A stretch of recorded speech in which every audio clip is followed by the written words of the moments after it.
Hello. Hello. My name is Alexander Gladish, and I welcome you to Lua in Moscow 2019, the third international conference on the Lua programming language. Thank you all for coming in this snowy Sunday morning. Hope the traffic was okay, as well as it could be. Okay, this year our program is a bit experimental. We have 2 tracks. Right here, today we will have talks, and closer to lunch we will have a workshop session in the movie theater, so-called room of MailRU. It's that way. If you will see large dark curtains, you will know it's there, behind them. There's a coffee to have between talks, and there's, well, restroom facilities that way as well. So, well, beyond that, if you need anything, please find a guy or girl with the organizer badge and we will help you. And administrative section is completed. And I give you now the creator of the Lua programming language, the Roberto. Come on. Thank you. Good morning. How much time do I have?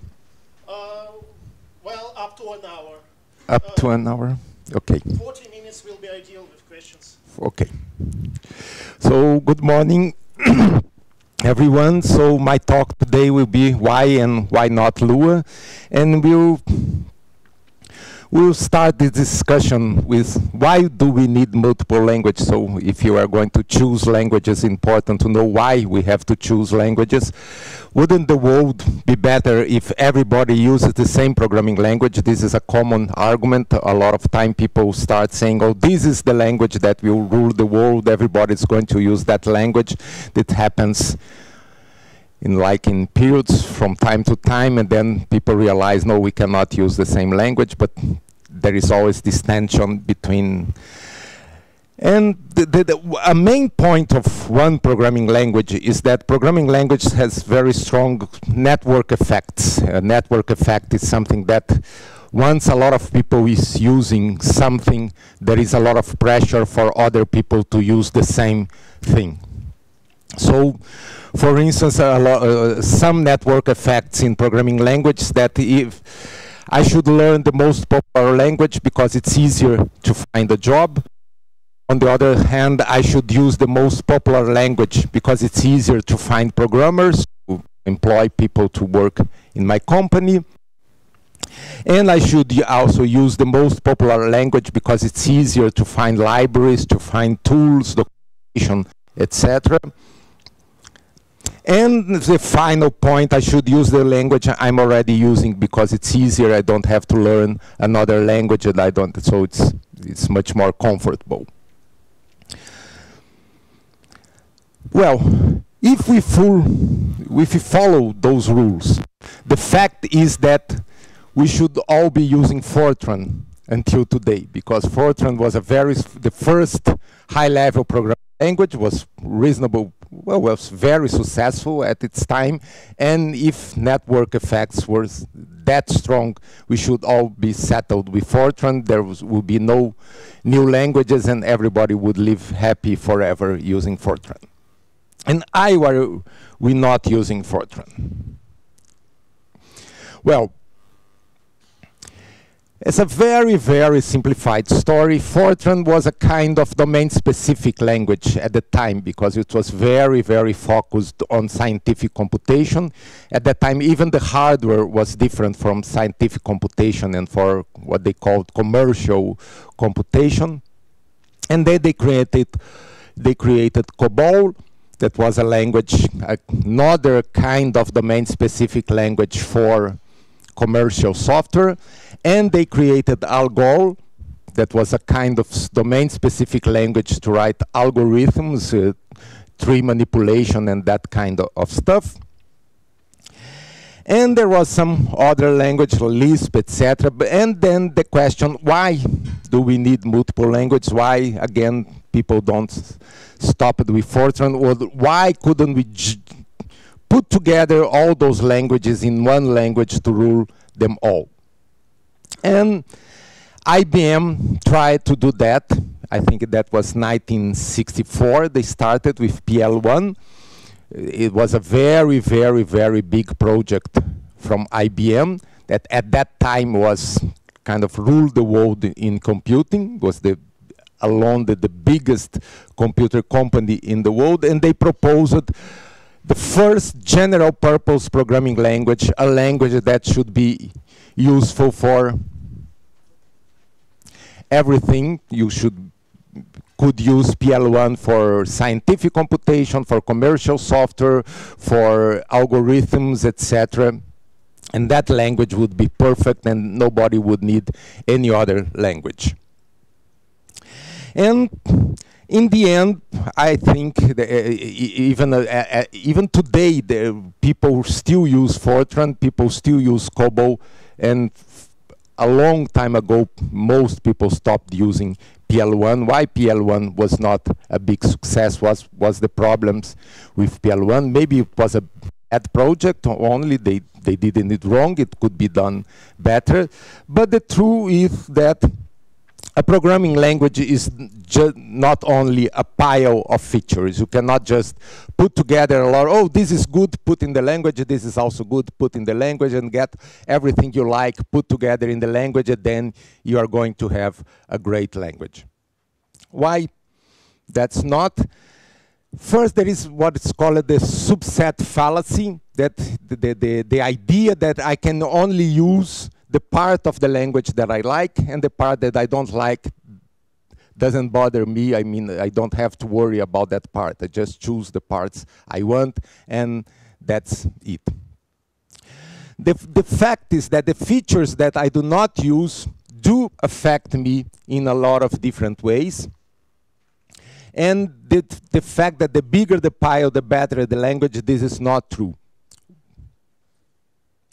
For instance, bugs frequently involve parts of the language that we do not understand. It's very common, for instance, you do something wrong, and instead of a syntax error, you just get something different from what you intended. You never learned that part of the language. You thought, oh, either that it's wrong, or it's doing what I thought it should done, but it's doing something completely different because it's using some specific features that you never learned about. So you should know most of the language or all of the language to debug your bugs. Second, when you start codes developed by other people, libraries in particular, you have to know all the features those libraries use. You have to know at least the features they use in the API. We have this problem. I think 2 years ago, we started using Python in the initial courses in computer science. And we tried, oh, okay, we just learned the basics, the basic Python, just lists, assignments, basic control structures. And then, oh, it would be good to use some graphic library, and then you get the graphic library. Oh, there is this very good graphic library. Oh, but graphic library is already object-oriented, and it has some attributes and a lot of stuff. So to start using library, the students would have to learn much, much more Python than they already learned. So it's this subset fallacy. It always breaks when you start to really using the language, and you go out of simple toys and really want to write software. You cannot live in with a small part of the language. Like there is the book, the JavaScript, the good parts. It's a famous book. Yeah, it's this, and the real JavaScript book is this size. And it's a kind of cause to think that, oh, I should live with the good parts, and I think it's locked. Sorry. And I could live with only the good parts, but the truth is that I cannot. I really, if I want to be a professional programmer in JavaScript, I have to get the big book and learn almost everything there.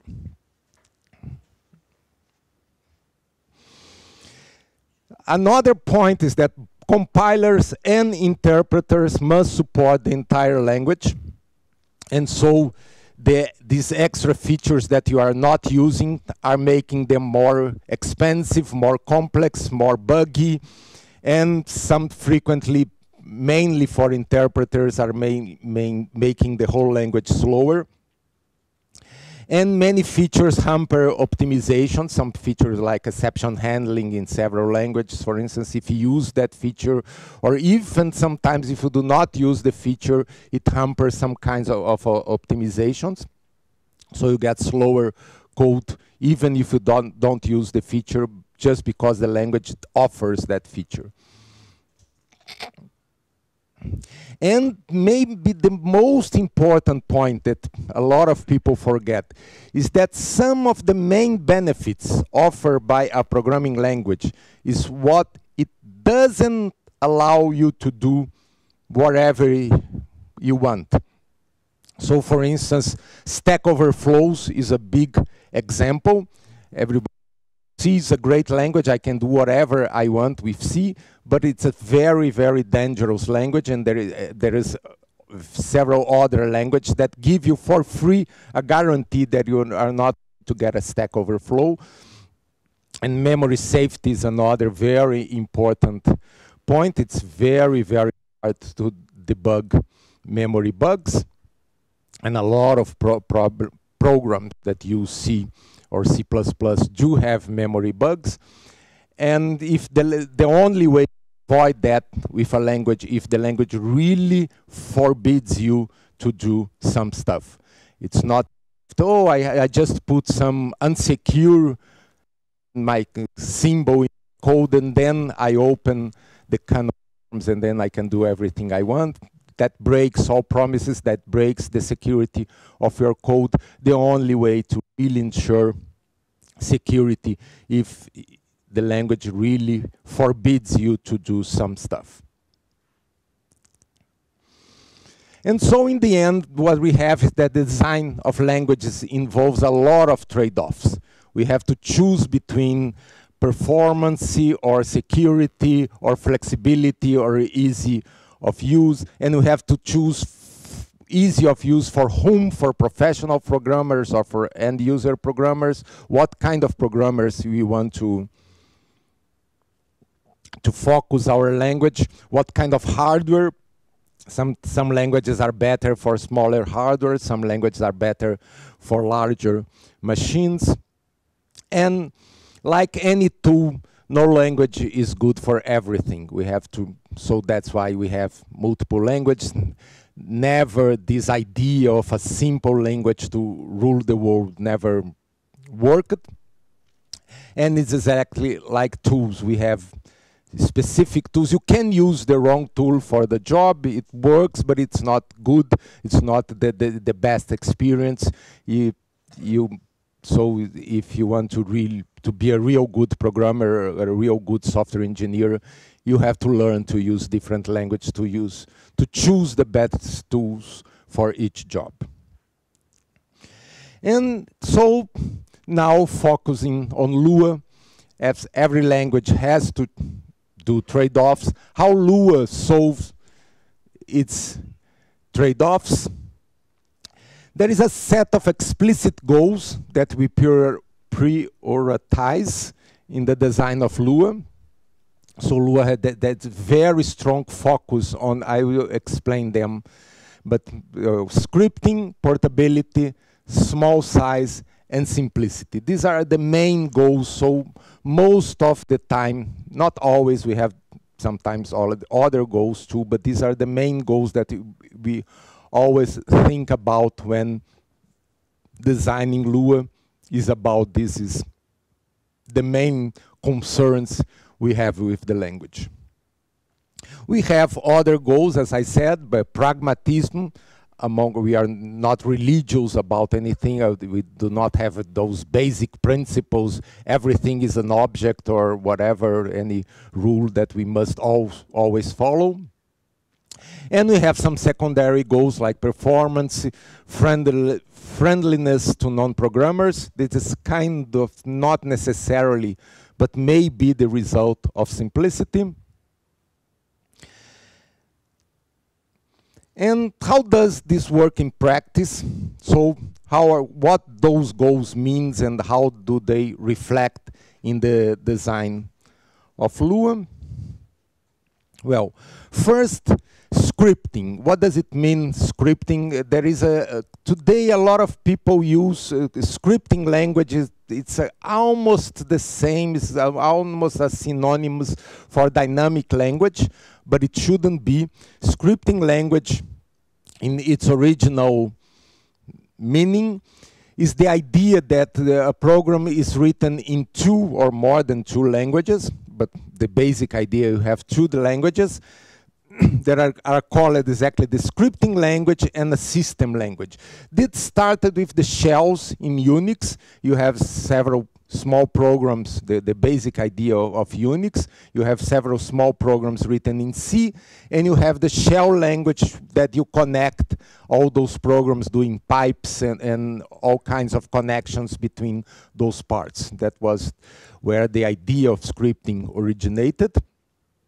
And so the system language that typically can be C, C++, or we call it any kind of hard language where you implement the algorithms, the data structures, and usually these are reasonable stable parts that do not change a lot in your program. Once you implement a good data structure, you are not going to change a lot. You don't have to adapt to different users, etc. And the scripting language somehow connects those parts, and this is where the language should be flexible, easy to use. For instance, user interfaces, menus, drawings, etc. should be in this part that it's easy to change, to adapt to different kinds of use. And usually when we talk about scripting, not always, but it's very, not always people recognize this difference, but it's a very important difference in how we use scripting. There is a more traditional script, the original scripting idea that is now called the extending the language. That the idea is that the scripting language is kind of your main language, and the system language is used to write libraries for this scripting language. So it's kind of use the system language to extend your application written in a scripting language. But many applications actually are the other way around. You have what you call embedding. The application itself, I mean the main loop, you can think about where is the main loop of the application. The main loop of the application is in the system language. I mean the application itself is written in C or C++, and it calls the scripting language for some particular tasks. Sometimes these particular tasks can be huge parts of the program, but who has the control, who has the timing of the application is the systems language. This is common in games, for instance. You have an engine, and the engine runs the frames. At each frame, it calls the scripting language to do it. As I said, it can call the scripting language to do all actions of the game, but who has the control of the pace of the program is the system language. And several scripting languages are extremely focused on extending applications. Most languages are not that good in embedding, and Lua, since the beginning, has been written with both kind of uses in mind. It's really good to be used in all those. You don't have to, for instance, Python, it's very frequently people say, oh, if you are doing embedding, you are doing it wrongly. But that's not a general software principle. That's a problem that Python really, it's not good for embedding. So in Python, if you are doing embedding, you are doing it wrongly. But in Lua, you are not. This is a very good strategy for a lot of kinds of software. The other point is portability.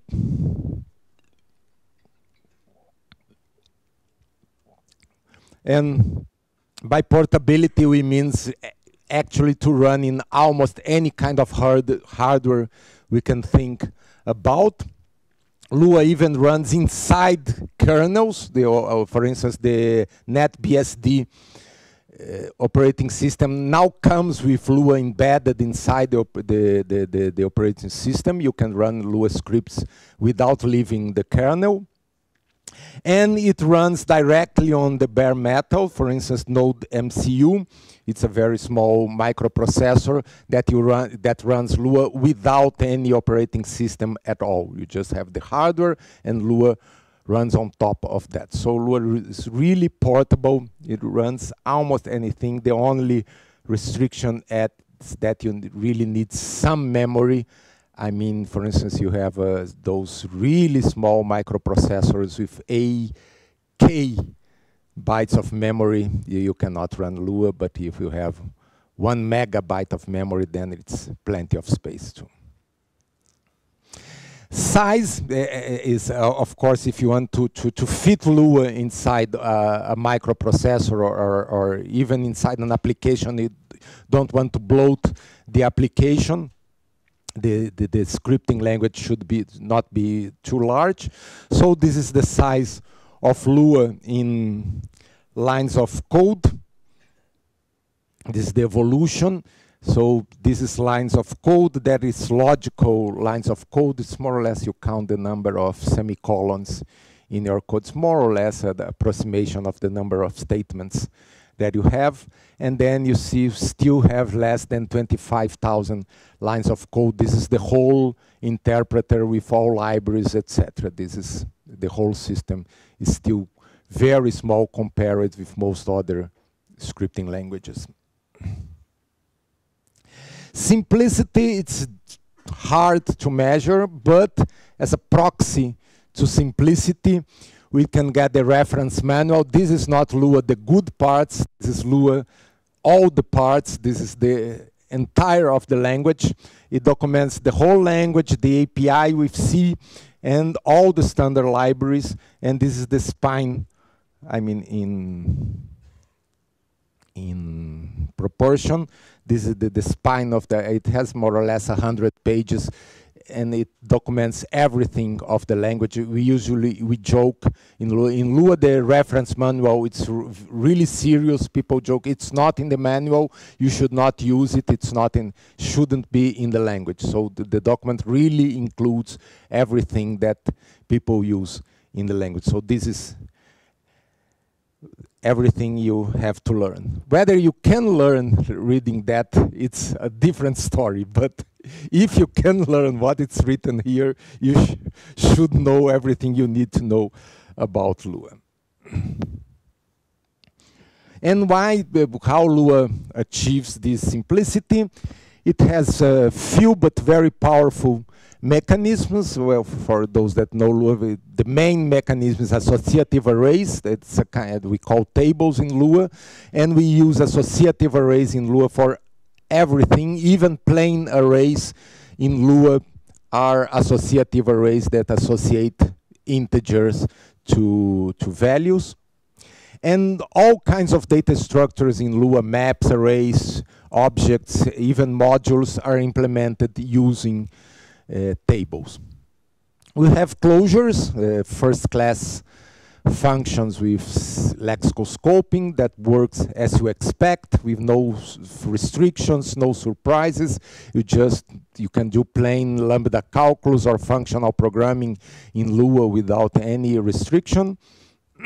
And we have coroutines. That is also a very powerful mechanism of control for very different kinds of applications. It's a little more complex, but it's very powerful. And how does that work in practice? I mean, how those features translate in the uses of Lua, why Lua is used, where it is used, and what's the connection with these features? Well, for Lua, it's very successful in games. Maybe the area where Lua is most popular. And why Lua it's so popular with games? I mean, this is a description of what this slide actually should be earlier. A description of what I mean by scripting. Exactly, this is a very good description of what is scripting, the idea of scripting. So we have the idea of an engine that is written in C, or typically in games they use C++. And the engine does all the physics, all the graphics, all the hard parts of the game. I mean, the computer-intensive parts of the game is embedded inside the engine. But as the people in games say, the heroes in the development of the game are what they call the scripters, are the game, they call it scripters, sometimes they call the game developer or game designer, is the people that really create the game. Those people typically are not professional programmers. They are specialized in creating games, not in programming. They are not very good or any good at all, sometimes in data structures, exactly in graphics, all those algorithms. What they are good is at designing game, thinking about how the game evolves, how are the characters, how they interact, etc., etc. And this, for instance, is a typical kind of embedding. The engine is the main loop. The engine runs the game and calls scripts to move the characters, to do the behavior if object in the game. But a tremendous amount of the game is written in Lua. As I said, only because the main loop is in the system language doesn't mean that the main part of, the larger parts of the code is written in the system language, is written in C++. The larger part of the code is written in Lua outside the engine. And the engine and the Lua interpreter itself, as I said, the Lua being small is good, is a small part of the finished product. So from this slide we can get those, it's embedded here, all those good parts of Lua. As I here is okay. Here, can you hear? Can you hear me in the back? Yeah. Okay. So, as I said, first, embeddability. This is a very important in games. Most games are not extending. Most games are not written in Lua. Most games need the engine, and to keep the frame rate of the game, you need to have the engine in control of the main loop. You cannot, oh, I'm going to write the whole game in Lua, or in any other scripting language. Usually it's hard to keep the frame rate. It's much easier if you have the engine keeping the frame rate for you in C or C++, and calling the scripting language as at each frame, or sometimes not always each frame, every X frames. As I said, it's very important to be easy for non-programmers. I mean, when I say non-programmers, it doesn't mean anyone, but I mean non-professional programmers, people that have some experience in programming, but as I said, did not have a solid formation in data structures, algorithms, etc. It's important to have small size. It's very important to be portable. For instance, Grim Fandango now runs, at the time I think it was made for Windows, I'm not sure, but now it runs on Linux, OS X, PlayStation, Android, iOS, and a lot of different machines, and all of that using Lua. And of course, performance is important. As I said, it's not the main point, because the really heavy parts of the game are written in C++, but it has to have performance to do all the actions, etc., keeping the rate of the game. Another widely area that Lua is, area where Lua is widely used is in real embedded systems. I'm here, embedded is a different meaning. I mean software embedded in hardware.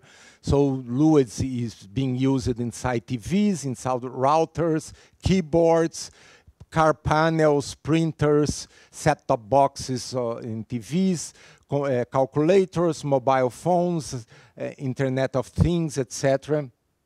And why Lua is good for that kind of systems? Why do people use Lua for embedded systems?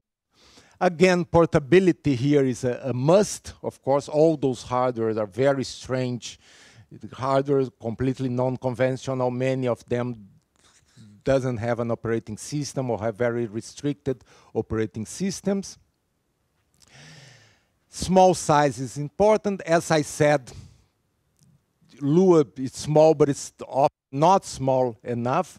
If you really have very small hardware, like I said, with just a few hundred kbytes of RAM, that's too small for Lua, but is among the smallest that you can find. Often, if you cannot use Lua, you have to use C.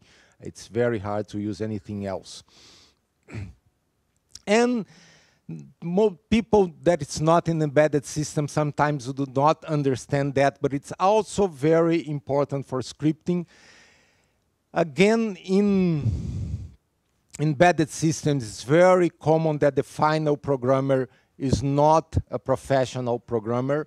It's something that it's doing, it's acting in the domain of that specific piece of hardware. And that kind of embedded systems, they are funny. Sometimes you do something wrong in the software and you can destroy the hardware. If, for instance, if you not set the configuration correctly, you can burn a piece of the hardware, etc.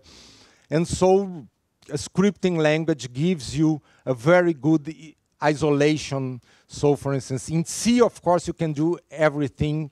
And so it's very, very easy if you do any, I mean, you have a bug. Oh, this is a bug. Oh, I burned my I/O port or anything like that.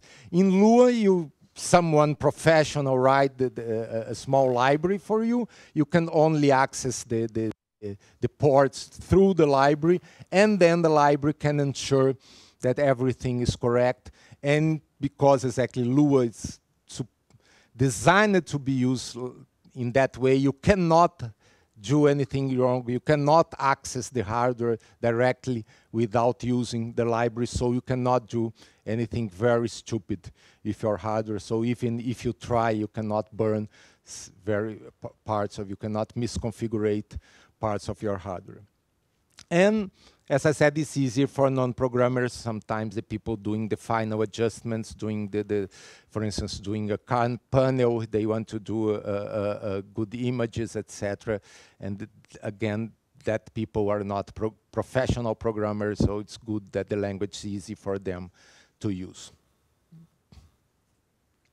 And finally, of course, another area that Lua it's used is in, I call it real scripting of applications, where you have a big software, a kind of more conventional software running on more conventional machines, and you use Lua for what we call end-user programming. So, for instance, Lua it's used inside Wikipedia. When you write Wikipedia pages, you can put some Lua programs to perform some tasks. Lua is used in Wireshark, in Nmap, that is a network explorer software. In LuaTeX, the new version of LaTeX, you can use Lua embedded in Commons to do all those text formatting, etc., instead of using TeX as a programming language. I don't know if anyone here have experience programming in TeX, not writing TeX formats, but writing real loops and functions in TeX is a nightmare. And so Lua is being used in a lot of different applications. And again, why use Lua in those applications. Of course, scripting is the main point that we need for that kind of thing. Most of those users are extending, but some of them are embedding. But anyway, it's very important to have these capabilities of scripting.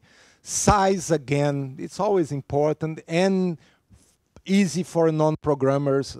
It's very important. Again, that's for end-user programming that almost by definition are not professional programmers. So a language with a nice syntax with arrays starting with ones, that like most people that are not programmers think lists, etc. It's a nice thing to have. And then why not use Lua?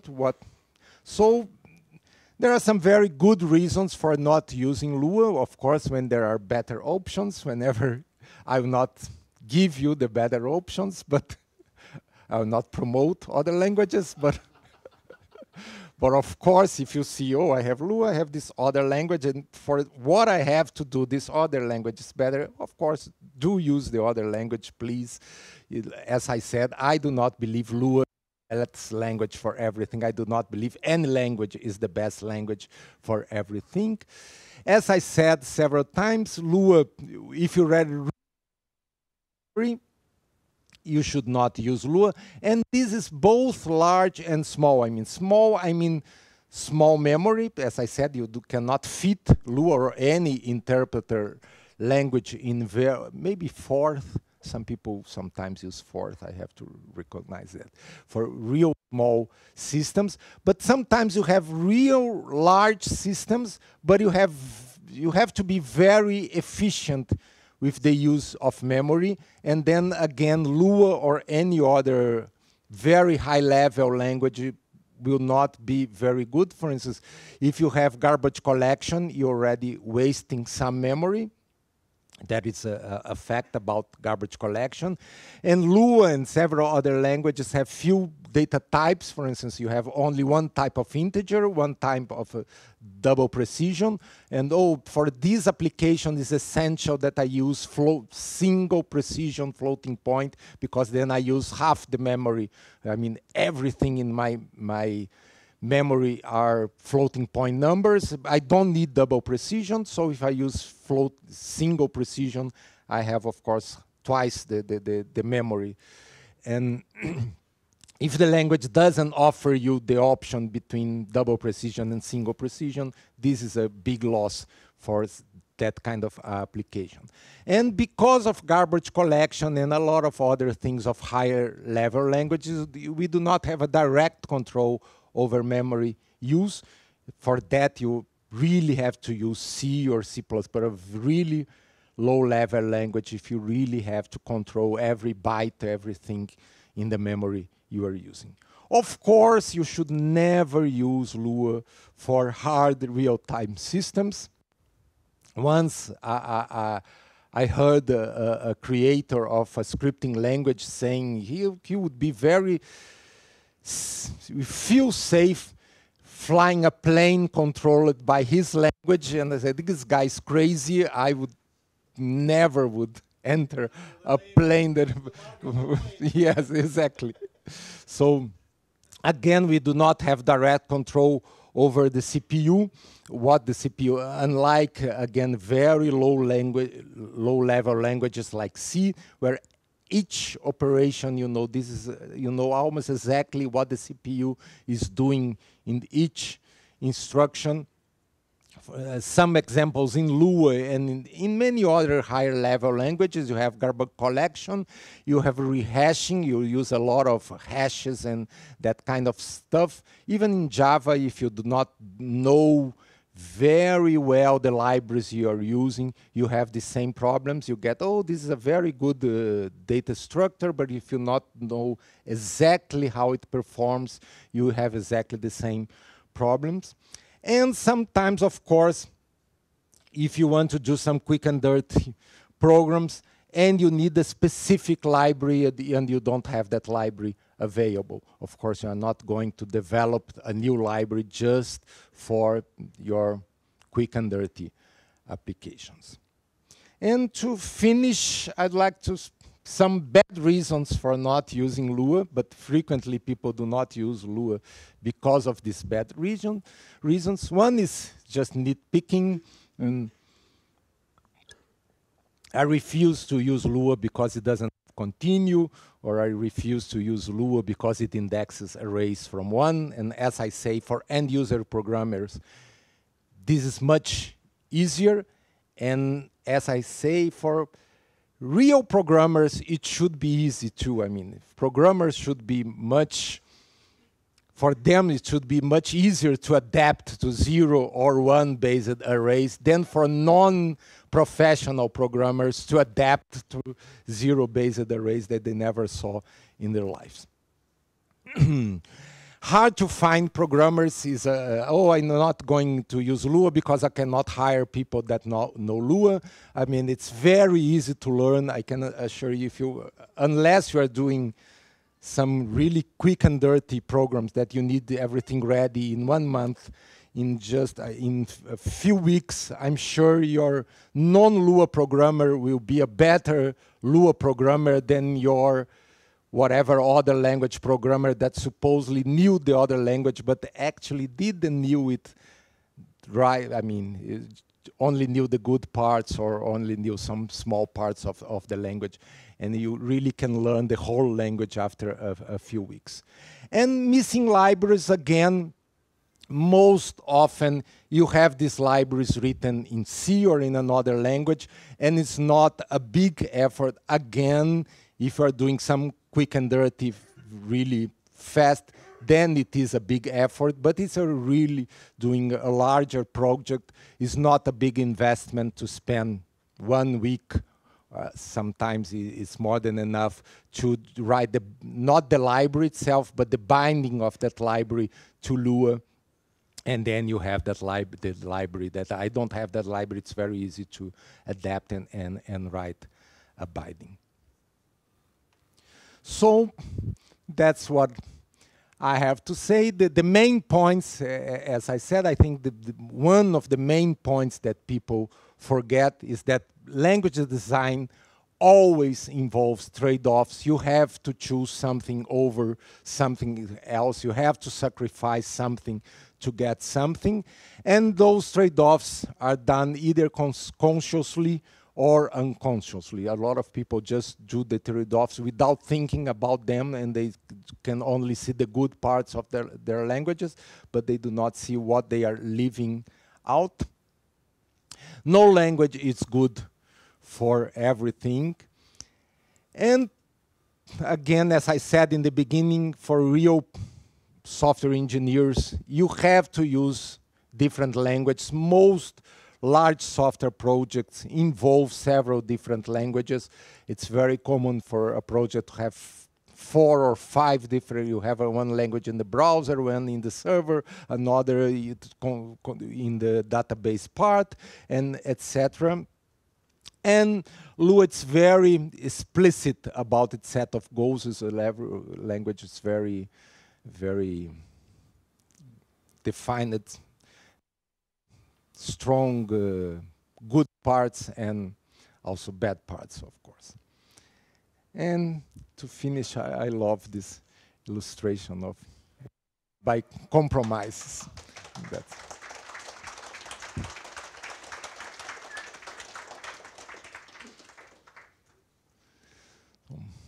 Questions? Or?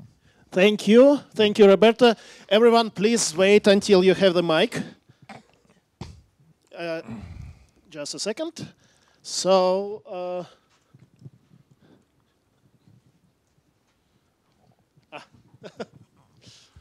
Hi. Do I hear my? Yeah. Yeah. You haven't told about sandboxing at all today, and it is a very powerful feature. But usually it ends in just doing the whole sandboxing stuff at embedding level. You embed, you restrict it all the way you need, and it is enough.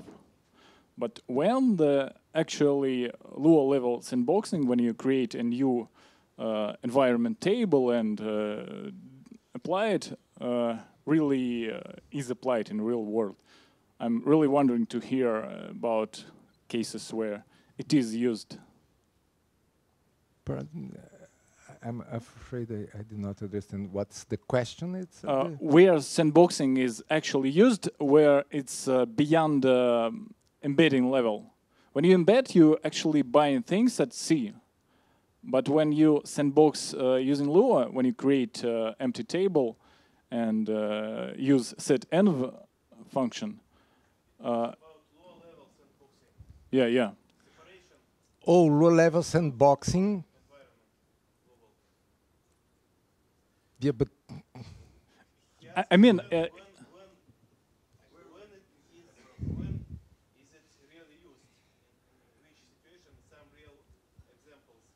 of embedding, of sandboxing. Well, I have one nice example that once I gave a talk about Lua in a Python conference. And I had a slide about this scripting, this idea of scripting, and I had a list of languages where Lua had been used for scripting. And Python was not in the list, and seems obvious. Why would someone want to script Python? And then someone in the audience stood up and said, you should put Python in the list, because we have a very big Python application in financial application written in Python. And they wanted to give to the end user a kind of a prompt so she could write scripts. I mean, she could call functions and do that kind of computations. But the end user shouldn't be able to change the behavior of the application, I mean, to break the rules, etc., of the application. And so it needed that kind of isolation, and Python cannot provide you that. Cannot, for instance, give you a console where you cannot call some functions or you cannot see some modules, etc., etc. And so they embedded Lua inside their Python application and gave Lua as the script. So you can write scripting in Lua, and then, of course, that it's easier because it's not real isolation between Lua and Lua. It's an isolation between Lua and Python, but that's the kind of idea of isolation. Another example, real example, is World of Warcraft. World of Warcraft, the game, you know, the World of Warcraft offers Lua for end users. You can write, there is a huge community of Lua users in Lua, World of Warcraft with huge selection of libraries. They have the Traveler Salesman implementation, for instance, so you can visit a map, a lot of places in a map where you have been. And they have in the rules of the game that if you use C, for instance, to send invalid stuff to the server, you can be eliminated of the game, you can be outed of the game. But everything you do in Lua, it's valid because they ensure that the Lua they offer you, it's sandboxed enough that anything you do in Lua, it's valid. It's not an exploit. It's valid to be done. Okay, thank you. Okay, guys, we're a bit short on time. Roberto will have another talk today, and he will be on the round table in the evening. But so please, only quick questions, so everyone has a chance. Roberto, quick answers, please. Okay. Sorry about that. Yes. No. It's a very interesting picture. We've got we argued with my colleagues about dynamic typing and static typing, and the question concerning Lua is the following. I want to ask you about function argument types. Do you think it's a good idea to check argument types at the beginning of each function? Some people say we should do it in all functions. Some people say we should do it only in public APIs function, and some people say we don't need it at all. What do you think? I think it's a case-by-case scenario. I'm not sure everybody saw this picture with enough attention that the the result of dynamic typing is I mean, yeah, it looks neat, but if you look closer, something is wrong. So it's a done that, and that, but that's exactly, it's a quality. But I mean, if that's it's good enough for audio, you have to do. And if you really need to type everything, you shouldn't be using Lua, as I said. The point is just get a strongly typed language. It's much better for you. Okay, thank you. I say, if I may add, in my personal experience, 80% functions you have to check if it is nil, it should not be. Public APIs, check for types, don't care about the rest. Next question, please. Hello, I have a simple question. Why tables index starts with 1? Sorry, why tables? Table index starts with 1. With 1? Not with. As I said, because 0. it's much easier. When we started, our main users were Fortran programmers. Fortran uses 1.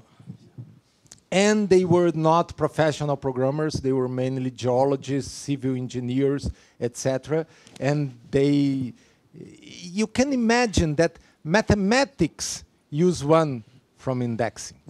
If you get any book of matrices, etc., that it's from mathematical people, not from programmers. Tables start, matrices start with A11, A12, etc. So it's unbelievable more natural. Can I give a longer? Roberto, no. Okay. Next question, please. You will be able to give it at coffee. I have another question about design. Why never objects of different type are equal? Why can't you overload IC method to compare objects of different type?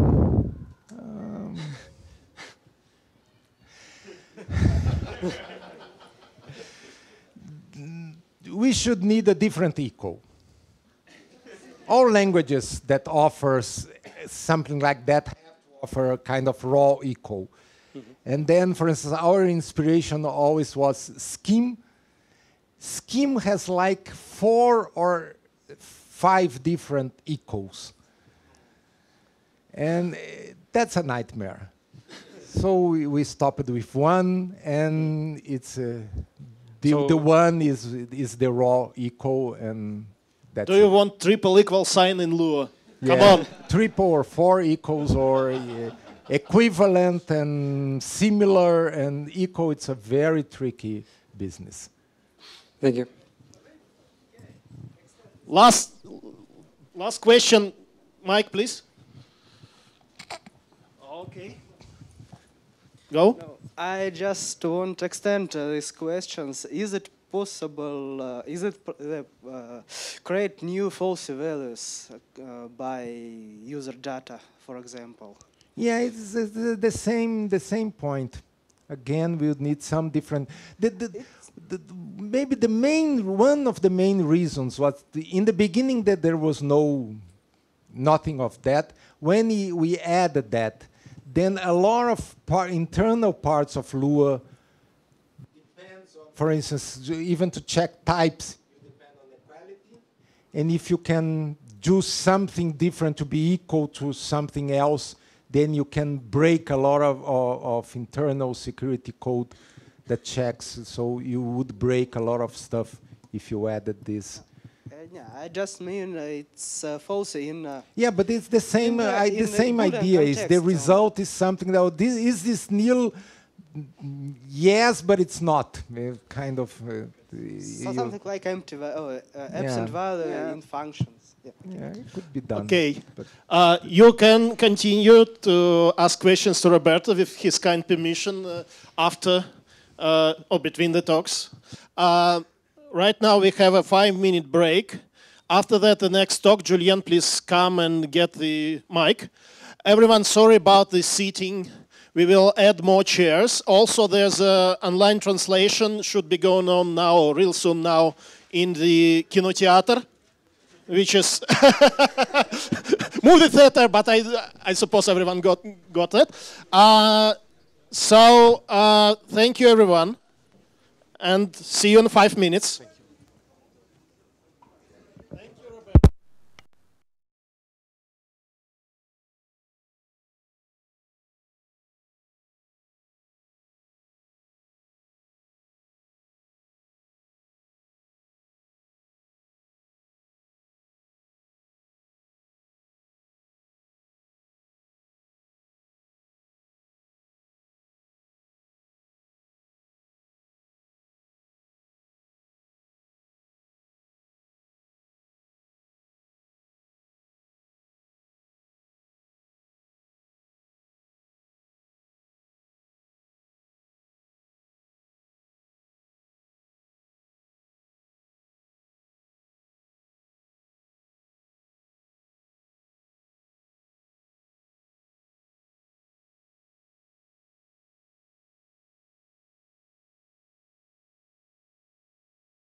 Let's continue our program with Julien.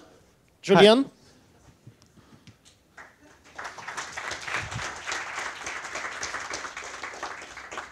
Hi, thank you everyone. So I'm Julien, I'm working for Cloudflare, and I will talk to you about one of my latest projects there, which is about OpenResty and Nginx and how to make it closer to Apache, but for good reason. So a few words about me. So I'm working for Cloudflare in London in the Edge performance team. So we are basically looking at our systems and trying to optimize them. And before that, I was working on our HTTP proxies. And I coded in Lua for more than 10 years, and I started to see that language while modifying a game, not World of Warcraft, it was Far Cry, if I remember correctly. But I started like that, and since then I quite like this language, I have to say. So a few more words about what we are doing at Cloudflare. So we are providing performance and security products for website operators, which are our customers. And so we basically sit as a proxy between the visitors and our customers and try to optimize their websites and also block attackers. So we do that basically by looking at each request and saying if it's good or not. And for the HTTP part of that, on which I will focus, we use Nginx and Lua a lot. We also have DNS products and other stuff, but there are only the HTTP part use Lua that heavily. And it's so we used a customized version of Nginx with Lua Nginx module, and we use Lua for every single request that flows through a network, and there is about 10 million of them at peak time per second. So we use Lua to load the configuration for every website, do a bunch of security check. So it's IP reputation, an IP-based firewall, and more customized and heavy kind of firewalling. We use Lua to also find the right server to proxy the request to log all the information that we have about the request for analytics purposes and that kind of stuff. So one of the security products we have, the web application firewall, is the heaviest kind of security you can imagine. So in the, I will call that the WAF from now on. So it's basically a huge set of regular expressions that check for every request. Oh, does it look like a SQL injection? Does it look like a cross-site scripting attack? Or is it trying to exploit some kind of previous security issue, like when there is a security issue with Drupal or WordPress, people start to exploit that, and we have rules to detect that kind of exploits. So yeah, pool sets grow over time, and typically you end up with thousands of rules to process for every single request. That's quite heavy, especially based on when you think that we have to check for these attacks in the URL, in the headers, in the bodies of the request, and so that there is a lot of data to process, and we have to do that very quickly. So you have firewall product that you can install directly on your own server. So the most popular one is Mod Security, which run Apache, Nginx, and a few others. For Nginx specifically, there is also Naxi and Lua Resty WAF, which, as the name implies, it's written in Lua. But at Cloudflare, we also offer that firewall for our customers, so they don't have to run that on their own infrastructure. And it was historically based on Mod Security. So we were running Apache in our infrastructure to process all these requests, but over time it became very complicated, and more complicated than it should be, and it became kind of a bottleneck. So at that point we try to see what we can do about that. And we ended up re-implementing the mod security engine in Lua to running in Nginx and take the mod security rules. So that means all the regular expressions and how to match them and transpile them to Lua. So we ended up with this auto-generated code that makes PCRE for the regular expression and Lua. And it worked well for years. On average, it takes 2 to 4 milliseconds to process a request. Some requests are heavier than others to process, but it sounds fast, but actually it's not. And it causes problem in our infrastructure because we end up having requests that slow down other unrelated requests. And I will explain with that simple example. So here we have a very simple example where a client is issuing 2 requests to an origin, and we sit in between. So the 2 requests are kind of parallel. Traditionally, if you use Apache or that kind of server, every request is scheduled on a different OS level thread. So if the first request arrives, it gets processed by a thread. As a proxy, we find the origin to connect to, and we connect to that origin, and there is nothing more to do for now. Second request arrive, same thing happened. The origin of the first requests answer, so we can do more stuff, and so on. So we can notice a couple of things here. First, that as every request has its own thread, they can be processed at the same time. But on the other hand, as we see that proxy, well, we don't have much to do. That this processing is pretty quick, and the most of the thread just sit idle.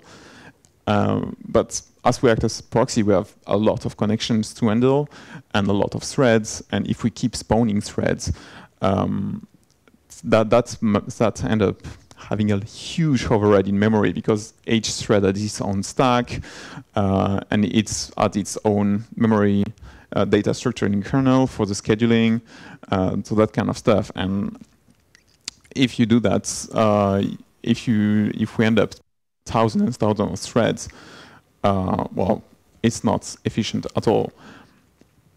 So there is another approach to kind of overcome that limitation that consists of merging all the requests on the same giant event loop. So it works like this. So first request as before, but the second request when it arrives gets scheduled on the same event loop. So all the requests can be kind of merged together. We can see that then we need a single thread, but on the other hand, here, for instance, when there is a unit of work to do, sometimes it might have to wait for a bit for the event loop to be free to process it. If we act as a proxy and every bit of processing is quick, that's not a problem at all. So Nginx that we use at Cloudflare has used that approach, and it was, I think, the first very successful web server, or at least open source one, to use it. So, if we keep adding more connections, eventually the event loop is fully busy, and we have to do something else. So Nginx offers the possibility to spawn multiple worker processes that each worker has its own event loop. They each are able to process new connections, and they share very little states with each other. And it's primarily designed as a proxy or as a static file server, again, because every bit of work has to be quick. But yeah, if the bits of work that we have to do are not quick, here is what's happening. Here, for instance, if I want to run the web application firewall on that request to bank.com, here we can see that the first request is blocked for a long time, where we should be able to process it, but no, it has to wait for the WAF to be available. And that's because once a request is accepted by a worker, at least in Nginx architecture, it can be sent to another worker that might be free at that point. The request has to stay on that one worker. Just a tiny bit closer. Yeah. Yeah. Can everyone hear me? Yeah. Okay. So yeah, here we can see that the blue request is stalled and it shouldn't be. And it got even worse if we think about the keep alive connection, where you open a single TCP connection to a server and issue multiple requests over the same connection. So in HTTP1, you could send one request after the other. With HTTP2, there is all the mechanism to enable even more parallelism. But here it was happening. So when you connect to a server initially, you get scheduled on any worker. But from that point on, you will stay on that worker for the entire connection lifespan. Again, because every worker is a separate process and they can't share file descriptors once they opened. So here comes Lua. Since the beginning, I was telling that we use Lua at Cloudflare to do all the dynamic processing and all the business logic. And we used Lua Nginx module for that, which is a module that exists for Nginx for quite a while now. And it allows, it embeds Lua to run hooks at different stages of processing. And with Lua, you can do that. You can do complex routing, like you want to route one bit of your website here and one bit here, or A/B testing, that kind of thing. That's very dynamic, and you can't really express that with the normal Nginx configuration. You can also do ACL, so access control. So it's authentication or firewalling, that kind of thing, load balancing. You can do a lot of stuff. Some people even use that module to implement entire applications. I wouldn't advise that because of all the limitation that we've seen. And there is better options, I think, if you want to implement entire applications.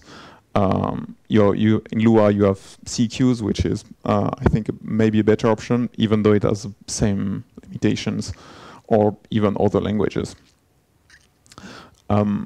And also, if you want to use that, I would advise to use OpenResty, which basically is a bundle of Nginx, Lua Nginx module, and a lot of other libraries that you might need to interact with other services. So it's quite full-featured and a nice way to start. And also, the event loop architecture maps really well with the Lua coroutines, because in C, if you write Nginx module in C, it's kind of a callback hell, where you have to say, oh yeah, I do a bit of work, next time call this callback, and with that structure here. With Lua, you don't see that at all. Basically, you just suspend a coroutine, and when the work is ready, the coroutine gets resumed, and it's transparent. So it's really, really easy to work with.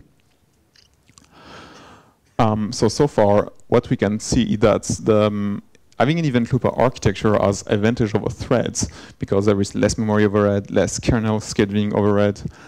But you have to approach that as a soft real-time, in the way that you have to be very careful about what you do with your CPU time once you have the CPU, because there is no preemptive scheduling. You have to give the control back to the event loop at some point so it can progress. And that's actually a known problem for Nginx, and especially when it's used as a static file server and the backend file system is slow. They have this problem, and they fixed it by adding thread pools in the Nginx model. So how it works is that basically every worker process has its own set of threads that are used just to offload that tiny bit of work that we know might be long. So it's kind of getting the best of both worlds, where we can keep the fast processing in the event loop and the slower part is offloaded somewhere else. And also, well, it keeps in the same kind of mind state where the worker process share very little with each other, so every process is on thread pool. So the idea that we have at Cloudflare at that point is that we have some CPU heavy work that we know might be slow. Let's just run it into a thread. Let's see if we can run Lua into a thread. So if we take our slides from before, we had that, and I wanted the scenario to look more like that, where I have the first request, second request arrived, oh, I have to run the WAF there. Let's offload that somewhere else, so the event loop gets free to continue process the other requests. And then, well, the WAF request will still be a bit slower than the average request, but at least it won't interact badly with other requests. So at the end, it looked a bit like that, where I define my thread pool. That's a basic, that's a core Nginx directive, where here I want to make a very over-engineered way to uppercase a string. So I will do that in a thread. So I define the thread pool. I say, okay, for that thread pool, here is the processing that you will do for every task that's pushed into it.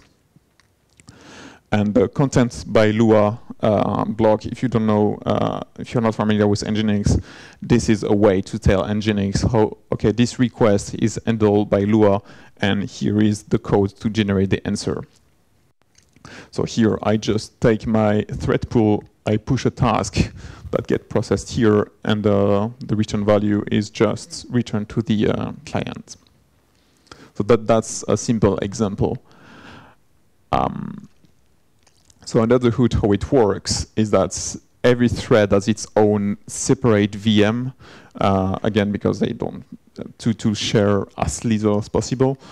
And well, having the same Lua state across different threads is not exactly the way to do it. So every thread has its own separate VM, and thread pools, like you've seen, are focused on doing only one task. It's pretty much like a function.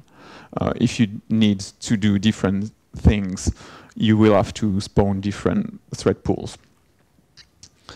And also, our use case was basically to take a bit of code and put into a thread without modifying it if possible, or having very little modifications. So the API exposed is the same. That's thanks to the sandboxing kind of API that Lua offers.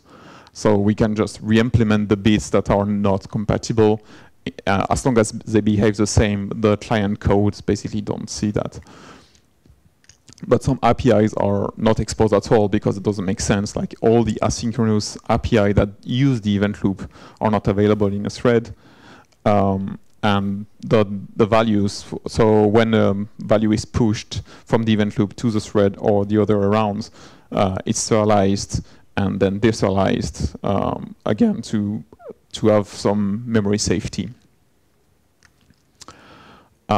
So here is a more complicated example that we use as a benchmark to show exactly how it solved the problems that we had. So I have this very simple HTML page with 2 images on it and a very simple style sheet. So the big image is actually nearly 1 megabyte, and this one is a thumbnail generated on the fly by Nginx, and with a nice watermark. So the code looked like this. If we use if you use a direct event loop implementation, so it's just a single function. We load the watermark when the code is initialized, and then for every request, we just take the path, find the picture, resize it, apply the watermark and answer it. And if I run that on my laptop, I can already see that we have a problem here because the last request, which is a big picture, should be actually fast because it's a static file. But we can see here that it doesn't get processed before the thumbnail is, so it's stuck behind the thumbnail request. So let's put that into a thread and see how it goes. The code is pretty much the same. So in the content phase, we just keep the path resolution because we need the request. And then once we're at the final path, we just push the task into the thread and leave the resize work happening in the thread. And here we can see already that the last request is not stuck anymore behind the slow one. So let's run that at on a bit more beefy server, let's say. So I have this massive server with 128 cores. And I will run a benchmark on it on 120 CPUs each time. And I will run three benchmark. One with 100 requests where the server is not overloaded at all. 200 simultaneous connection, the server starts to be fairly overloaded. 200 connection over 120 workers. Like if it's like full CPU work, you start having some saturation. And at 400, the server is completely saturated. And we'll see how it reacts on the different cases. So if when I will talk about a timeout or an error, it's because the server didn't manage to answer after 10 seconds. So here's the results. Here I will observe a key metric for our customers and, well, for us too, is the time to first byte, which is the time it took from the moment the client sent the connection to the moment where the client started to receive the answer, the first byte of the answer, and we measure that. So that's for the small files, which is a HTML and CSS file, and we can see that here, here we have the percentile of every request. So here, the 99th percentile means that's 99% of requests got faster than that and 1% was slower. And here's the latency in milliseconds. And for the small files, which should be like super fast, like just a couple of milliseconds, especially on if I stay on the same machine, I start having a lot of latency on the most extreme requests, and some of them even got timeouts with 400 connections. So that's just for small files that should be delivered quickly all the time. So we can see here that the request got stuck behind the resize requests. So if with the thread version, that look a lot better. So that at least that part of the problem is solved. So for the thumbnails, as expected on the direct mode, it's the same. The more connection we have, the more latency will be high, and there is a few timeouts here and there.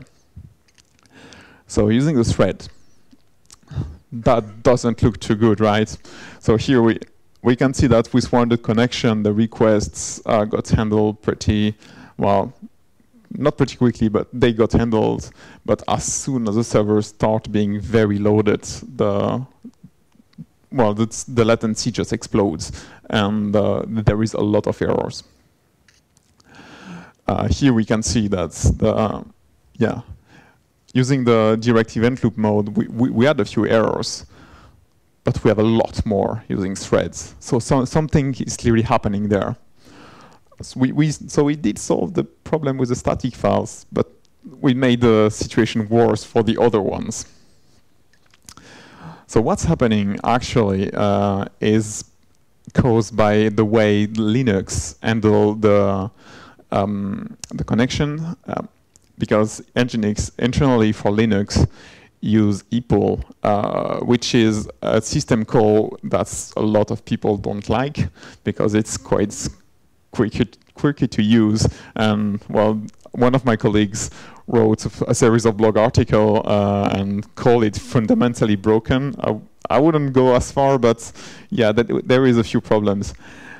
And notably here, what's happening is that when a request arrives and multiple processes are listening for new connection on that socket, so the kernel basically will call every process that's listening and say, "Oh, can you accept the connection?" "No, you can accept. You got the connection." But the kernel will do that only always in the same order. So when we use the direct event loop implementation or even a thread-based approach, it's not a problem because if the thread is busy resizing a picture, it won't accept new connections. But as we offloaded all that work into a thread, now the event loop is free, has a lot more free time, so it will happily accept more and more connections and then find out later, oh no, actually I can't process that. So here you can see the CPU usage of the different processes.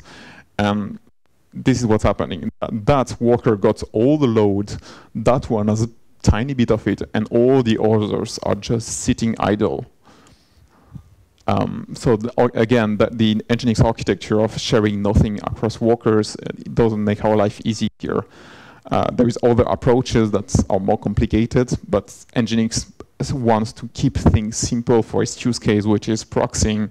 And clearly here we don't do that anymore. We use basically Nginx for something it wasn't really meant to do. So there is kind of a band-aid that's available out of the box. That's use reuse ports. So it's a TCP option for listening sockets where that initially was meant to allow multiple processes to bind the same port and accept connections without being related. But what's interesting is that the kernel creates a new accept queue for every listening connection, and we load balance the connection across them before the process can actually accept the new request. So in our case, it's very good because it means that the kernel will load balance the work beforehand. And we can see here that all the CPU are busy as they should be. So the results for the small files are still pretty good, so it doesn't change.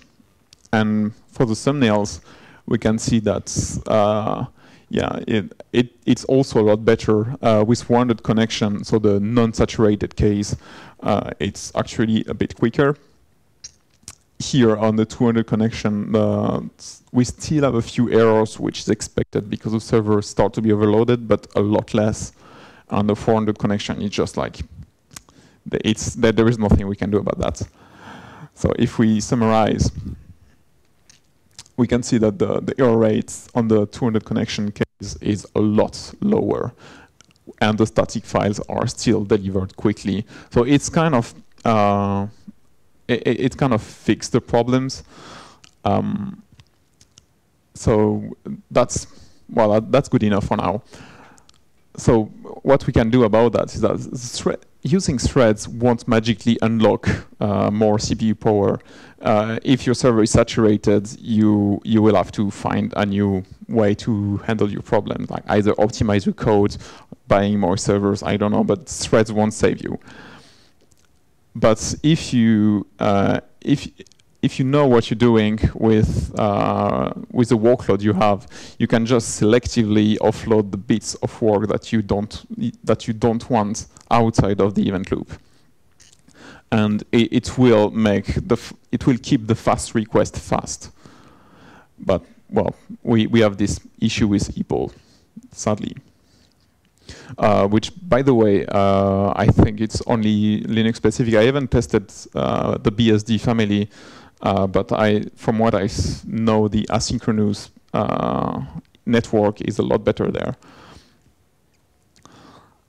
So what about the WAF, which was our use case initially? How does it behave at the end? So we ended up giving every Nginx worker a few WAF worker to offload the request to. And the task queue when we push a WAF task is actually very small. It's on purpose so we can still fall back to the previous mode, which was to run that on the event loop. When the server gets too busy, it's kind of a way to handle the situation a bit more nicely than just putting requests on a queue forever. So the argument passing, we basically prepare all the data that the WAF might need into a table that gets serialized and deserialized, and same for the answer. But here the answer is actually pretty obvious. I mean, that's why we also focus on the WAF, because it's kind of a pure function. It's like, here is your inputs, just tell me yes or no. So it was a very good case for thread offloading.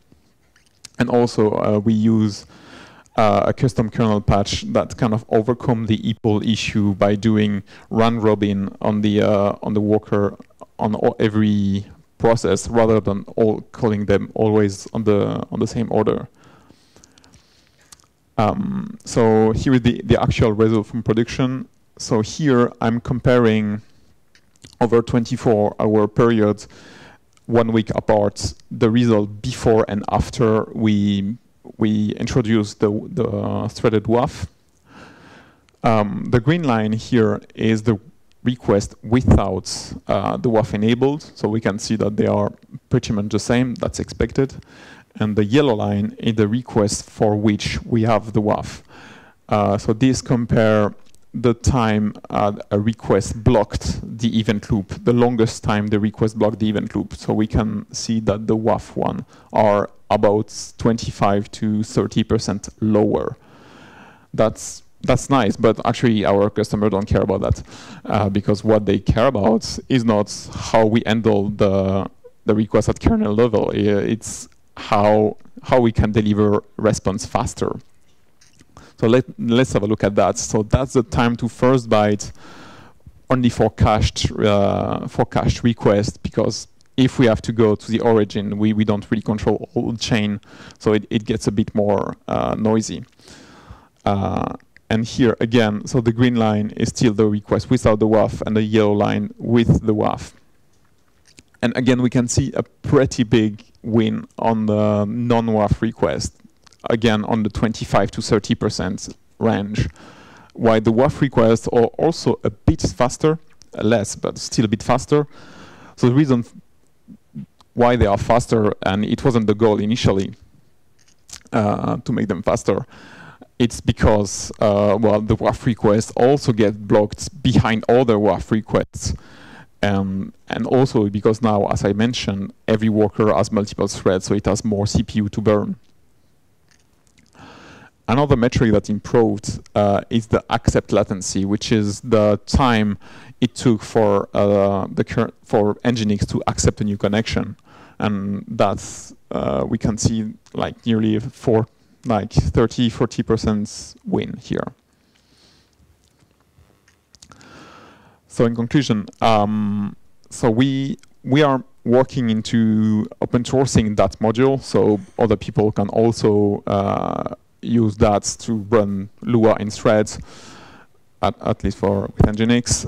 It's not there yet. We are discussing with the OpenRuSty community, because to do that I had to do many hacks and modify a tiny bit the Lua Nginx module. So it's in progress. It's not there yet. Also, only the request response pattern is implemented. Like I push a task, I'm waiting for the answer. There is other tasks that we can think about, like fire and forget, like just like do that whenever, I don't care. Yeah, that data serialization is simple and safe, but it also creates a lot of copies, especially when you have a lot of data. It can be a bit of a bottleneck. as I mentioned, we tested that only on Linux because this is what we run in our infrastructure. But while there is a few non-portable calls, but it's not porting that on BSD or Windows shouldn't be too much of a problem. And yeah, there is issue with EPOL unbalance that we have to fix at the kernel level because well, we use the reason that we use a lot of Unix socket internally, and reuse port is a TCP option, so you can't use that with Unix sockets. So that's pretty much it for me. I put all the links I mentioned on this URL if you are interested. Otherwise, I'm happy to answer any question.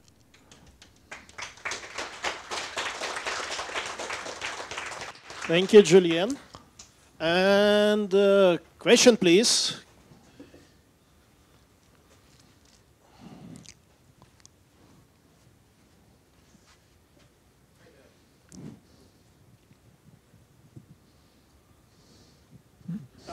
Переключатель на телемикрофон. Hello. Yeah. Hi there. I'm interested from architecture perspective.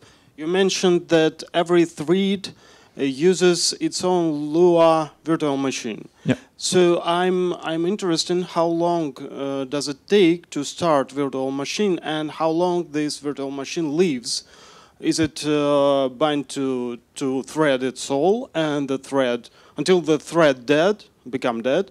Virtual machine will be lived. Oh, so actually, no. The VM is spawned only when the thread when the thread is initialized, and after that, it can process many tasks. After that, I added another directive to reset the state after, let's say, 50,000 connections. That's to avoid memory fragmentation, because we're using LuaJIT, which has a fairly limited garbage collector. So yeah, so basically, yeah, the VM once it's spawned, process many requests. Great, thank you. Hello. I just wanted to ask you if you have any problems with Lua garbage collector, because I think that back in 2015, EngineScript was introduced in Nginx to work around the problem when garbage collector suddenly freezes the whole system. Do you have anything like that? And did you try using EngineScript? So we haven't. Well, it's true that the garbage collector, when it kicks in, kind of stall the event loop. In practice, it's not that often, and the posts are rather limited. We haven't started to use EngineScript mainly because we have such a massive Lua code base now that it would be kind of a very hard task. Okay, thank you. More questions, please.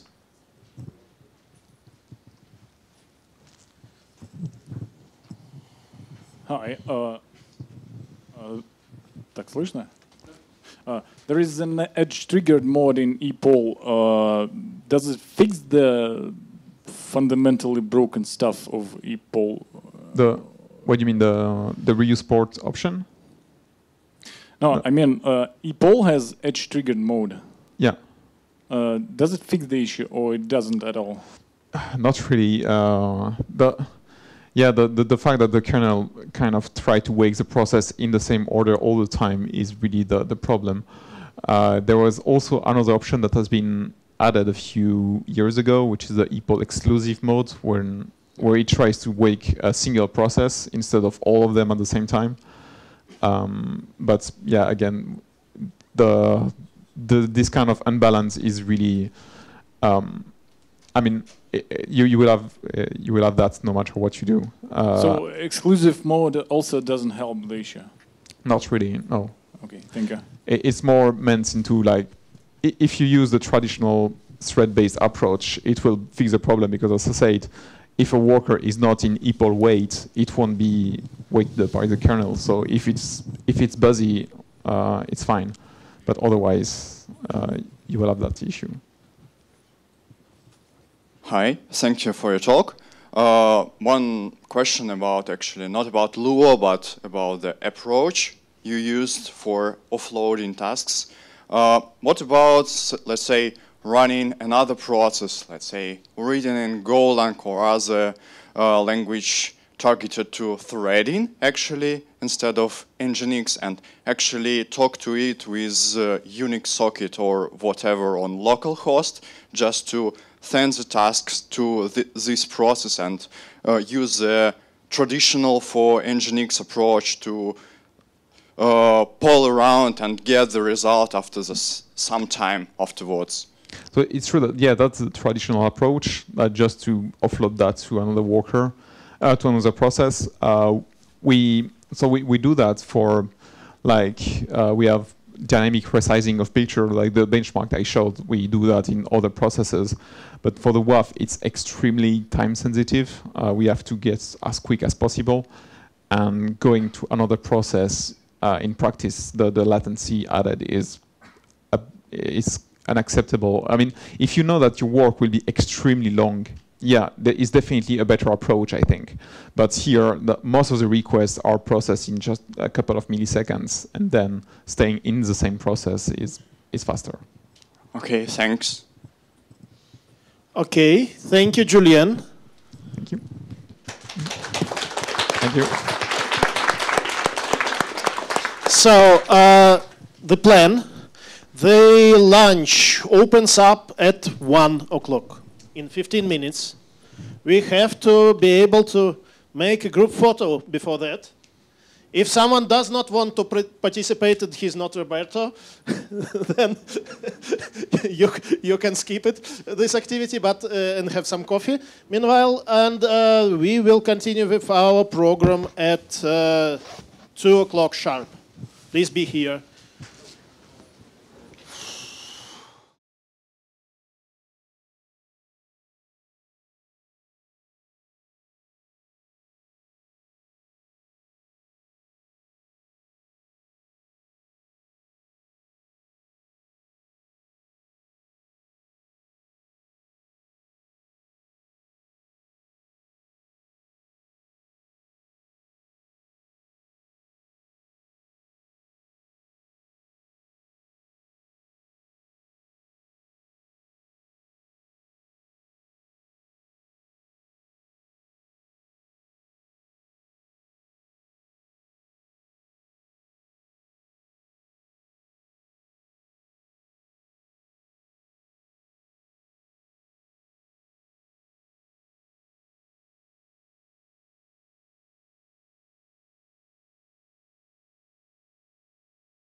Right now, in this room, there will be Tarantul team's experience with Lua developers tools talk.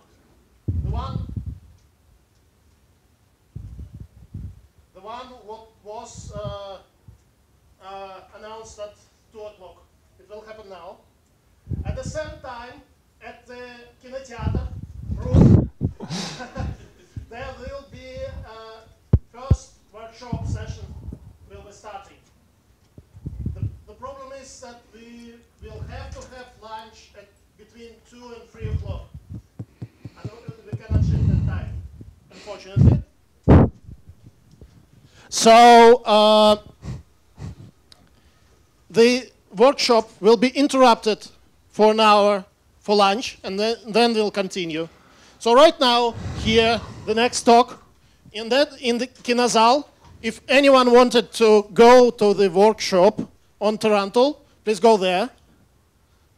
And I want to apologize about this confusion with the schedule. So, got it? I will say once again in Russian. Здесь следующий доклад, обед в 2. Воркшоп начинается сейчас, коллеги, в кинотеатре. Прошу прощения за конфуз с расписанием.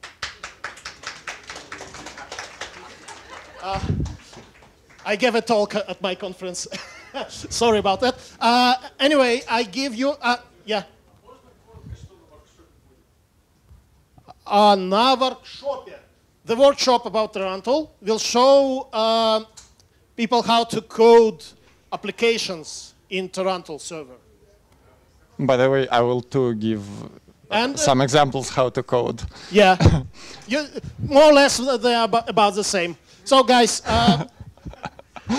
yeah, I will have a moment before people reorganize.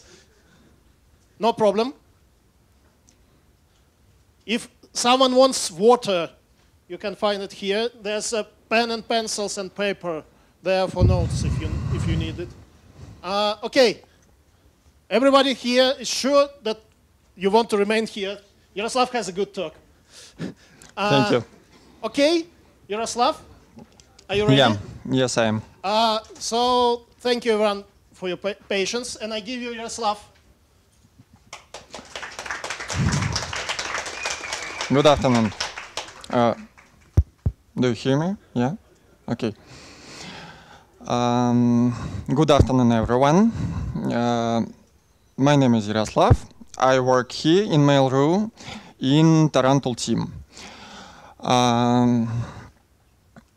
Today, I'm gonna tell you about our experience with Lua developer tools, with our development processes, and how we code. So let me start from brief explanation on what Tarantul is. You can roughly imagine Tarantul is a LuaJIT interpreter plus database management system built in. Of course, there are much more powerful features, but those two are main ones. Our team consists can be approximately divided into two parts. It's core team who develops Tarantul as a product itself, and the solution team who builds projects for the enterprise, for enterprise customers. I work in solution team, so my presentation is most about projects development. In solution team, we have 35 full-time Lua developers. We write a lot of code. We have many projects, and nowadays there are approximately 300,000 lines of code entirely. That's quite a large code base for, especially for Lua, which is very brief and concise.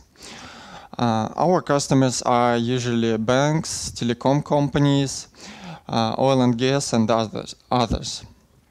So we develop a lot, and our main goals are to write code fast and do it well.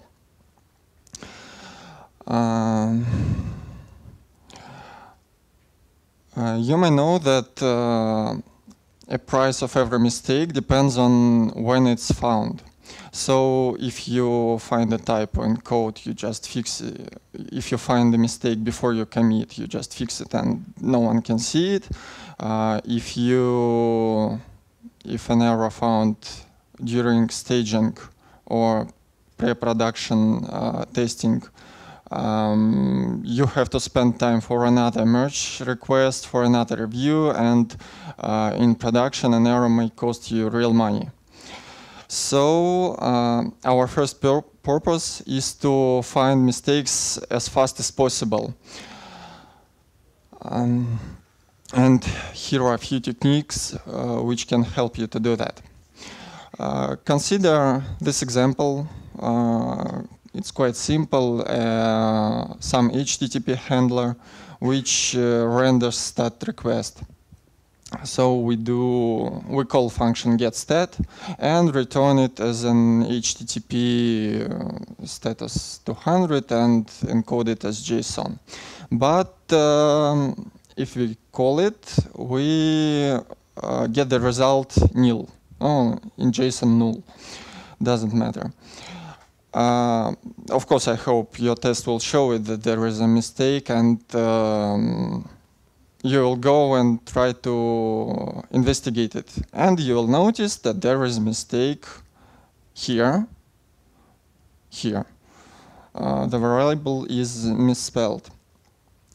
To eliminate this kind of problems, the first simple and yet still powerful feature is the so-called Lua strict mode, which we embedded as a module. And if you enable it with the simple require strict on, you can Lua will protect you from accessing undeclared variables. And instead of result null, you'll get a clean error that variable is not declared. That's what we want to do. That's cool, but strict mode is very simple, and there is a beta thing called LuaCheck, which is a static analyzer. Please raise your hands who have heard it, who uses it. Oh, that's a lot of people. What about the rest? No? It's a Lua linter, and it highlights mistakes right when you, as soon as you type. So you don't even have to wait for tests. You get the highlighting even before you write a test for it. And that's good. And it's also a good practice to make it a part of continuous integration and continuous development, because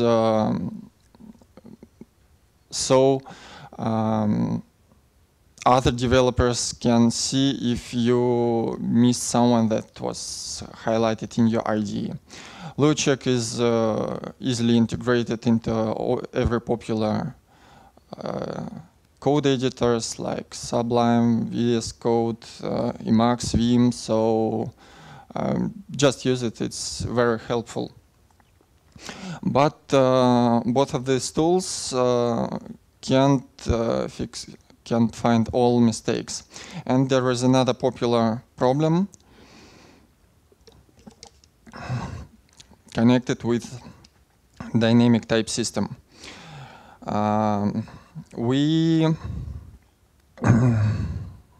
Lua is a dynamic language, so we don't have static types.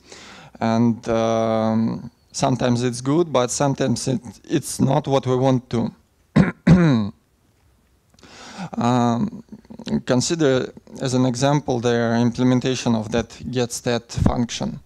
It accepts two parameters, URI and some options. And internally it just does HTTP get to some another server.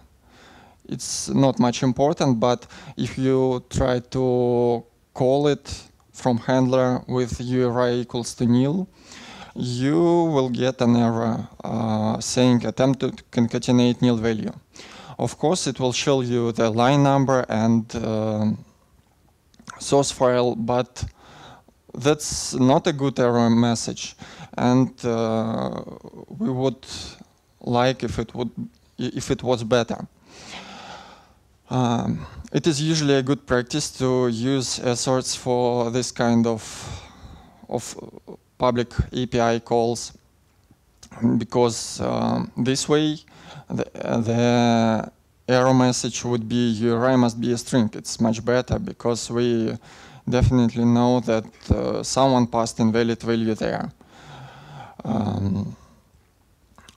Okay, but the second argument is still hard to be checked. First, if we don't make any checks and opts is a table, we are likely to miss this kind of typos. Here you see it's written with a typo. So if you don't have an assert, there is no way to check that everything is good. And when you try to pass the option with correct name, you will get that nil, you will substitute default value, and the code will work as not as it's as expected. And you will not even see a warning. Neither lower check nor strict mode can detect it because it's just a key in a table and nobody cares what key you have there. So it's still bad. If you try to assert it, you're likely to get tons of code because you have to check all options, you have to check that there are no undeclared unknown keys in that table, and this is just a boilerplate. So we made a wrapper for our sets called checks, which is a lightweight type checking for functions. It works using debug get local function call, and with this single line, rather short piece of code, you can check that both are of type you expect. For example, without arguments, you get an error message that bad argument to get start string expected got nil. That's perfect. We see where was the error and we go to fix it. And for options with a mistake, it says unexpected argument timeout with a typo. So we also go and fix it.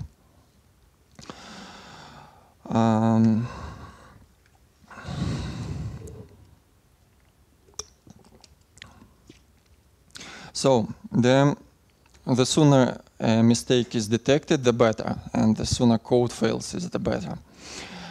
And after these three tools, we start getting errors during tests, during CI, GitLab fails, that's good. But we want to, now we just have to check all places and fix if someone has fired. Of course, when we say about GitLab CI, the only thing we have is logs. So it would be nice if logs point us what's going bad and what was the initial reason of that problem.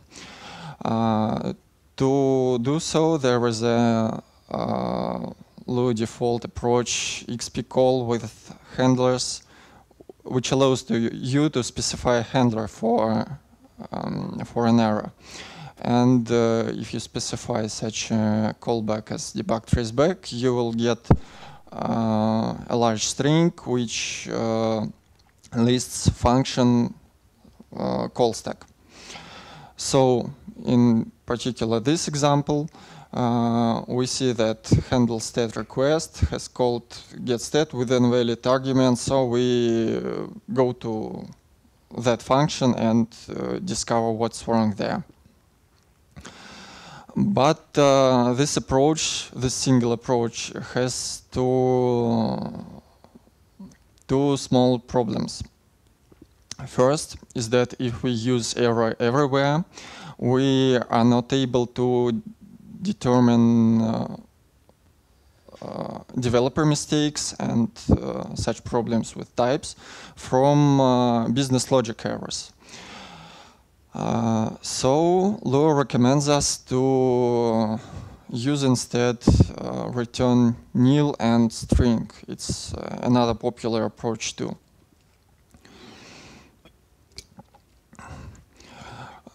So if checks raises an error, it's one kind of error, and business logic gives another kind of error, so we can determine, but in this case we lose stack trace.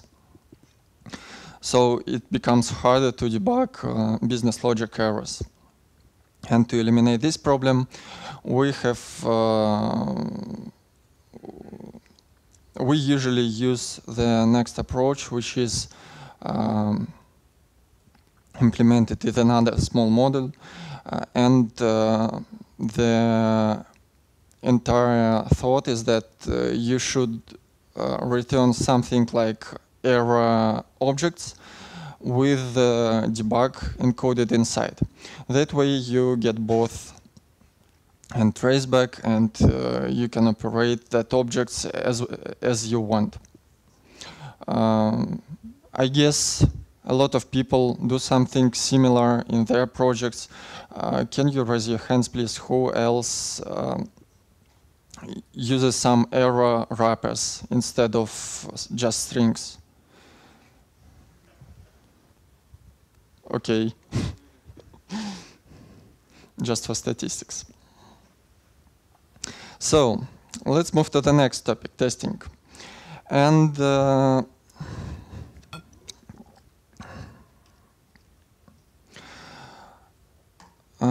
I will not cover testing frameworks with much information because we think that all frameworks are good for their special purposes, and we can't find anyone much better than the others. So we use many of them. Tarantul has its own framework called TestRun, which is specific for Tarantul. We also use Lua Unit, PyTest, and if it's convenient, then it's okay. But another interesting thing in testing is code coverage, which is usually measured for your code. But here I want to give a warning of line coverage and the popular tool LuaCov that measures it, because sometimes it is likely to misinterpret high line coverage with low errors. So the problem is the following. Consider the function getStat again. We can easily cover it with just one test, and it will show that line coverage is 100%, but the truth is that if the line is covered, it doesn't mean that it won't trace. For example, what would happen if we call getStat for connection refuse URI, or what will happen if server returns some other but 200 result? And we can't see that from line coverage. So the general recommendation is that, of course, if your line coverage is 0, it's very strange, but I guess you don't need line coverage to notice it. I mean, you already must know about your very low coverage. But if you are going to write some tests and going to cover some uncovered code, and think that 90% would be better than 80%, that's strange. That may not help you in production, actually.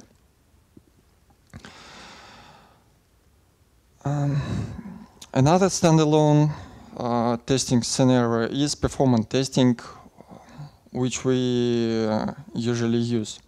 And the open question here is that there are several tools, GPF tools, Google performance tools, and Coldgreen, and some other who helps you to collect C-stake. And there is GTP sampling profiler, which collects Lua stack. But the question is that we didn't find a tool which can capture both of them at the same time. Look at the picture. This is an example of one of our models, and the profile here is Veloc, actually, but there is only one entry point. It's small here, but it's called decode, and it wastes almost all time inside creating tables, decoding strings, hashing, and well, table operations. But imagine what should we do if there were several entry points which are spread out Lua code, and from that stack trace we can see if which part of Lua code wastes time in C functions. So if you have an answer for that question, please contact me after the conference. And one more thing is code sharing. And here I mean not only sharing the code with a customer and delivering our products, but also reusing code within teams. So for the rental, it's normal to use all kinds of packaging like RPM, deb, static archives, and so on. But they are not too useful when we need to quickly develop something and give it to a colleague. And the best thing here is, yeah, here they are.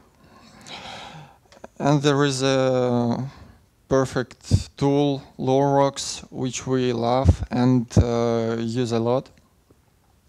And just in case you missed half a year ago a presentation in Lua Workshop, there was a release of LuaRocks 3.0, so I will just highlight again the main features of LuaRocks.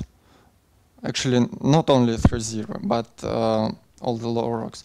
So it's convenient for development. You can use LuaRocks as your own build system. And the general recommendation is that you can use it instead of make. Actually, LuaRocks make should call make and not vice versa. In 3.0 there will be there is LuaRocks test command, which we are looking forward to. And LuaRocks is useful for shipping code. You can pack a rock, you can give it to someone else who will install it and use just like in 5 minutes. And for release management, it's useful too. There are, if someone doesn't know about it, 2 useful commands like write rock spec and new version, which allows you to render new release, and so you can publish it almost automatically. So that's all what I had to say, and in conclusion, let me repeat that that's important, that the sooner mistake is found, the better. For that you can use strict mode, you can use LuaCheck, you should use. You can test type checking when you need to, not everywhere, but somewhere it's useful. It's always good to capture traces to analyze them later. And the separate thought is that don't chase line coverage, but think twice. So that's all. Here are some links for tools I have mentioned in my presentation, and if you have any questions, you are welcome. Thank you. I see you have active supporters back there.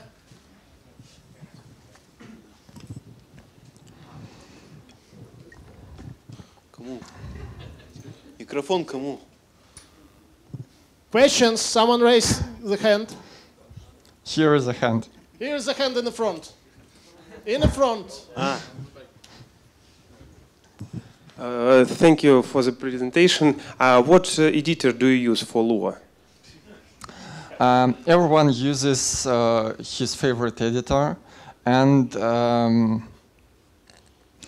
if you want to know the statistics, I can mention that the most popular within Tarantul solution team is Emilua.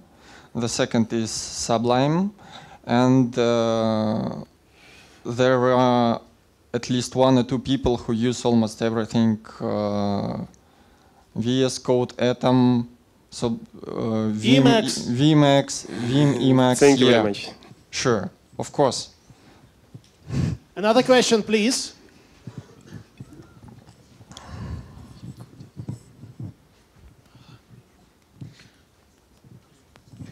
Hi, thanks for the talk.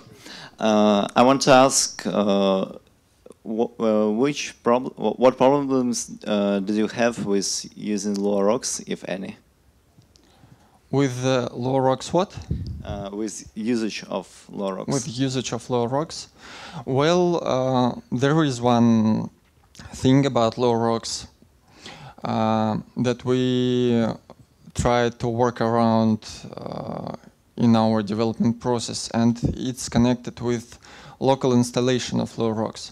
We usually like to install rocks like, you know, in Python virtual length, and it's one of the things that LuaRocs doesn't provide out of the box. So that's it. Local installation. But doesn't it? I think it does. Local, I mean in current directory. Yeah. But I think does it already? Yes. From what version? Guys, who are sure that LuaRocs does that? Yeah. So just ask in the mailing list for LuaRocs, it can do this. Anton? Hello, thank you for the talk. Just minor question. Have you already tried the brand new feature of LuaRocs 3? I mean, running tests when installing a rock. Do you have such experience? No, not yet, because we hadn't ported our development process to version 3 yet. Thank you. But will you? Do you have plans? We have plans. I have plans. Okay. At least test it and then look. Okay, thanks for your talk. And let's back again to the example where test was connection fused and bad request. Do you think that there is a mixing of unit testing and integration testing? And should the developer of that unit write their tests? Yes, of course. This is the problem of unit testing, but the idea is that coverage won't show you that there is a problem. Only close look of a developer can tell that there is something wrong here. For example, you can notice that there is no error checking at all inside the getStat function. and it just returns the result of HTTP GET as is. And that's strange too, but in this specific case, lower coverage can't help. Okay, thank you. Okay, next question, please. Thank you. I have a question about the Linux versions. Which Linux is better to work with Tarantul? Thank you. Do you mean which Linux kernel version or what? No, I mean Debian maybe, or CentOS, or maybe another version of Linux. Ubuntu! Yes, maybe. Use the version you... Do you mean distro first of all, or? I mean, which distro is better to work with? It's all up to you. Use your favorite distro. Tarantul doesn't care. Yes. Okay. Well, there are several lines in Tarantul documentation that says that the Ubuntu CentOS are officially supported, and some others, and some other distros are not listed there, but that doesn't mean anything, and you can use your favorite own. So roll your own package. So it's no recommendations. There are no recommendations. Thank you. Why should they be there?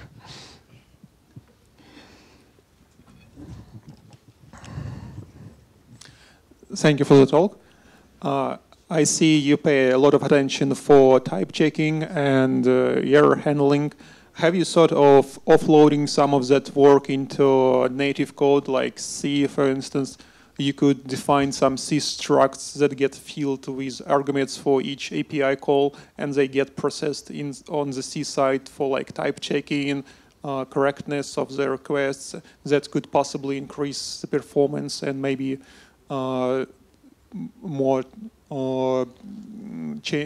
types checking can be performed this way. Have you thought of that? I don't think that offloading such parts of code will help us to check errors better. Moreover, it will waste the time because C development is always slower than Lua development. It won't speed up finding that errors because just for the same reason. So the reason we pay so much attention for the error checking is that we want to save our time. And as I already said, the faster you get an error, the faster you can fix it, the more time you save, the better your code, and everyone is happy. And porting this to C is not what can solve these problems. Okay. More questions?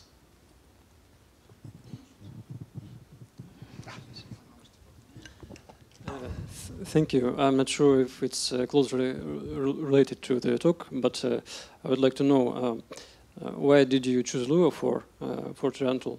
Which options did you consider? Did you consider what? Are you happy with Lua, or maybe you regret something? I regret nothing. Sorry, go on. Do you? No, me neither. It's a very hard question. I don't. Well, the Tarantul uses Lua for so long time that it was. I think I was in school yet. Anyway, why Lua? Lua is very fast to develop, and as Roberto already said, it's fast to execute. It's really easy to be embedded. It's good for use when you need extensions and all kind of that stuff that we use in Tarantul. So I think Lua perfectly fits there. Bravo. Okay. So you mentioned that you are using G.P. Do you stick to Lua JIT and therefore to Lua 5.1? Yes, we use Lua JIT inside the Tarantul, and actually all the things I say are about Lua JIT implementation, which is built in there. Thank you. Next question, please.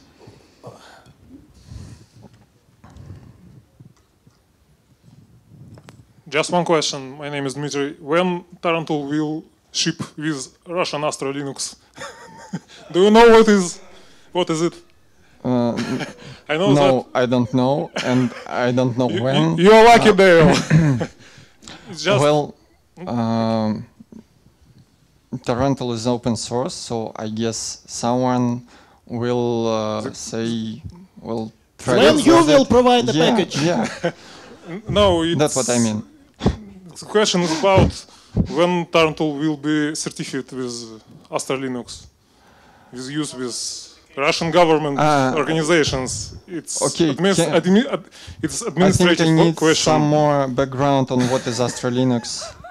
Is that certified OS or that kind? Yeah, yeah. Government certification. Certification costs money. Certification costs money, and who will pay for certification? You? No. Then, sorry, you have to find someone. Maybe mail are you eventually. Hello. A question about LuaRocks package manager. How do you use it?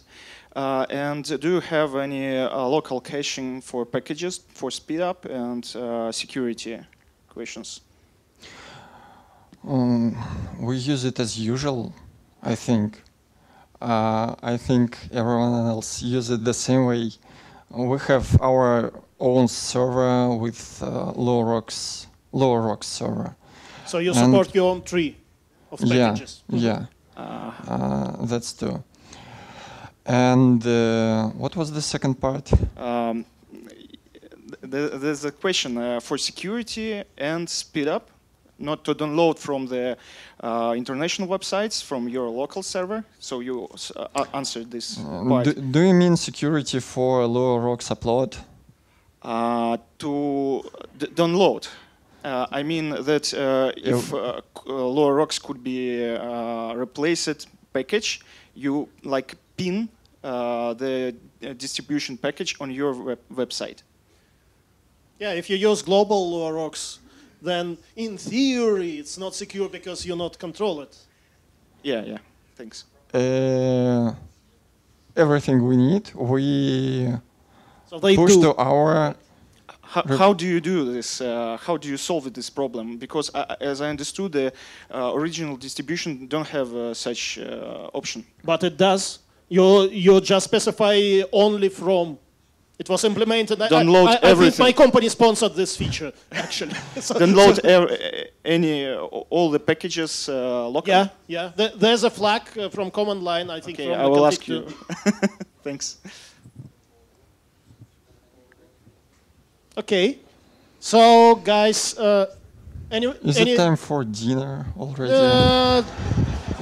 20 minutes. You have 20 minutes more. Roberto, yeah. So, thank you, Yaroslav. A few more announcements. Roberto, would you be so kind to sign some more books? Yeah. So we have 20 minutes until lunch. Lunch will be on the first floor. Meanwhile, Roberto will sign some books. Please don't stampede to him. Be polite and form a line. And okay, another. I have to ask you something. Please, then entering this room, if you are from that side, if your place is here, please use that door. And if you're from that side, please use that door so not to cross the camera when the talk is on. Okay? Thank you. And one last announcement, two last announcements. First of all, there's a book, Programming in Lua, 4th edition, that I have here. Who has one? Raise a hand. I have one. Roberto has one. Yay. Okay, so for everybody else, we will have a contest on a round table at after the last talk for the best question. Yeah. And actually, no, not for the best question. Roberto will name a person. No, Roberto doesn't want to do this. Roberto, what do you want me to do this? Just do a drawing. Okay, then any piece of paper that gets on this table, write your name there or use your business card. And you can use my business cards, actually, because I'm obviously not on the drawing, right on the back side. And we will, Roberto will draw from someone's hat a business card for someone who gets it, who gets this book. Okay, good. And the last announcement, we will have after party. After the conference, nearby at the restaurant called Fermo Grill, right here. A short walk from here at 20:30, starting from 20:30, 8:30. Okay, and I leave you all to Roberto and coffee. Thank you.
From the lunch.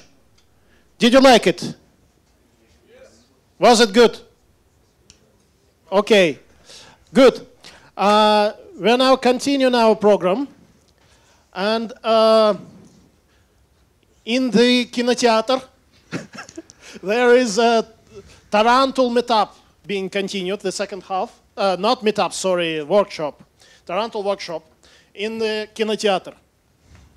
And meanwhile, right now, Sergey Lerk, our repeat speaker. Reoccurring speaker. Constant speaker. Will give you a talk about, well, shaders and Lua. So I give you Sergey.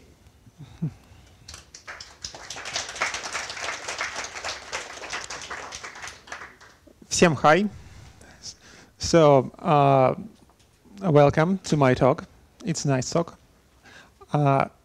Let's get a little bit introduced to each other. My name is Sergey, as you can see. I'm a game developer. I work with Lua engines, Corona, Default. I do consulting, plugins, Lua stuff, lots of stuff. And you guys, are you game developers? Anyone? From here, 1, 2, 3, 4, 5. Yeah, so few of you. So maybe do you use Lua in your games? Yeah, nice. Okay, so for the rest of you, this would be something new, I hope, and something really interesting. So, what is Default? Default is a game engine. It's lightweight. It can handle 2D, 3D graphics. It has Lua scripting. We all love Lua. And it has a website. It's called default.com. And it's not default like in 1998 default of Russia. It's different default, but it's spelled differently. So default, it's like it's folded something and then it defaulted something like that. Stupid name, but anyway. It's multi-platform. It can run iOS, Android, macOS, Linux, Windows, HTML5. Nice. And Default is also this program. Yeah, you can see it. I hope you can see it. So what it does, if I hit run, it will output a black screen. A black screen is a start of a new project, of a new life, of anything. So to get anything on the screen in 3D world, you need shaders. Shaders is what makes stuff possible. Anything that you see on the screen in games is a result of work of some shader. And shaders are really fun to code with. So let's have some image. In Default, we go to the main collection file, which is like a level, is like a stage, and we add a game object. Let's call it image. And in the image, we will add a model component. Model is like a 3D model or a flat model, which is suitable for rendering sprites and textures. Assign a material to it. For example, diffuse material, very simple one, and assign an image to it. Now, if we hit run, and Default builds the game for us, we can still see the black screen, because most often when you do stuff and you don't see where it ends up because it's not sometimes so visual process. And in this case, our image is too small because the model is has coordinates from -1 to 1, and our screen has a larger pixel count of the window. Now I increased the scale of image model, and if we run it this time, we will get a dog on the screen. This is my dog. His name is Steven. Say hello to Steven. Hello, Steven. Hello. Steven says hello to you too.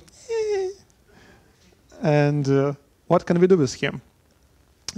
So I assigned a material to the dog. You know, dogs are made of fur, but in 3D they're made of code. just pure cold code.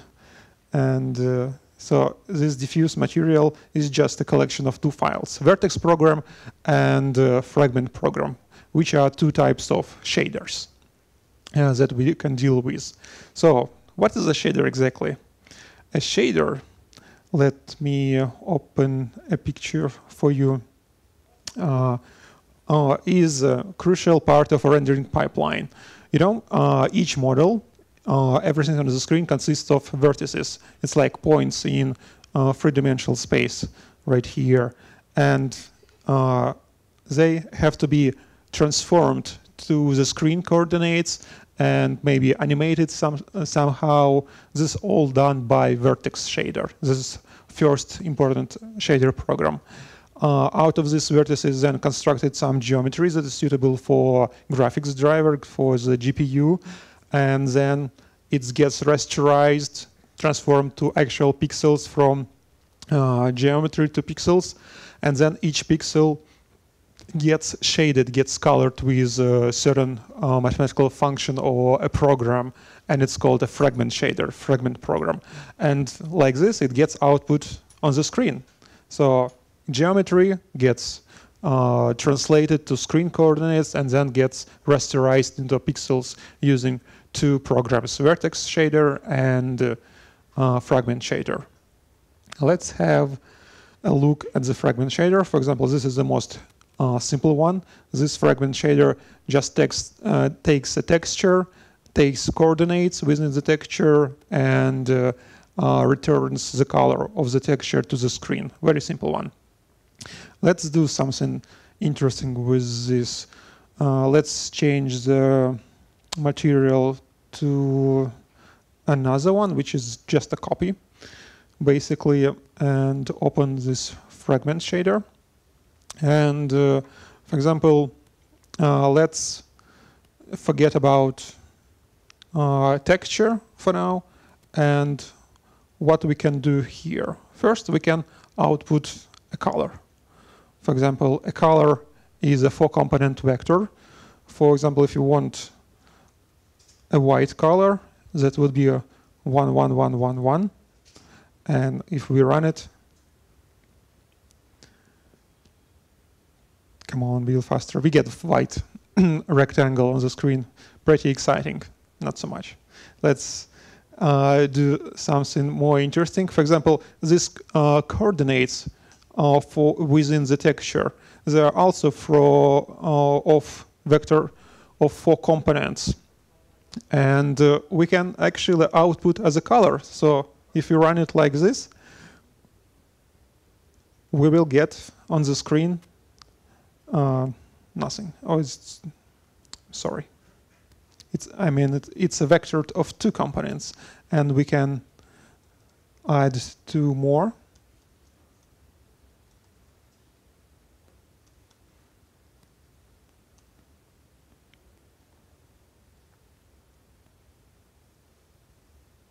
And we will get a color representation of the texture coordinates on our image. So this would be a red one is 0, 1, green one is 1, 0. Actually, it's the other way around, but who cares? And the yellow one is 1, 1. So that's black one is the top, is the bottom left corner of the screen, and 1, 1 is a top right corner of the texture. So this is how it's done. And let's get back to our color. For example, vector for color, let's copy it and output like so. And we can now modify the color, and we can, for example, assign red component to 0, and we will get a dog that is without red component. So this sort of stuff, it's fun to do. And with shaders, you can do a lot of interesting and visually fun stuff. So that's fun. But how can we do this with Lua? We can't. But we can, for instance, delete everything here and specify the color from Lua, we need to define the color as a uniform variable. Uniform means that its value can be assigned from outside the shader. And let's create a script file for our image.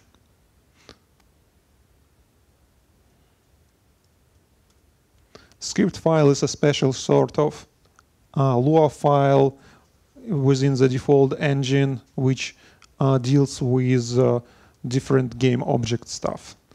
And then we can add this file to our stage. And now we can control our variable from within this script. So we can call model set constant. So model set constant is a special API of default, which allows us to change stuff in the shader. URL of the model is just hash model. Our constant that we just created was named color. And the same way, we assign a vector of 4 components. For example, if we want red color, that would be 1, 1, no, 1, 0, 0, 1. The first component is for alpha. We want alpha to be 1 for it to be visible on the screen. Now, when we run it, default sets the color to propagate the color value to the shader, and shader knows it's red color. Nice. But that's not all. Default also has another set of API which called GoSet. Go stands for game object, set stands for setting various stuff. And it can actually do the same thing. It's just a broader function. And it can work with other stuff. So if I run it, it will be the same output as before. But now comes interesting part. Another API in default, it's called GoAnimate. And what it does, it can animate between 2 values some property of a game object. In our case, that's the color constant. Playback would be how we would like to make the transformation. The simplest one would be a playback once forward, just from one value to another.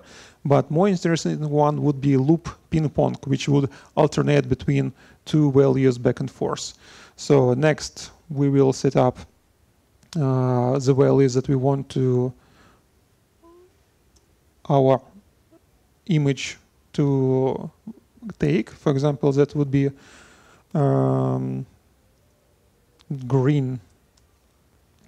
Easing. Easing is just another function that takes control of how the value is transformed along the way. And for now, it would be just linear, and duration would be 1. Is it big enough? I can. Yes, thank you.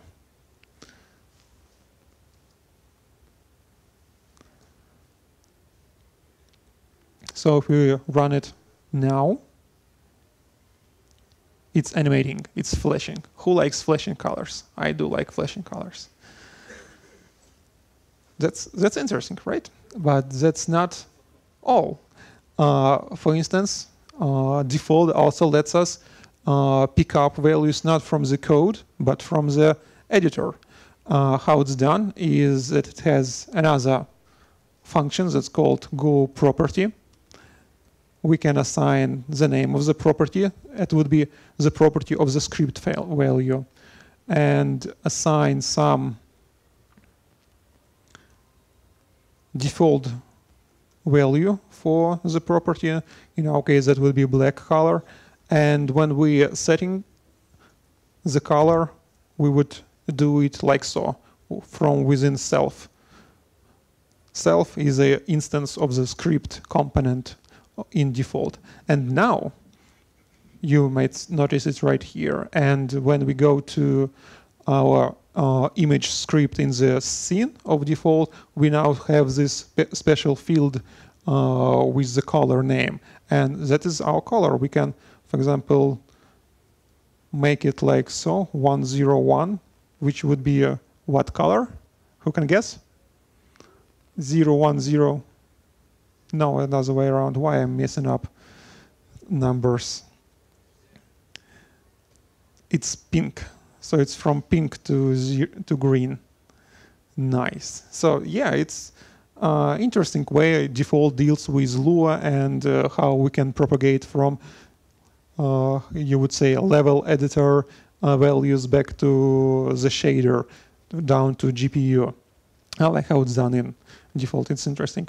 It's not visible in here, in main collection, because it has to run Lua code for it to be visible, and in the editor it doesn't do it. It just runs fragment shader, and fragment shader has the black value for the color, and so we can't see anything here in the editor. But that's not too bad, right? Now let's talk about vertex shader. Let's return it back to normal. Texture 2D. Take a pixel value from our texture.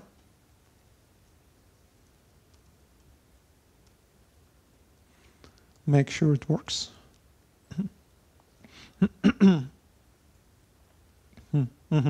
Steven is back on screen. He missed you. Did you miss Steven? I missed Steven. He's at home, and I'm here. So let's open up the vertex shader for the model.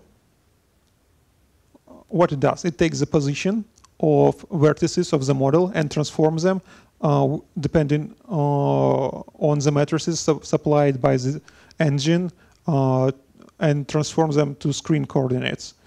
For instance, if we take the model that I was showing you, it's this one. It's just plain 2D mesh, and if we go to edit mode, you can see individual vertices. So these vertices gets modified by the vertex shader. So and fragment shader takes, for instance, 3 vertices. They form a triangle, and fragment shader shades everything that is between this area with some specific color.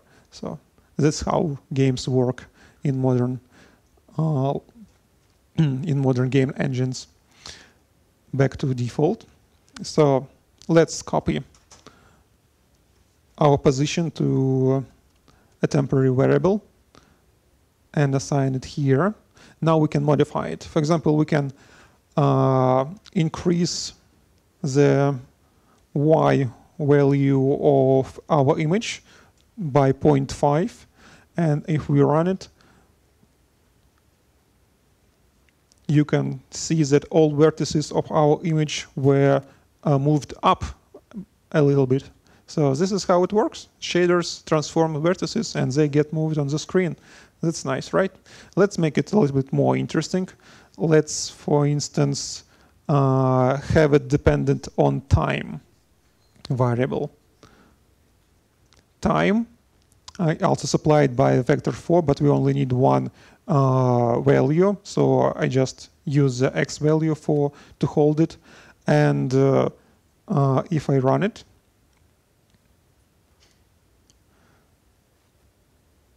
now dog is flying in the black void of the screen.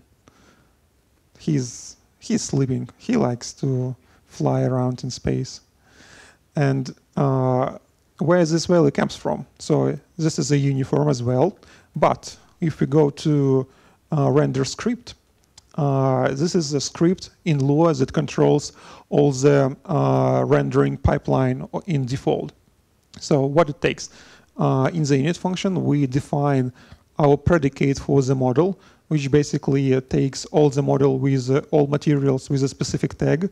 So if we go to the model material, you can see model tag right here. So this is how it knows that we want to render a texture. and there's a constant buffer. In this constant buffer, I can put various parameters, and they get sent to all the shaders that have them and that want them. So this way, you don't have to specify time variable for every model in your game. You just specify it here once, and then it propagates to every instance if you have many of them. And it's done with the draw command of the default, render draw. It takes the predicate that you want to render and a constant buffer that with a set of variables that you want to. So shaders can have them. Let's go back to our example. Let's, for instance, decrease the amplitude, increase the frequency, and maybe make it dependent on the x value of the vertex. And if we run it, the formula like so, we now have this strange movement, which is not well suited for a dog. Would you? And let's maybe change the image a little bit, make it smaller, and replace the actual image, replace the model with a bit more detailed model, which has more vertices. If we go in Blender, I want to show it to you, and import this new model that I'm using. It's quad 4x4. And if we go to edit mode, you can see it has more geometry, more vertices. So if we have more vertices, we can do more stuff with the geometry in shader or in the model, anywhere. So, and if we change the image, for example, to this, and run it, we can have a waving flag of Brazil with a simple formula in the vertex shader. This is nice, right? I like it. So yeah, this is how vertex shader works and how we can control them from within Lua using the default engine. And as a bonus, I want to talk to you about some limitations. So you see this language is called GLSL that default uses to compile shaders. There are different shader languages, but this one is one of the most used.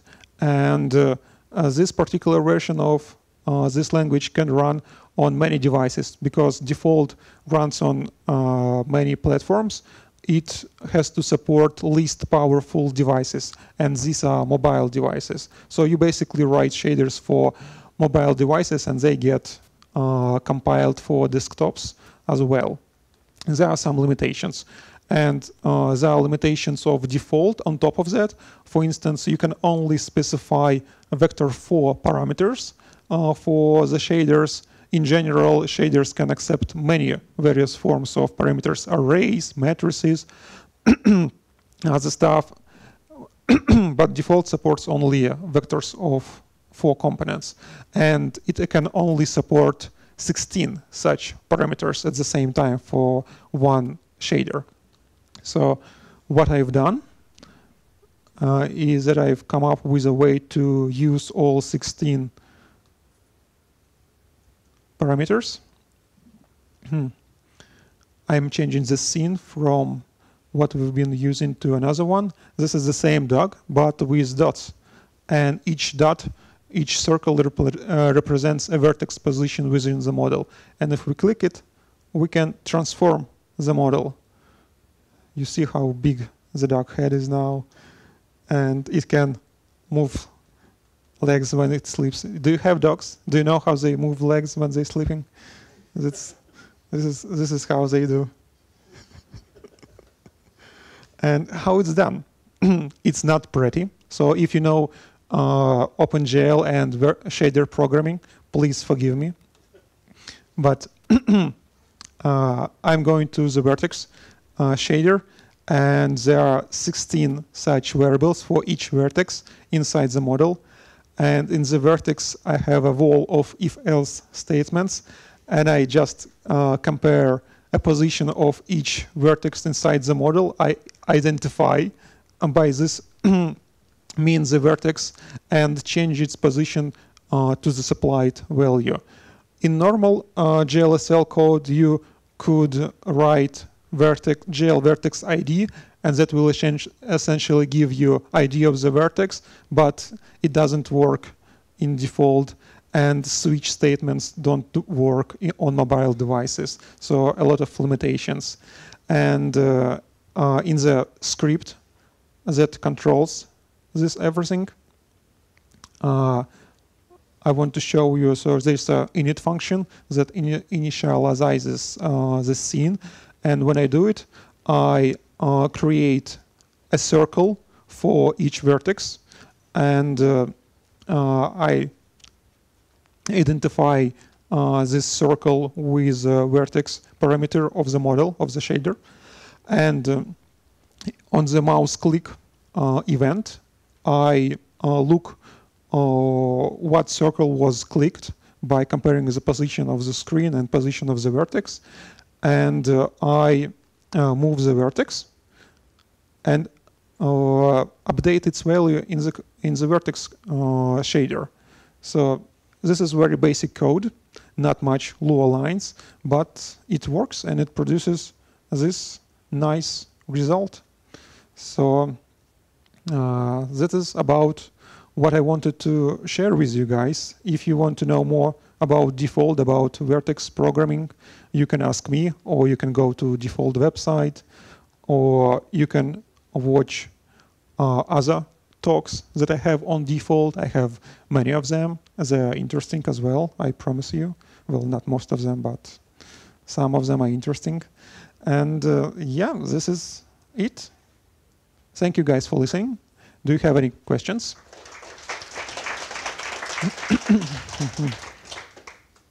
So who can control the microphone?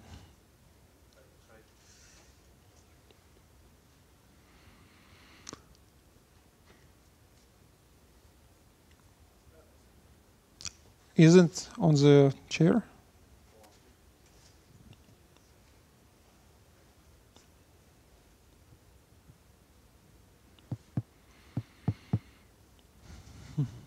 Hello. The question is, in the first example, could I put a value into uniform using callback? I mean, at each frame, that callback should be evaluated. Yeah, using what exactly? Callback. Callback? Yeah.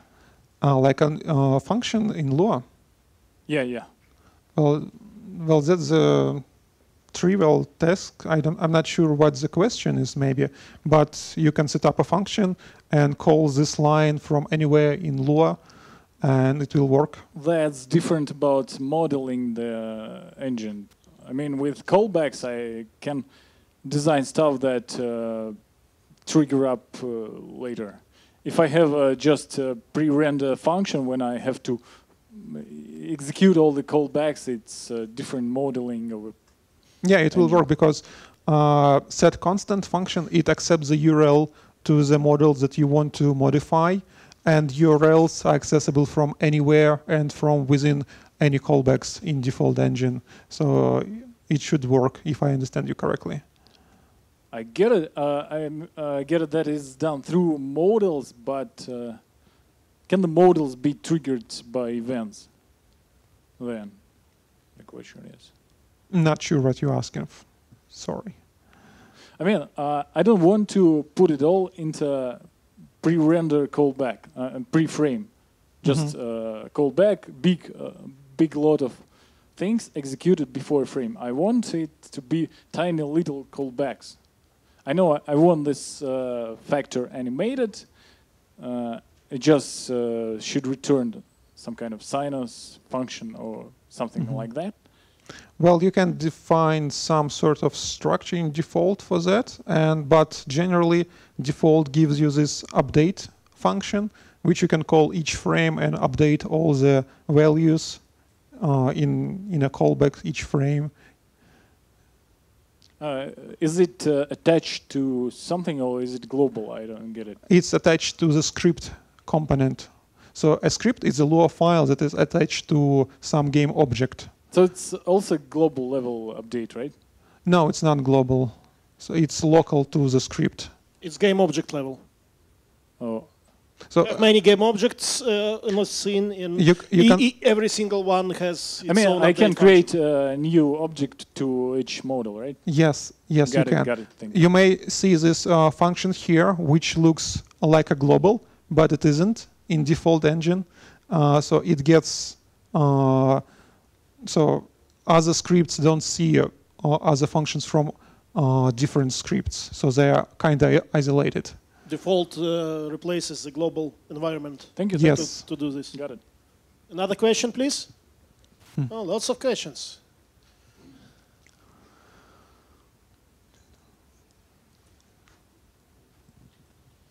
As we can see, there is a global update function. Yeah, as we talked right now, it's not global. It is global in lexical sense. Yes. In lexical. I don't like it about default, about this syntax, and I don't use it. I use some wrapper around it, so it doesn't look like this scary. But so yes, it's completely wrong that there is one Lua state for every script. Lua states are different stuff. So here's the default runs in one Lua state most of the time, and from the render script I can import. I can require a Lua module, and from another script I can define require the same module, and they can communicate with each other through that module. But all these functions, they don't overlap. We don't see that stuff in this model. It's I think it's better look that there is a table, local table, with methods, and return that table. Right, but if we're talking about scripts in default, there's another about how they get processed. So right now here you write the code with global functions, and when the default engine processes this file, like in the end, it takes all these function references from the global scape, deletes them, and puts them into user data meta table for the script instance. So it's tricky, but it works for them. Do you think that there is some performance hit? No, because it's just only initialization. There's a performance hit for user data self value, because self here is a user data, and when you index this value, it calls a meta table, and there's some performance hit, but it's also not so big, and you can replace it. Okay, we can say that script starting once during the scan render, and we no matter how long it starts. Mm-hmm. Okay. Thank you. There's one script instance per one game object that we create in the game. Thank you. Very interesting demo, thank you. Could you tell us a little bit more about that language with extension FP and VP? It looks like C, but it doesn't, I guess.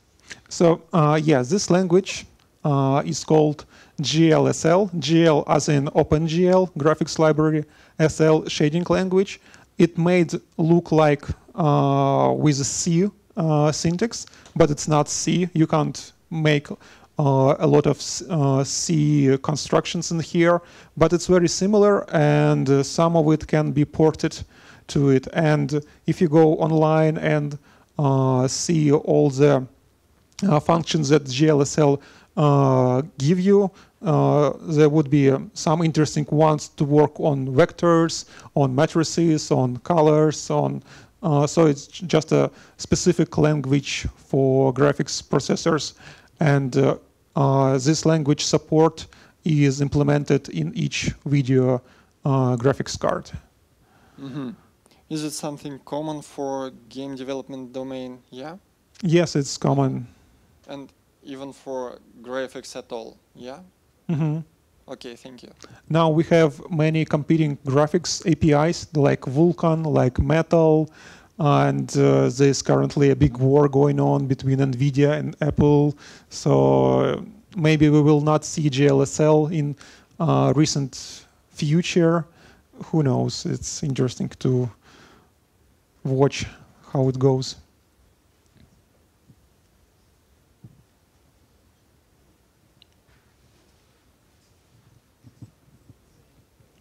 More questions, please? And to remind you, we have a workshop where I will, using default, make a platformer game, a simple platformer game. So if you would like to watch me how I do it, join me at the workshop. In a half of an hour, actually in 16:15, 4:15, in the Kinozal, Sergey will continue, or start anew. Yeah, I will start from scratch and I will show how a character can move on the screen and jump and not fall into the infinity standing on the platforms. Okay, any further questions, guys? No more questions? Then Can you ask you a question? Yeah, you have to raise the hand and give you something, Mike. Sergey, a simple question. This GLSL file, can it be generated with Lua and translated in runtime? Well, if you write such thing, it might, but there's not much point in doing so because it has to be very efficient and with specific function calls. So not much point in doing so. But if you do it offline, before the game starts, well, on the build time. The beauty of GLSL, it's syntax, which is missing in Lua. So it's not. So Lua is not the right tool for the task here. As Roberto said in the first right. talk. I think Lua is a good thing to generate it and to exclude this boilerplate, to write it in a more compact way, if we could do it. Metaprogramming. Well, then you will want to work with tables in Lua, and they cannot be easily transformed into GLSL, into the C stuff. But you always can invent a way. As they say, you have to write code generators that generate code generators that generate code. Okay. Okay. Any more questions? So thank you, Sergey. Thank you very much. Thank you. And I have to. This is not the laptop. Okay. I have a real small. No, thank you. Real small announcement to make is that we have the Telegram channel for the community. And here it is, t.me/Lua in Moscow. If you have Telegram, please join us for announcements for the new events. Also for announcements for the after party. Also we have Instagram account. And there's a hashtag Lua in Moscow behind Sergey Duck. Lua in Moscow 19. Please, if you post into Instagram or Twitter, please use it. And there's a press wall to take selfies. So thank you, everyone. We will continue at 4:15. And meanwhile, there's a coffee break. There's a coffee waiting for all of you, and also tea if you want.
Кто пойдет на автопати? Who's coming to after party? I'm sorry? What is after party? After party is a party after conference. If I may be so blunt, it will happen at a Ferma Grill restaurant nearby. There's a link to our Telegram group, and we will post a link there. Yes, right after the poll, there's an address. I will post the address once again. Okay, are you ready? Yeah. Not quite. Okay. 1, 2. 1, 2, 1, 2, 3. Without. Okay, we are good. So, welcome back, everyone, after the coffee break. And we continue with our program. And as I speak now, in the Kinozal, there's a game development workshop starting. Sergey Lerk, our previous speaker, will explain will show how to code a platformer game. So, if someone wants to be there, now is the time to go. 3, 2, 1, no one. Okay. Then I give you Mikhail. Michael. Michael. Michelle. Michelle. Michelle. Mikhail. Mikhail. By Belarusian. Okay. On Belarusian. Mikhail, let me speak from my heart. My Belarusian heart. My Belarusian heart. Okay. Who do you need? Applause, please. Sir.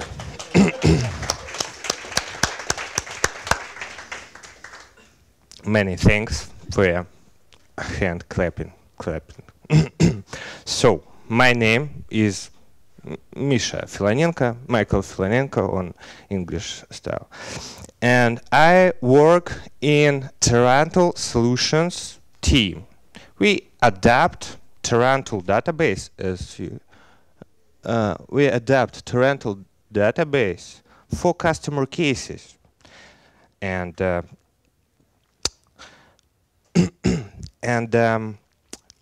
today I will speak about domain-specific language compilation with Dynasm toolset.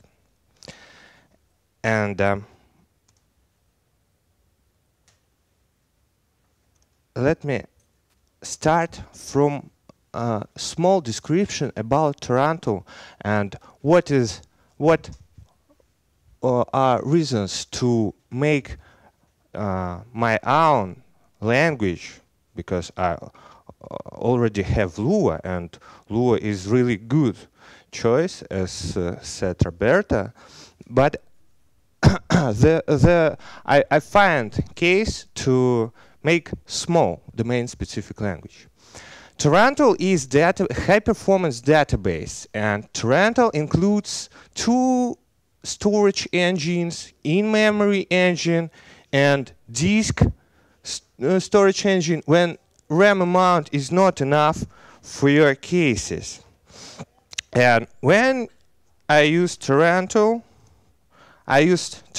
API to storing data, to indexing data, and to iteration over constructed indexes. And Tarantul database is high performance. And I want to store data as fast as I can. But it's already done by Tarantul core team. I can't do it faster than it is already done now. And also, I can't make indexing faster because it's already built-in feature in database. And if I have idea to make indexing faster, I have to dive into Tarantul internals and write patch. And you know, it's sometimes not so easy.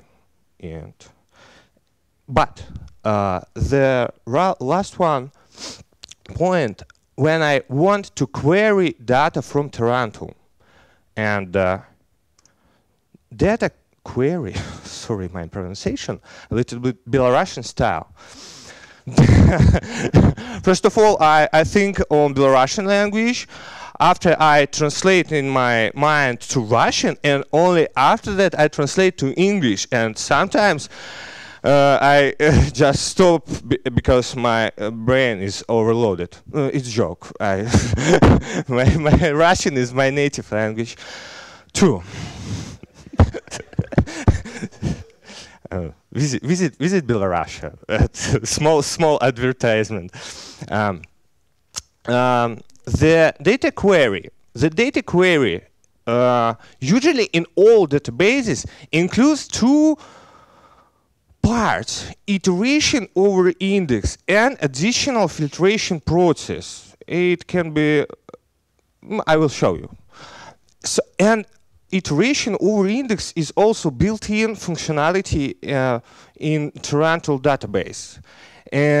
But I want to do data query as fast as I can, and the only one point which I can to do faster is filtration process. So I want to show you a small example to understand what I mean. For example, we have a table. It's a Lua style API. We have a table with people and with 3 columns or fields, and we have index on each field or column, and we have 2 people, and we want to get people with age between 30 and 40. And do additional filtration to get only musician. So this is built-in functionality, a little bit lower, and this part I want to do really fast. Textual representation. So I want to show how to make filtration really fast. I want to show how many ways we can to use to build query to Tarantul. Tarantul API includes 2 levels of API: C level and Lua level. And when I want to write query using Tarantul C API, I get the following pros and cons. And when I use C language, the filtration functions will be really fast because of compilation by compilers, and compilers was made by many people man hours. And I will show benchmarks at the end. But when you want to change, for example, one criteria from musician to driver or any other, or add there, I want to add there some other criteria, because, for example, I want to query only Belarusian musician. It will be fiddly on C language because I have to recompile whole source and restart my application, and there are cons. If I use Tarantul Lua API, it will be easier. You know, Lua, it's easy. Roberto said, it's easy. I use Lua, it's easy. I can say the same. But it will be slower. It will be slower despite Lua JIT. It will be slower because of dynamic types and auto-managed memory.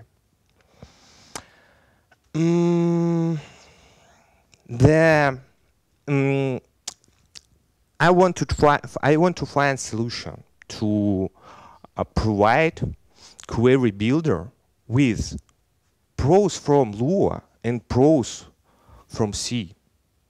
And why I can go from dynamic types to static types? Because usually database tables database scheme already contains information about types. And why I can go out from automatic memory, from automatic memory manager, because usually query is not big program. Query is just a question from user to database, and I can use hard-coded memory management. So this solution is to make small domain-specific language, not general case language, just domain-specific language, which includes just-in-time compilation, static types, and hard-coded memory management. And just-in-time compilation give me easy query construction, because you just can rewrite your query and I just compile it in time. You have no restarting. I have no restarting script. The solution is domain-specific language, and my roadmap is to build it, and I will build it by the 3 steps. First of all, I made parser of user input. The second step is to make abstract syntax tree from parsed user input, and the last one, just compile abstract syntax tree to machine code instruction. And I will use DNSM at this step. I will show it will be so easy. So easy. Too emotional. Too emotional. Probably you don't believe me. I use S expressions for my syntax. S expression quite easy to. It's not so easy and readable for user, but it's easy for me to do parser. And I use it because of simplifying my process. Later we can speak about that. We can convert, we can translate any syntax we want to S expressions. So S expressions contains 2 basic types, items and lists. And lists can contain items and other lists. For example, there are items, number, string, and just symbol. The next example, there are lists. 4 lists with some items, do nothing, arithmetic, and something like predicate. I will show what I mean. My parsing includes just iteration over string with capturing items and lists. If we use more science terms, it's tokenization process, and the next step, I convert they to Lua. Captured items and strings, I will convert to Lua tables. I validate syntax also at this step, and it is really easy to save meta information about query source string with using Lua meta tables. Meta information to meta tables. It's logical. For example, S expression with symbol equal hello symbol and aloha symbol will be translated to simple Lua table. The second step in my roadmap is generating abstract syntax tree. Abstract syntax tree is intermediate data structure between parsed user input and compiler. Yes, it's in my roadmap. In, for example, CLang, it will be a little bit complex with bytecode instructions. So abstract syntax tree based on rules, the following rules. The node of tree is operation, and no children are arguments for operation. For example, simple abstract syntax tree with operation hello and with 2 arguments dear friend. And how to convert parsed as expression to AST, abstract syntax tree? Quite easy, because I use first list element is operation and other elements are arguments. The example, list with sign plus number 1 and number 2 is converted to appropriate abstract syntax tree. And I use stake-based abstract syntax tree compiler. Why? Because it is the easiest way to do things, to do domain-specific language. I will show. Because how compiler works. Compiler traverses the tree and evaluates it by the following rules. Argument nodes are pushed onto stack as they appear in the tree, and operation nodes pop operands, produce the result, and push it back. Small animation about it. Previous example with small arithmetic abstract syntax tree. First of all, we push.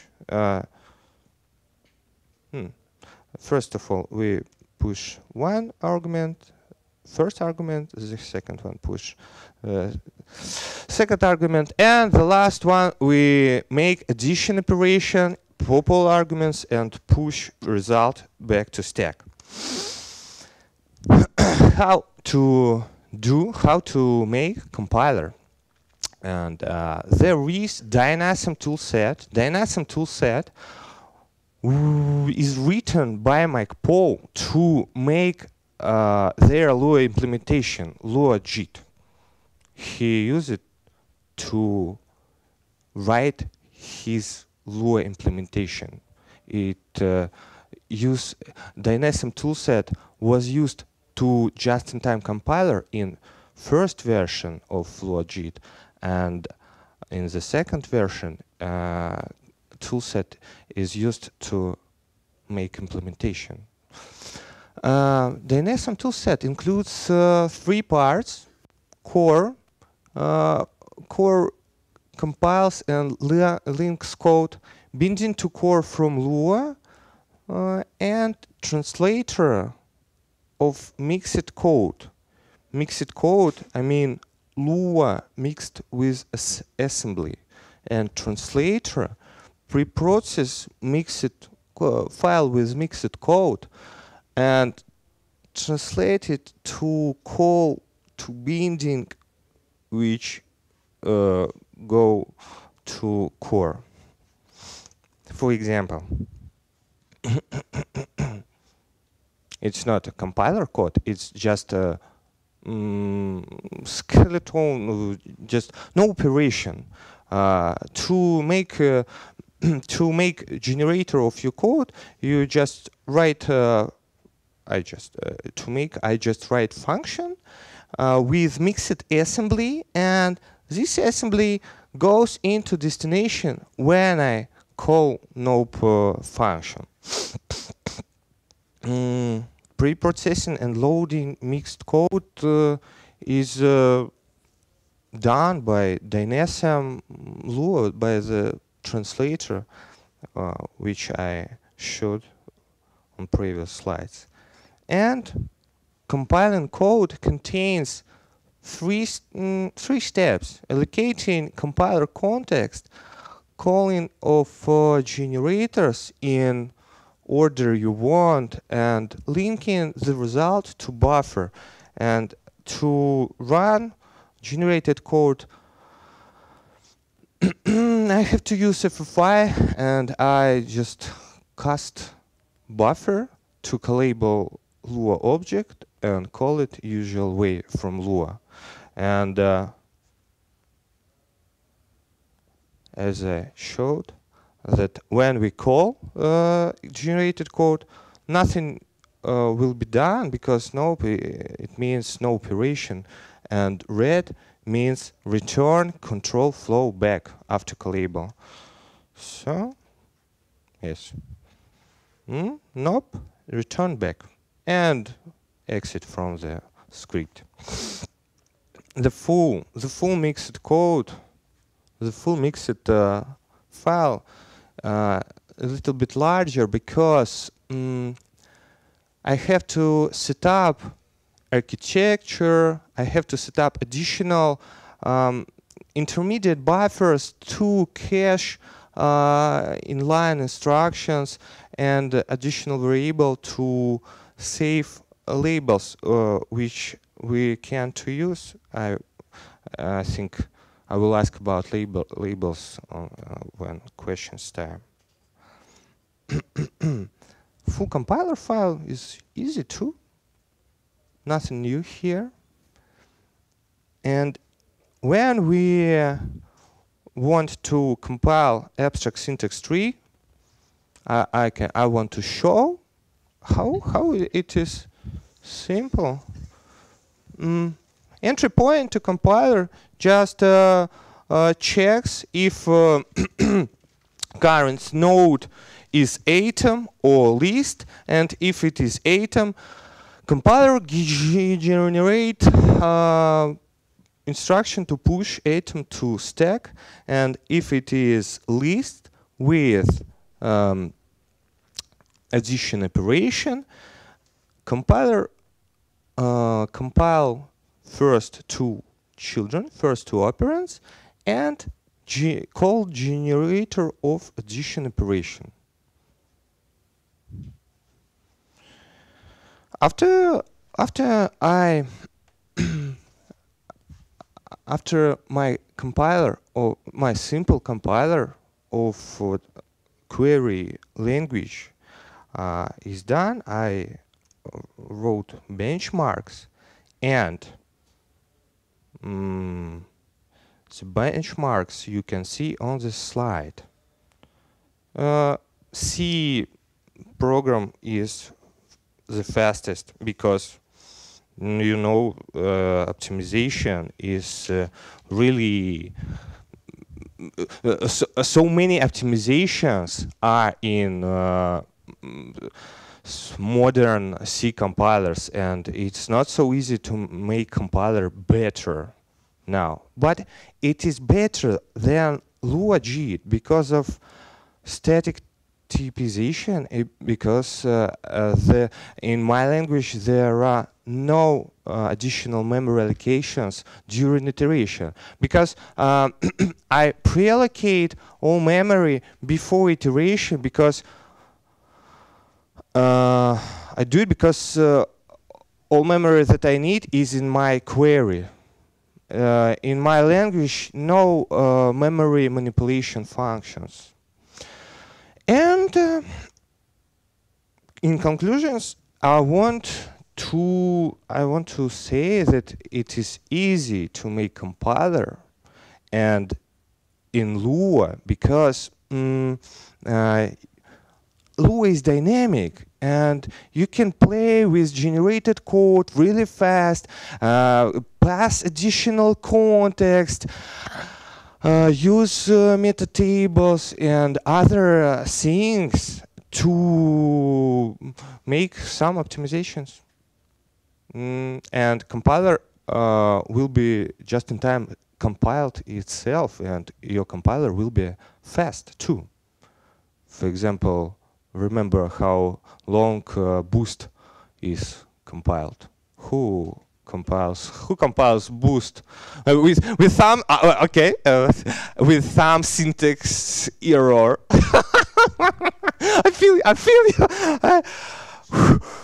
I feel your боль.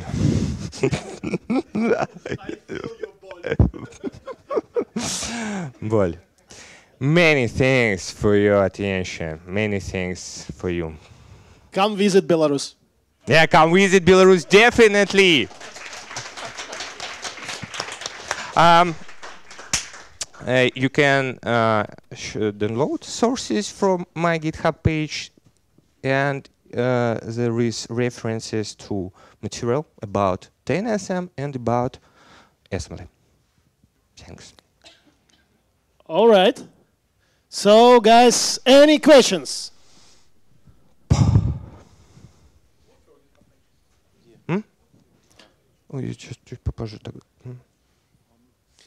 Is it worthwhile to use assembly for data for manipulating the data in the database? Couldn't you use something higher levels that would gain you portability? As you said, the modern compilers are pretty sophisticated and they output highly optimized assembly anyway. So, if I understand right, one of the reasons to make my own language is to easy query modification, and when I use static compilers, not just-in-time compilers, I have no this feature, but it is critical because users just want to change query on the fly. No. I meant why is your DSL, your meta DSL, as it were, why does it get translated to assembly rather than something higher level that would be portable between architectures? What, for example, C? Yeah. Like But you have to compile C. Well.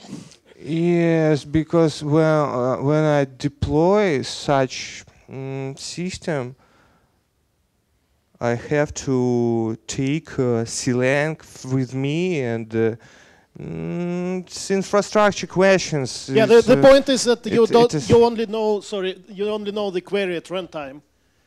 It is possible to compile C at runtime and if it do it fast, but it has its cost, obviously. And this solution a bit really simple, so to say.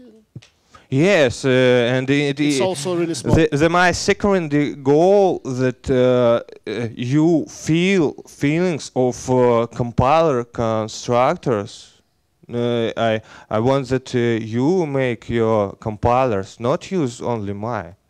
And it's yes, Lua better in many choices, but when you make your own compiler, you will take intuition about how your code, how your high-level code translated into the level code, and also if you go to x96 references, you will meet microcode, you will meet pipelining, speculative, you know. Try this at home. Are interesting. Try this at home. Try this at home. Try this at home. Okay. Yeah. Okay. So this is something you can bring home. Try this at more questions, please.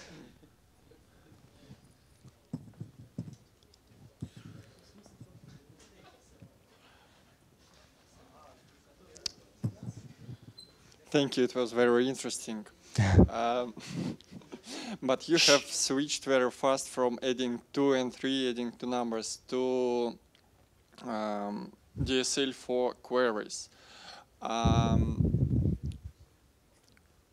Could you tell more about the queries itself, and how does your AST looks like for queries, I mean? Yeah, it's an equivalent AST for the query you shown us in the beginning. Age above 30. May I repeat the question in Russian? Yes, I understand. I understand the question. My query builder is more complex than I showed, because I implemented simple Lisp and implemented full Turing language. Turing complete. Complete. Is that the link? Yes, and you will find the full query in my Okay. in my repo. I will check. So, have you seen Lisp? Yes. Who's have seen Lisp?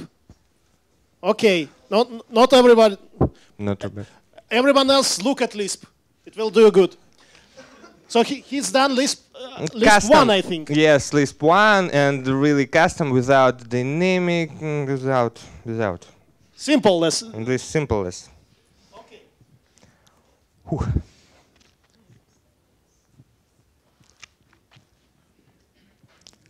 Hello, thank you for the talk, and just would like to clarify which operations does your compiler actually support apart from basic arithmetics?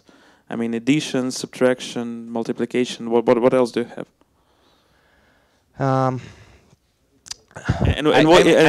Was it difficult to implement it? How much difficult was it implemented in direct assembly?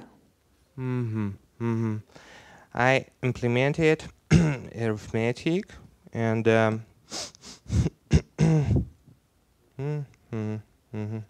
and a black screen. Okay. I implemented arithmetic, bit operations, calling to external functions, and lexical binding operation, and set operator for lexical binded variables. How difficult was it? It was. Yes, okay. And How many hours? operator if and operator and special form do with subform break and continue. So I and the difficult is if is operator if conditional operator because model of execution of if operator have to think about arguments, not like about function call arguments, but about arguments which will be evaluated independent depends on condition. Okay. Yes. And how much time in total did you spend? How many hours on this implementation? Roughly. How many hours? I think weeks, years. 40. 40 hours. 40 so hours. A week. But 40 hours. But previously I translated Common Lisp, the language book, from Guy Steele, and translation of book full power of my so you knowledge. You the Lisp. Yes. Okay. Thank you. Thank you too. Look at Lisp, guys. Common Lisp. Come on, Lisp. Common. This is Lisp too. Okay, more questions, please. Thank you. Who was the first? He was the first. You will be the next. You use this dynamic awesome in Tarantul? Not yet. Not yet? When? Not yet When? in production. When? So now the question is to lobby it through Konstantin Osipov. I said it on the camera. Okay. Okay, good. I will try. Use for the DSL or select? Right? I have to discuss about it with many people because now it's just in my head. It probably not so comfortable to other people, and also there is SQL language, you know, and if I switch to SQL just-in-time compilation, probably it will be more practical for society. I've got a thought. You implemented Lisp 1, basically, simpler, Lisp 1, and Lua is Lisp 1, so maybe change syntax to Lua. Yeah, yeah. Yeah, I think about, but when I try to change syntax, I have to make automatic type resolving. But why? For faster. And in S expressions, do you have the explicit syntax? In expressions, I use only one type, int 40. Okay, but you can, I think you can have Lua with only one type. Something like sub-Lua, something syntax from Lua and a subset of Lua. Yeah, because S expressions are really nice, but yeah, nowadays sadly hardcore. But after after limit. After intuition limit of amount of code, as expressions become unreadable. Yeah. Who tried to code in S expressions? Or Lisp? Obviously, Roberto tried to code. Did you code in Lisp ever? Yes. So Roberto can raise the hand too. And, who stopped coding in Lisp because he hates it? Okay, I love Lisp, but I don't code it in it still. Okay, another question, please. Меня зовут Василий. Спасибо за презентацию. Можно на русском скажу, чтобы никого не мучить? I will translate. У меня такой вопрос. Мне интересно, я видел книжку, называется Build Your Own Lisp, если не ошибаюсь. There's a book, Build Your Own Lisp. Да, и там было очень все похоже. S-expression, Polish notation. It was really similar S-expressions, Polish notation. Опирались ли вы на эту книжку, может быть, или какую-то имплементацию туда брали? Там есть библиотека MPC, если не ошибаюсь. Опирались ли вы, может быть, на нее? Did you use this book or libraries from there in implementing that? No, no. But there was no innovation. It is general common solution to make compilers. The Lisp is so simple. Why would at this level? Why would you need a library? Okay, thank you. More questions? So, no one? Well, thank you very much. Let me shake your hand. Thank you. Thank you very much too. And we will continue at 5:15. 17:15, прошу прощения. With our next talk. Thank you, everyone, and have a good coffee.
And our next talk is from Maxim. I give you Maxim.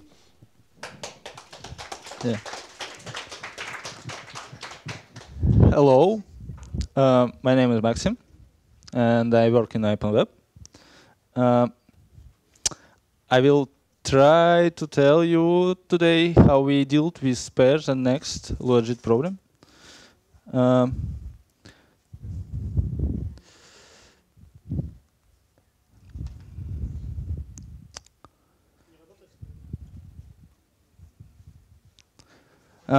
In OpenWeb, we are building platforms for real-time advertising, and we use Lua. We embed Lua in our application server for many years. We describe business logic on it, and in 2015 we decided to fork Lua-JIT to 0 because, for example, we need to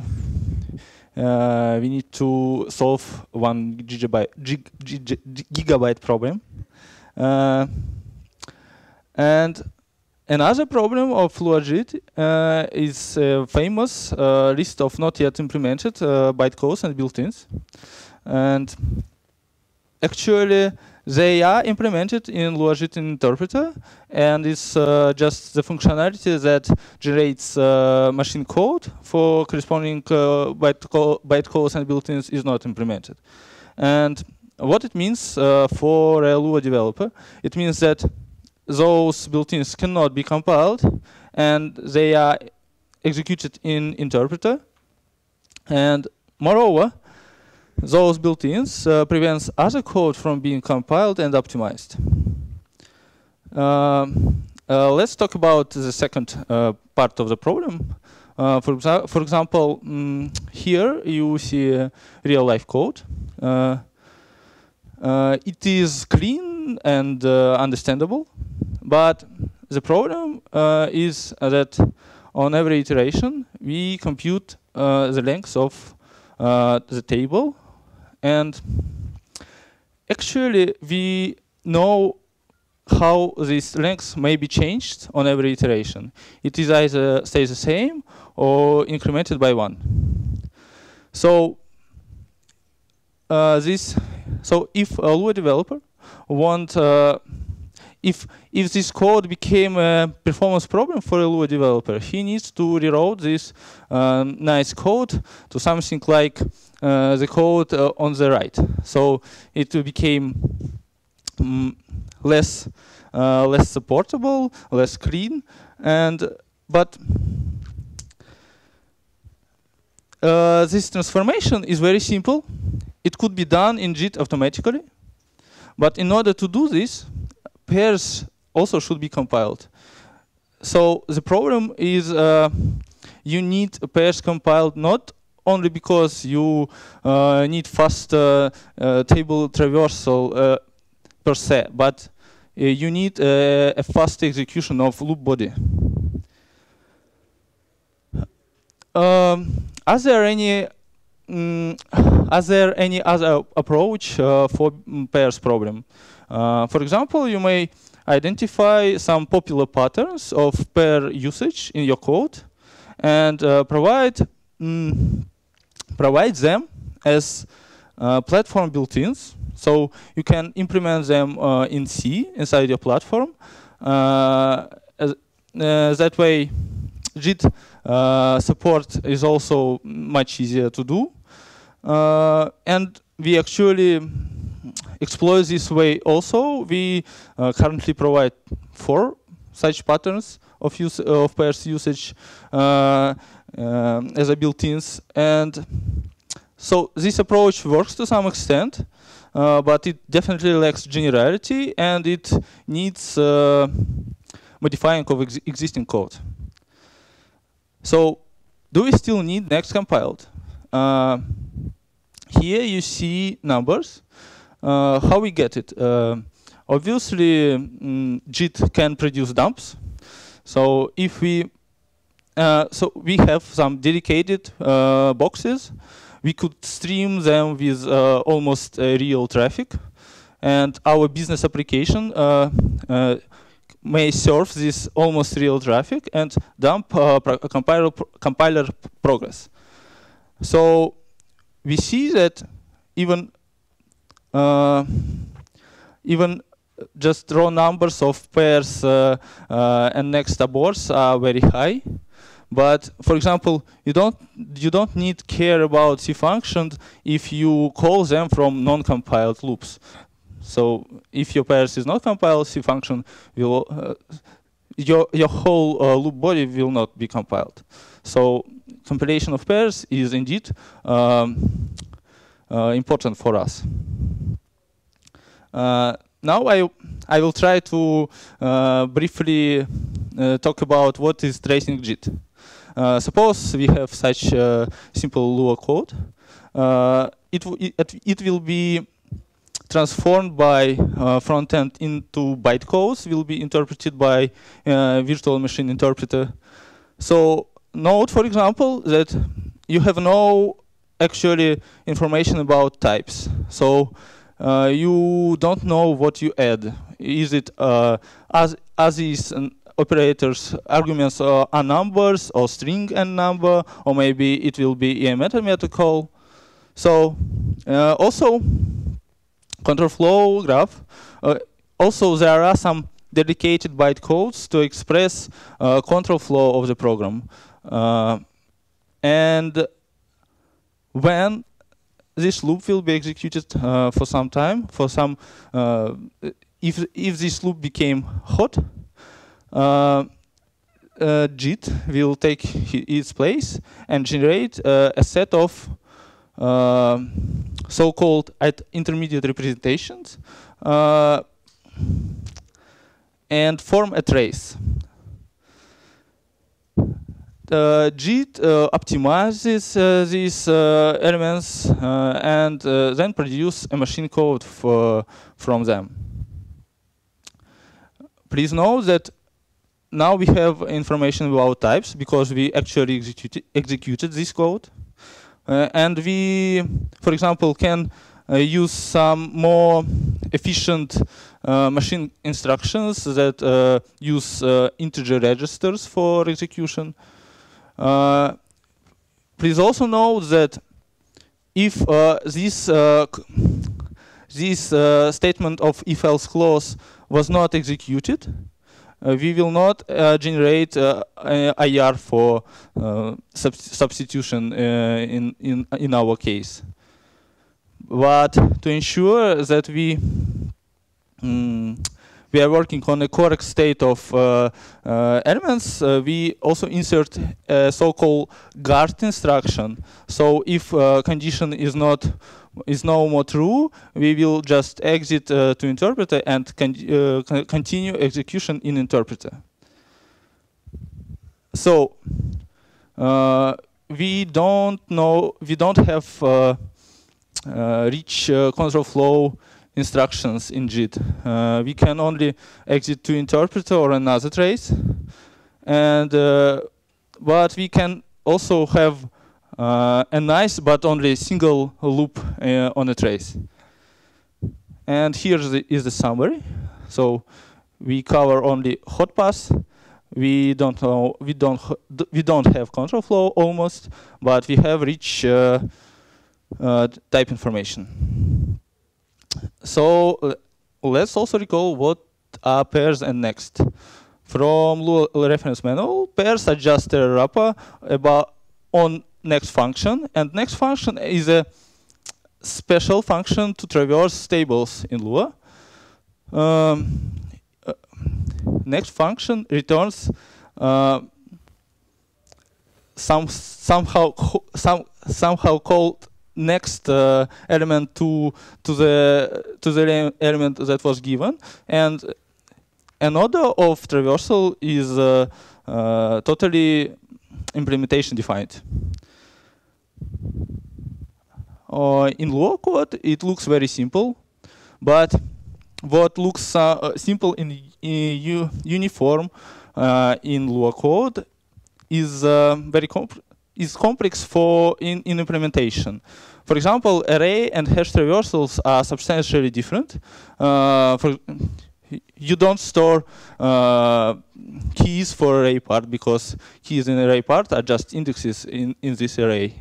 And you also need to skip nil elements, because in Lua language, table cannot store nils, and it may be a sign that this corresponding element was just removed. And we don't have rich control flow for such a complex logic. So firstly, we need to, seems that we need to generate separate traces for array and hash parts. It doesn't hurt performance directly, but typically you want to have less traces, because switching between traces and interpreter costs. And you need some micro loops to skip nil elements. And possibly you can solve it with some dedicated call IR. What is call IR? Call IR is it's a JIT IR that allows to call functions compiled by C compiler. So it's good for JIT developer, because he can just write C code. But those call IRs are bad for JIT itself, because you cannot reuse some intermediates that were computed in C function, and you also JIT doesn't know which registers were used in the C function. After we solve these small problems, we can get a trace which will look something like this for array part and for hash part. Let's look closer at this example, but firstly I will told you about href and hload IRs.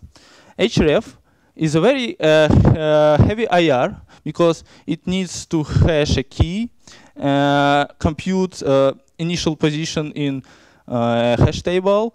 It needs to resolve hash collisions, which involves comparing objects. And finally, it returns a pointer to desired hash node.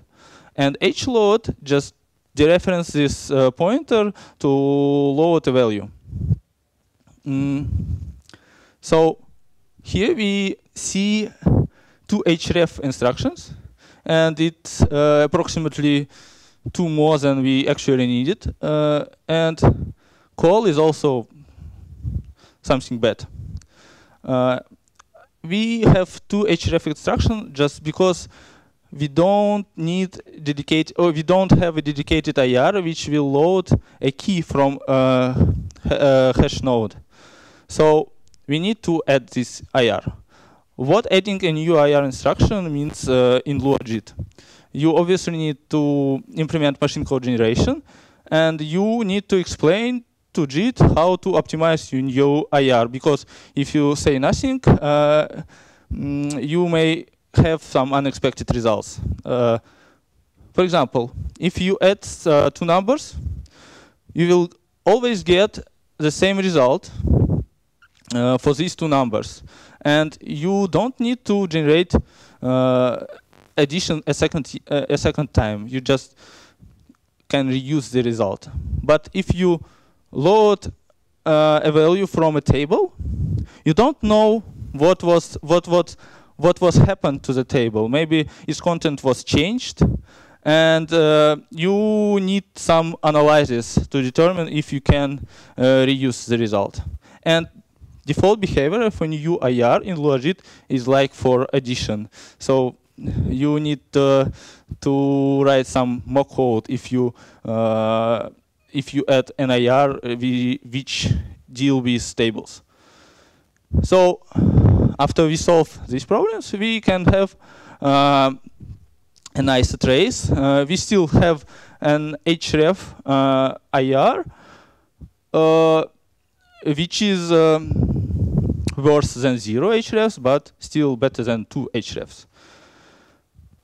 And we could stop here, but Lua JIT actually doesn't emit calls to next on pairs iteration. what bytecodes are typically generated for iterator loops. And this is a bytecode which is generated for pairs loop. The difference is next and itern instructions. LuaJIT frontend parses this bytecode sequence, and if it can deduce that we call a global pairs, it emits these two specialized instructions for table traversal. And in order to get pairs compiled, we need also to compile this bytecode. So isNext, it validates that our arguments is next iterator, table, and nil. It also validates.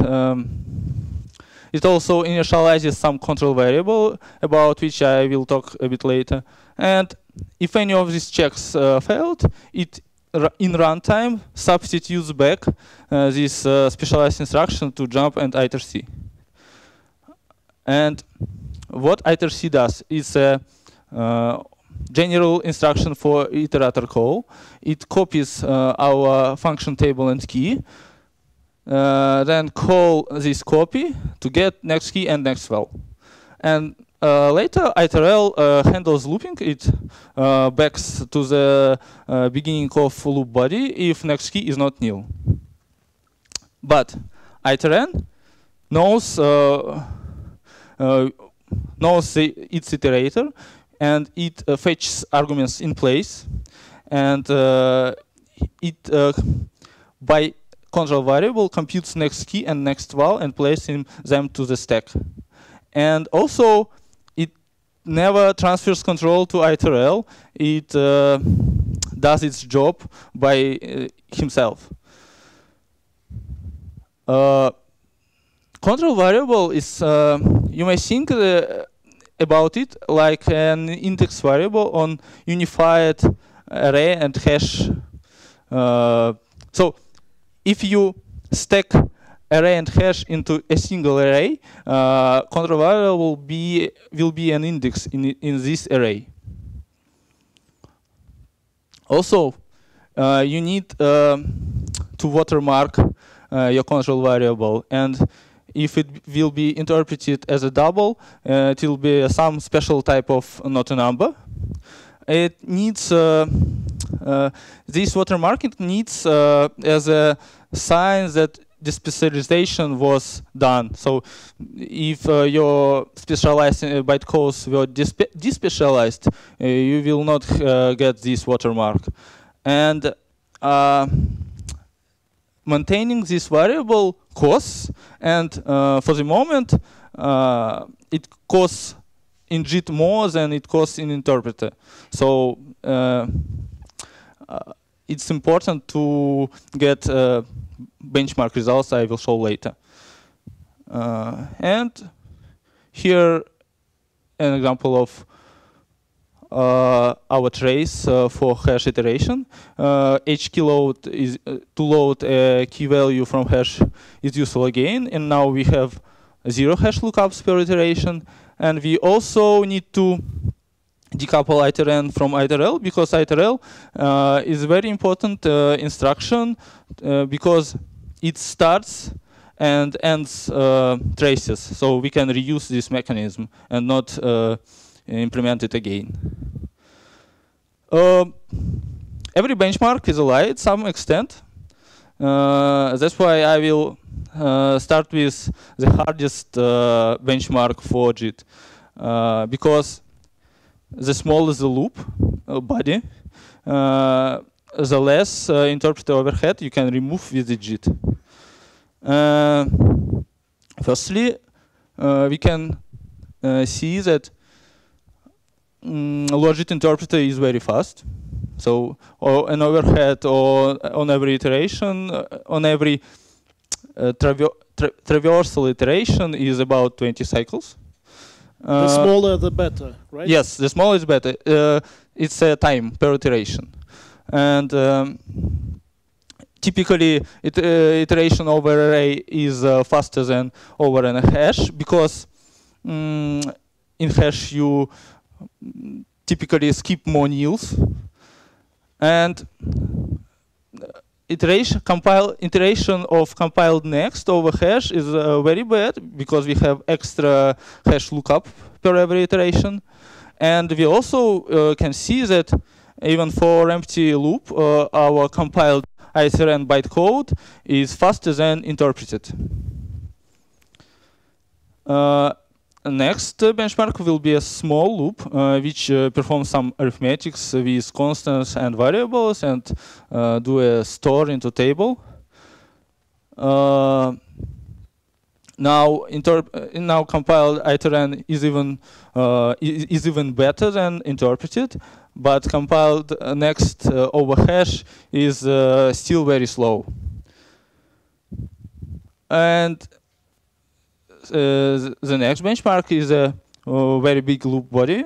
It actually includes some nested pairs over 50 elements of table.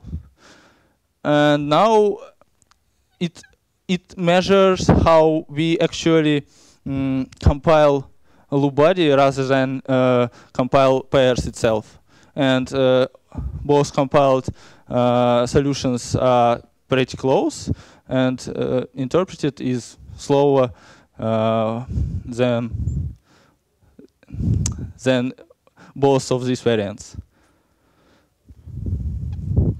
Also, I would like to compare pairs versus I-pairs for array iteration. Now we at least have pairs compiled, and it's still a bit slower than I-pairs, but the difference is not so much. And probably Lua developer can forget about I-pairs for some, except for some rare cryptic cases. And instead of conclusion, I can tell that tuning JIT is a complex and interesting task, and we happily we succeeded in it somehow. But it seems that it can make Lua JIT and vanilla Lua split less dramatic, and this is the way how we can come to unified Lua programming best practices. And here I want to give a credit to Javier Guerra, who wrote a beautiful article which was educational for me and which actually started this activity for me. And this is a link for our dump analyze tool, which can analyze Lua JIT dumps. And this manual on bytecodes and JIT-IR. That's it. Questions?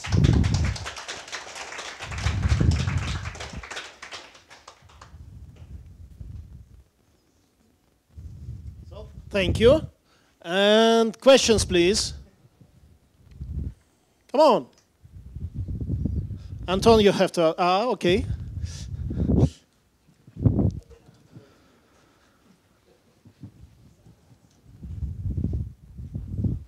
Hello, thanks for the talk. Are there any plans on bringing these changes to Lua JIT upstream? We diverged from Lua JIT upstream pretty much, but in the near future we will open source our implementation, so they will be available to public. How near? 3 months. Applause, please. Okay, great. Another question, please.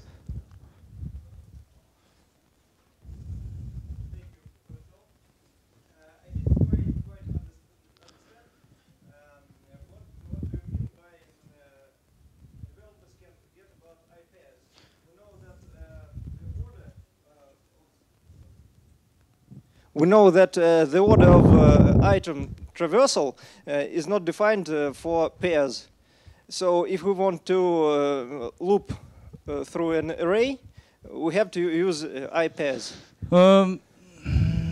numeric for loop. Okay. It's actually pairs traversal is not defined in Lua reference manual, and it's not defined for hash part, but for array part, it will be the same always. But you cannot write code that relies on that. Yes. If you are still writing Lua. I was wrong. You cannot forget about type pairs entirely. Okay. Thank you. No, but why? But if you don't care about order, that you will have. Now you have pairs for array at least almost at the same performance than I pairs. But excuse me, but why not use just use numeric loop? Why do you need I pairs to traverse for I from 1 to size of the table? Okay, it's also a solution. Well, I don't know about you, but my coding guidelines explicitly forbid I pairs. The coder will not pass code review if he uses it. Sorry, Roberto. Subset of a language. Okay. Did we answer your question?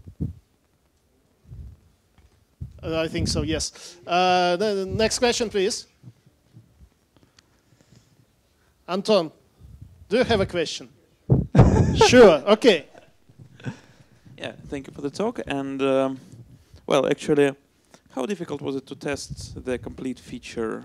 How many corner cases did you have to solve in all these complex tasks? Thank you. There were many corner cases because you have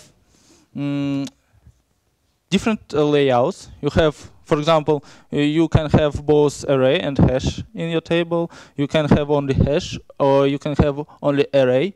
You also there are some corner cases when tracing starts. So if it starts in a last array element and then will continue in hash part, your code may be broken if you don't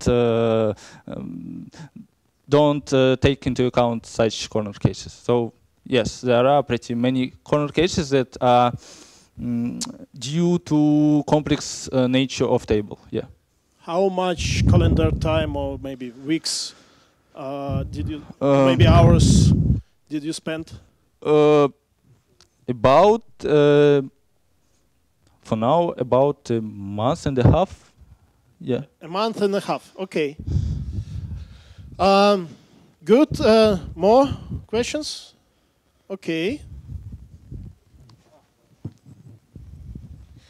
Does the implementation support, what is your behavior when table rehashing or remove key during iteration? Okay, it's a great question, but Lua reference manual has some lines about modification of table on traversal, so you cannot add new elements.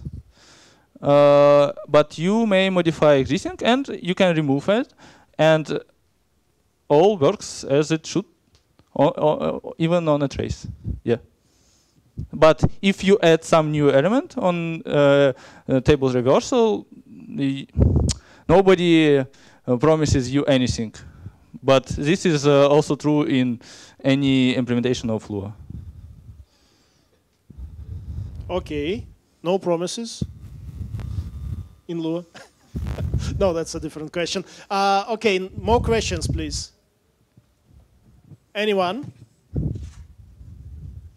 Okay, Julian has a question. Hi, thank you for the talk. So you say no promises. What does that mean? That's it might also crash your program if you modify the table, or it's just like. Can it format your hard drive?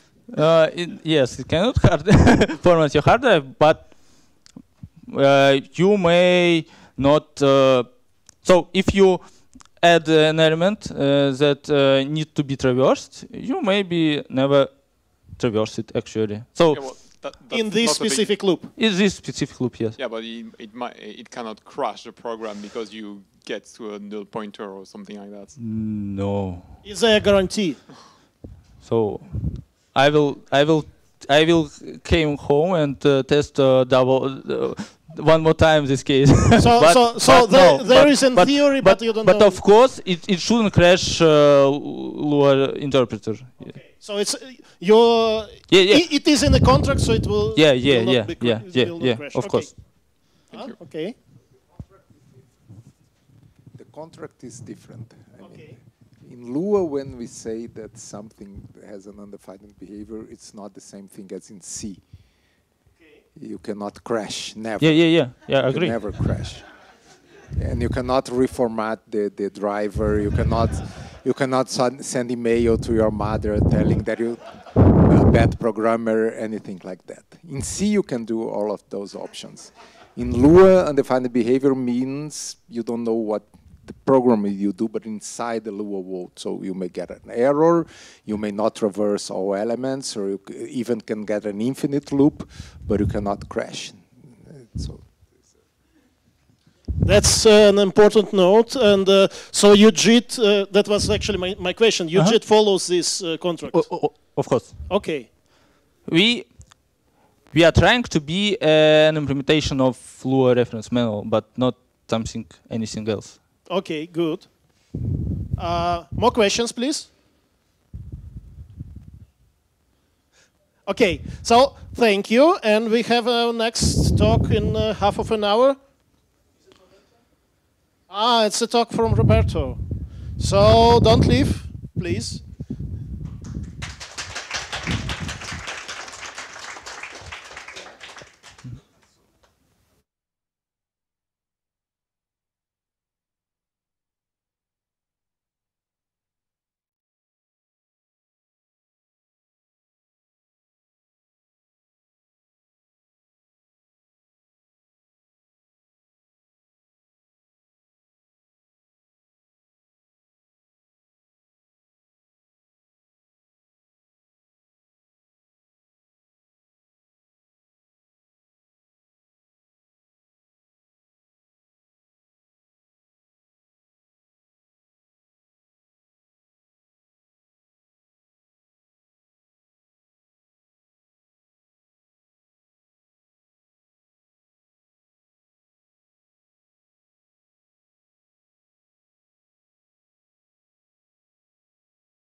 And after this talk, there will be a round table with all the speakers.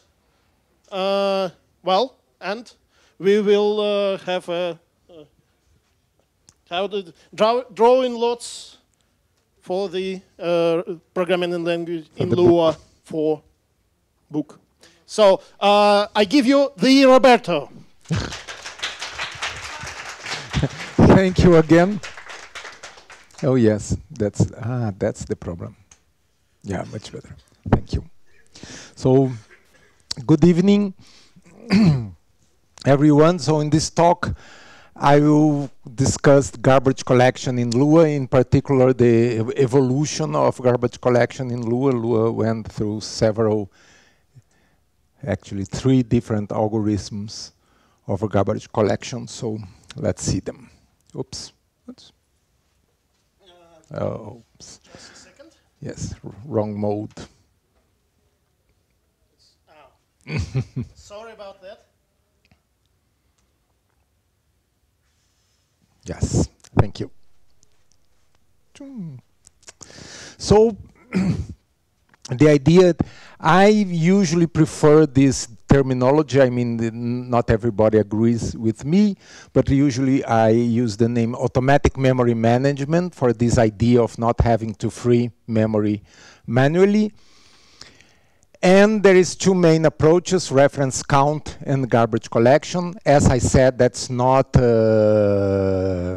standard terminology. A lot of people call reference count as being garbage collection. I prefer to keep the separated. Reference count, in my opinion, doesn't really create garbage. It's like you avoid creating garbage, so you don't have to collect garbage after. So garbage collection, you create the garbage and then you collect that. But it's just to have a good name for this kind of automatic memory management that implies that we are not using reference count. And why Lua uses garbage collection? Because in dynamically typed languages, that you don't know the type of the variables, don't have types, reference count adds overhead even if a program never allocates memory.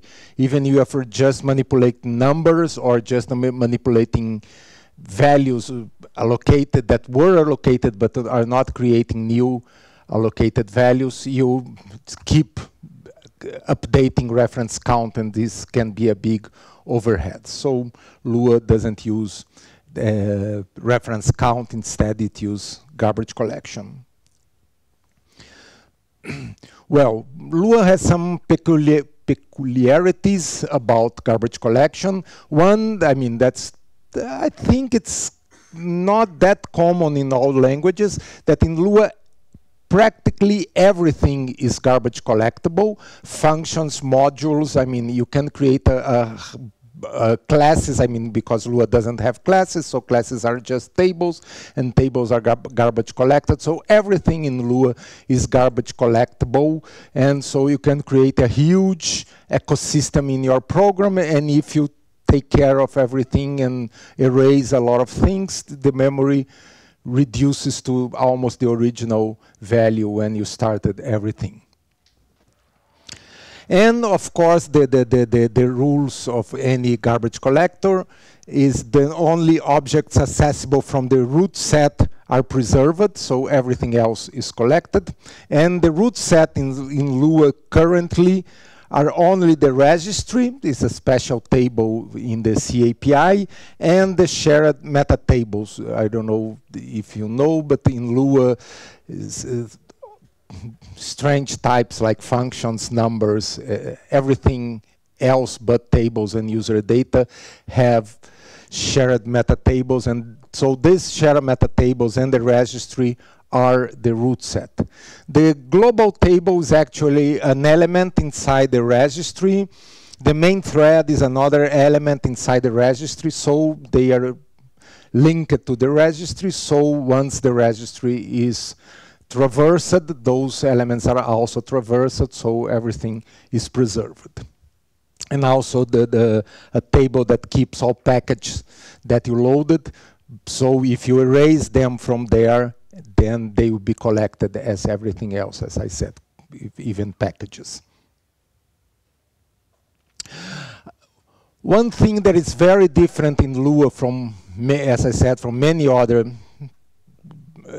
languages that implementations that use garbage collection is that Lua doesn't manipulate directly the memory. It doesn't get like a huge chunk of memory and manipulates that. Instead, it uses standard allocation functions like malloc, free, realloc from the standard C library. So this is, in one hand, it's not very good because it depends on a good implementation of these functions, and it's not optimal.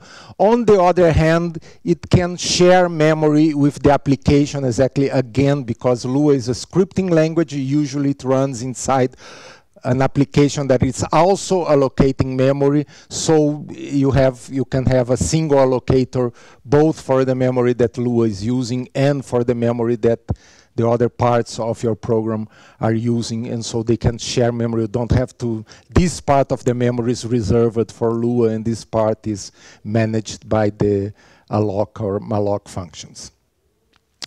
And so, so that we can collect garbage, we have to find the garbage. So all objects in Lua are, anything we create in Lua is always linked in a long list. There is a list of all objects that exist in Lua during any time. So, since the beginning and until version 5.0, this is more or less like 15 years ago, something like that, Lua had a basic mark and sweep collector. A basic mark and sweep collector is just you have one phase that traverses the root set and keeps traversing the graph of accessible objects, marking everything. And once it finishes marking everything, it has a sweep that traverses that long list of objects. Everything that is not marked is deleted and removed from the list.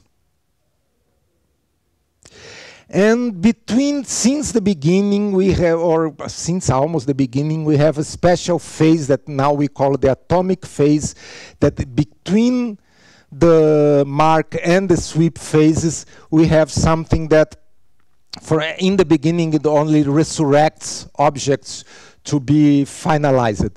Because after we mark everything, then we have a separate list that keeps objects that have to be finalized.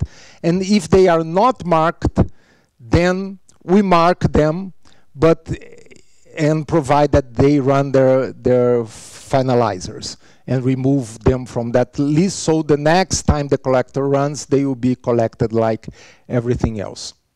And this has to be atomic because it's very, I mean, in the beginning everything was atomic, so it became atomic. I will talk about atomic later.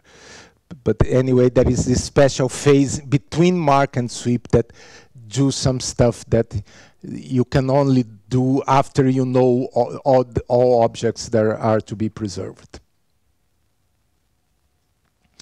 So a big question, and always a big problem in any garbage collection, is the pace of the collector, because actually if you get the two extremes, for instance, in one extreme you can have a collector that never runs. So you have zero overhead in CPU time, but you have, of course, a huge overhead in memory. I mean, you just keep growing memory, so it's a horrible solution from the memory point of view, but the best solution from a CPU point of view. On the other extreme, you can have a collector that runs, for instance, you do a full collection every time you allocate a new object or almost any new operation, and so you have a huge CPU cost, but on the other hand, you are sure you're always using the least memory possible, the minimum memory possible, because every time you collect everything and you just keep the objects that you have to keep. Of course, these two extremes are completely unfeasible, but they show that you have something in the middle that should be better, and it shows that it's difficult to find where is this sweet spot that gives you a reasonable performance without a very huge memory increase in memory use. And of course, this sweet spot, it's not always the same for all programs. Depending how programs use memory, you may need to adapt some parameters, but usually most systems can find something reasonable and live with that. In Lua in particular, in this mark and sweep collector, we use this simple algorithm that when we finish the one collection, we know that all memory there, it's being used. And so when you double that memory, you keep allocating memory. When you double the memory in use, you do a new allocation. So every time, so you have a kind of 2 times overhead. So we have use twice as memory as the minimum necessary to run a program. This is a typical overhead. Some garbage collection systems actually divide the memory in 2 and use 1/2 and then use the other half. So it's very typical for memory for systems with garbage collection to use half the memory. So this is very, very normal in garbage collected systems. Well, the main drawback of mark and sweep is that people call it stop the world. I mean, you have to the collection is an atomic stuff, so you have to stop the program, traverse the whole graph of accessible objects, traverse the whole list of all objects in existence in your program, and then after you finish that, you can restart running your program. And when you are using a lot of memory, that can take a long time to run. This is an example. This was the Crazy Ivan robot that was famous, that he ran competitions in Denmark. Yes, in Denmark. Was it the battle robot? No, this was not battle. It has to follow some paths and do some tasks, and it has this problem that from time to time it went crazy, and exactly because, and they discovered that it went crazy because the Lua was doing garbage collection, and so.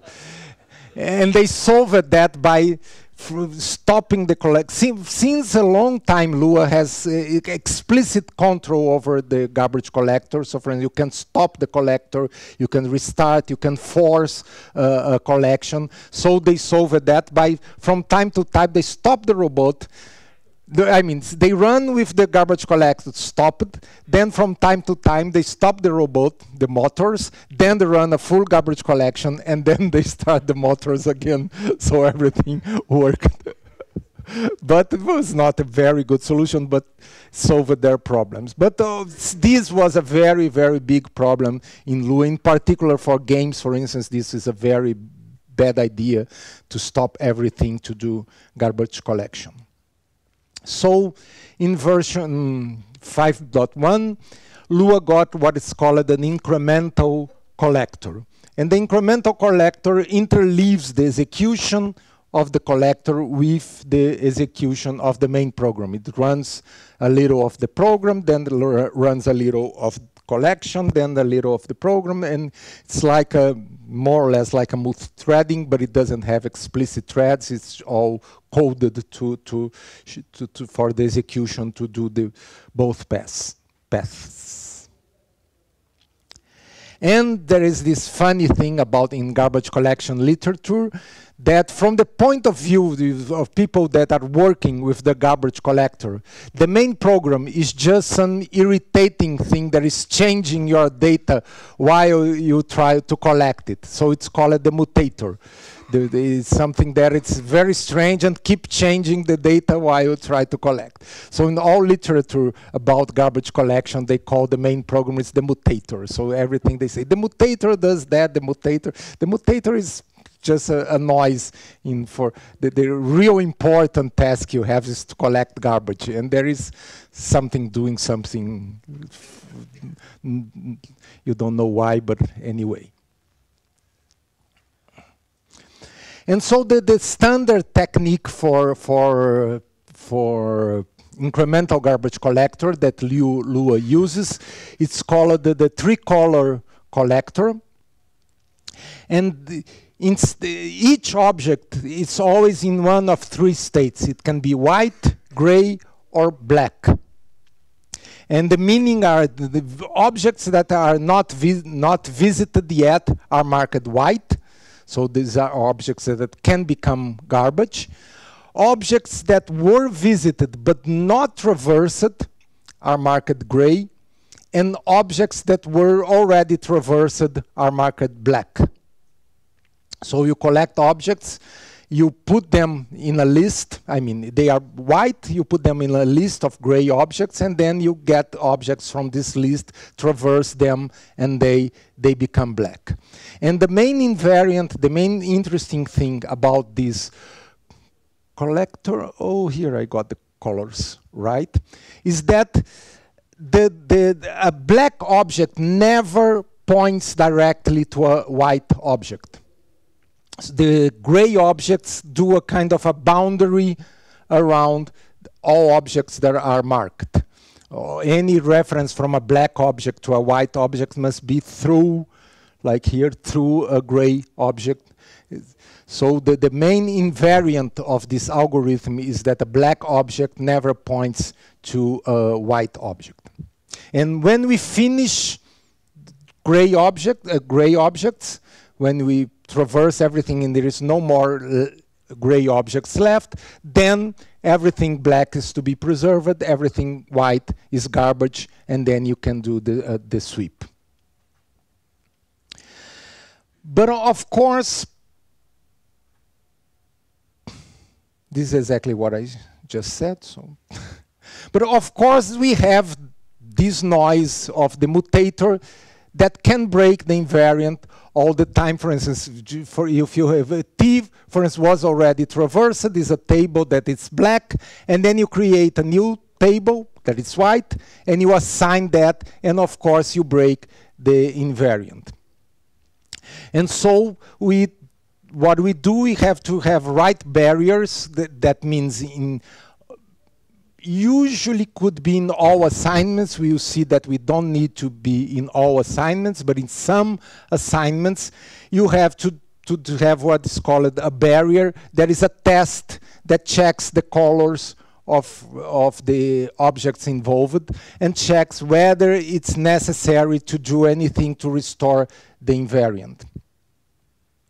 And of course this slows down the assignments.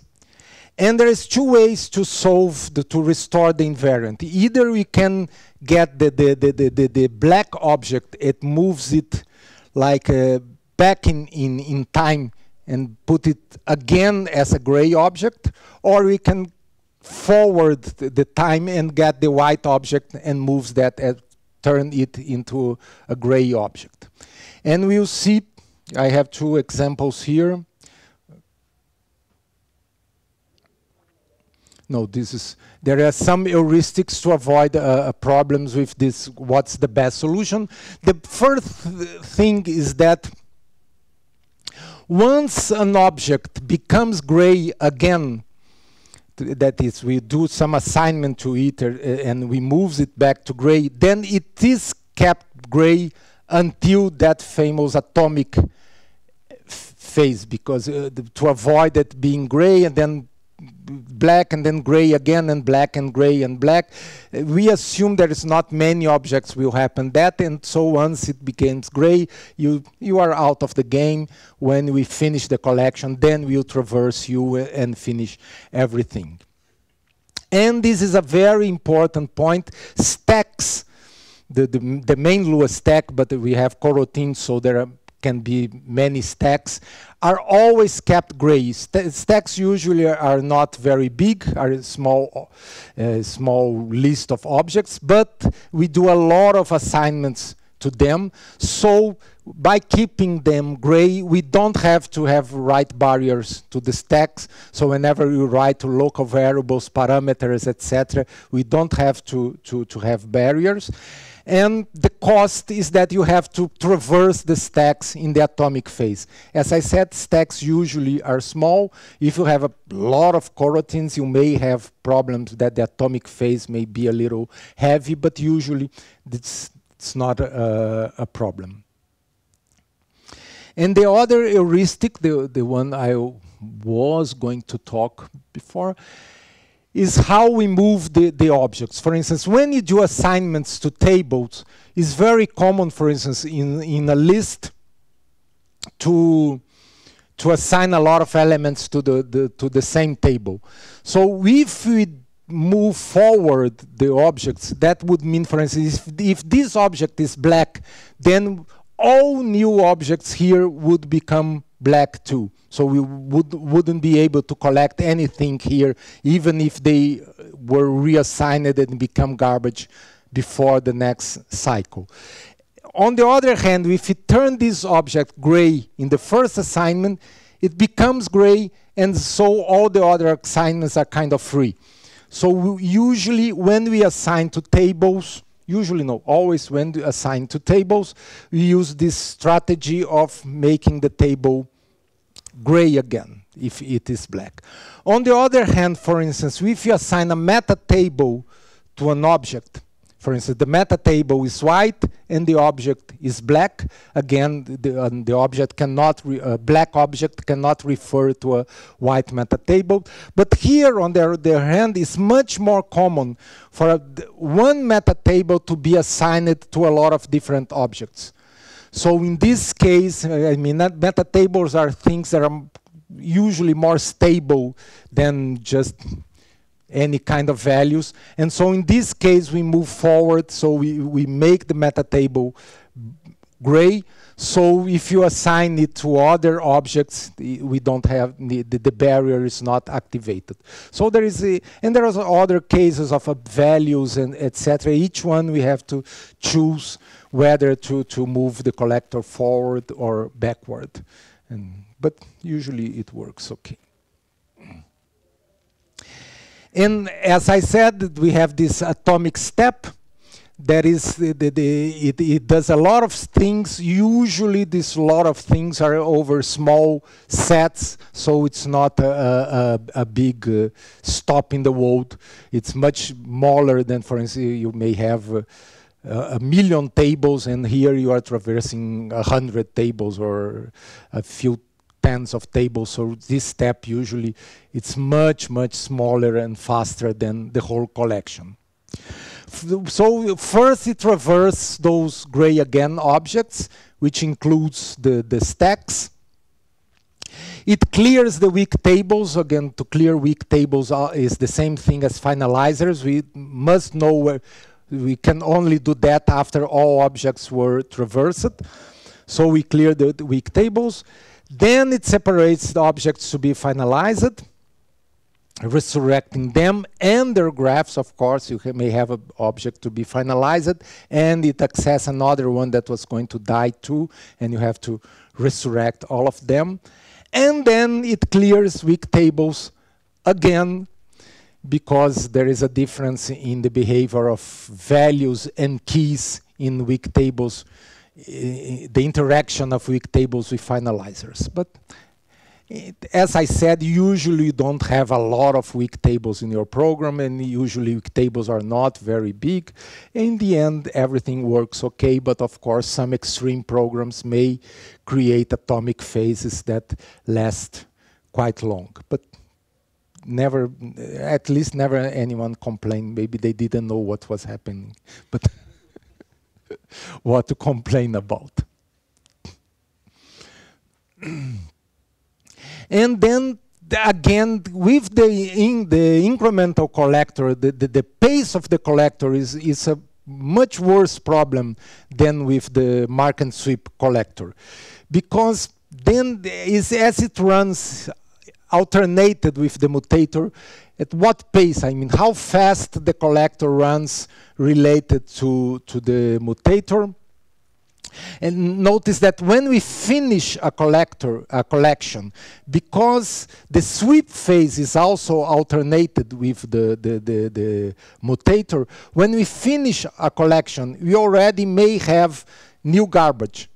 Because the mutator is running, we are collecting objects, but the mutating may be creating new garbage. So we never know exactly how much memory the program really needs.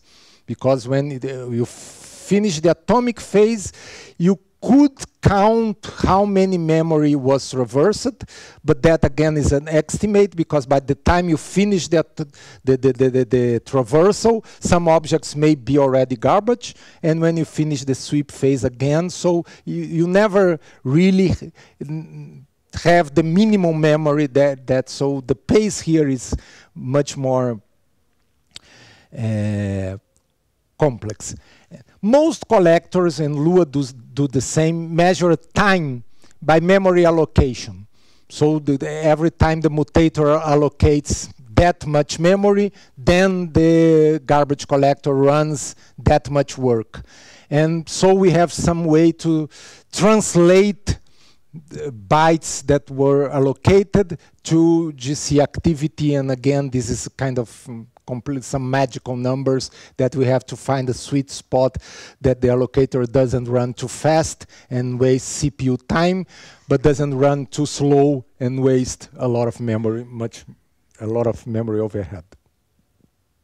And here's that appears that the fallacy of big user data that people always complain, oh, I'm creating a big user data outside Lua, and so Lua doesn't know about this big user data, and so this is be a problem for the garbage collector. The fact is that once when you allocate the big user data, then you may want to inform that to Lua, and you can do that just calling the GC API allows you to do a full collection or just do some units of work, just do some work with garbage collection. Once that user data is created, it is completely invisible to the garbage collector. So it doesn't matter whether it is inside Lua or outside Lua. Lua doesn't care how much memory it's really using in this collector. So a lot of people are very worried, oh, I'm creating huge objects and the collector doesn't know about that. And the collector doesn't know about that anyway. So that's how the collector works. And then in Lua, we have two variables that control the pace of the collector that allows you, as I said, each program may need some, most programs run quite well with the default configuration. Some programs that have problems with garbage collection can get huge benefits if you try to adjust these parameters. The main one and the easiest to adjust is what is called the pause. That is how once although it is incremental, it doesn't run all the time. It runs a full collection and then it stops and then waits some time and then it starts again and runs another collection. And the pause controls how much memory it waits to grow until the collector restarts. And it's, in the old scheme, it was that fixed too. You waited until memory doubles. And this gives a very good control of how fast the collector runs. And as I said, you can adjust that. If you put a bigger pause, then of course you use more memory and less CPU. If you put a smaller pause, you use more CPU and less memory. And there is what you call the multiplier that controls this translation of the pace, the real pace of the collector during one collection versus how much memory is being allocated. And this parameter is still somewhat mystifying. It's sometimes I do some tests and it looks like it doesn't make any difference at all in what is happening in benchmarks. Sometimes it do some. I never were able to extract anything meaningful from this parameter, but it was there. We didn't remove. I'm still trying to figure out how to use that. This one is very good. It's very predictable and gives what you expect. Probably you should remove the other one and keeps only this one. But well, the main point here is that the incremental collector, it's really good to reduce the length of pauses, so to solve the Crazy Ivan's robot problem. Because really you have much smaller pause, the mutator advance and never stops for long periods. But it does not reduce the overhead, the overall overhead of the garbage collector. Quite the opposite, because it's more administrative work. It's more complex to do the housekeeping. Usually you do more work than with a mark and sweep collector overall. So for instance, if you have batch programs or you are only interested in total runtime, the incremental collector will not give you a better runtime for your program. As I said, quite the opposite. Usually it's not a big increase, but it's a small increase. For sure, it will not decrease the time your program spends. The best you can do is try to configure it to work as similar as we should be able to do that with that multiplier, but as I said, that is a very strange thing. It doesn't work as I think it should work, but anyway. And so there is this another kind of collector that we are implementing in version 5.4 that is available in Git for work versions that you can get and see how it works. And the idea of a generational collector is what is called the generational hypothesis, that most objects in a program die young. You create a few objects that live long. Sometimes some objects live from the beginning of the program until the end, but a lot of objects you just, for instance, tables for parameters or small tables to represent transient values, etc. The idea is that most objects die young. This is not always true. This depends a lot on your style of programming. For instance, this is almost always true for functional programming. For instance, if you are doing list manipulation, you are always creating lists and throwing them away.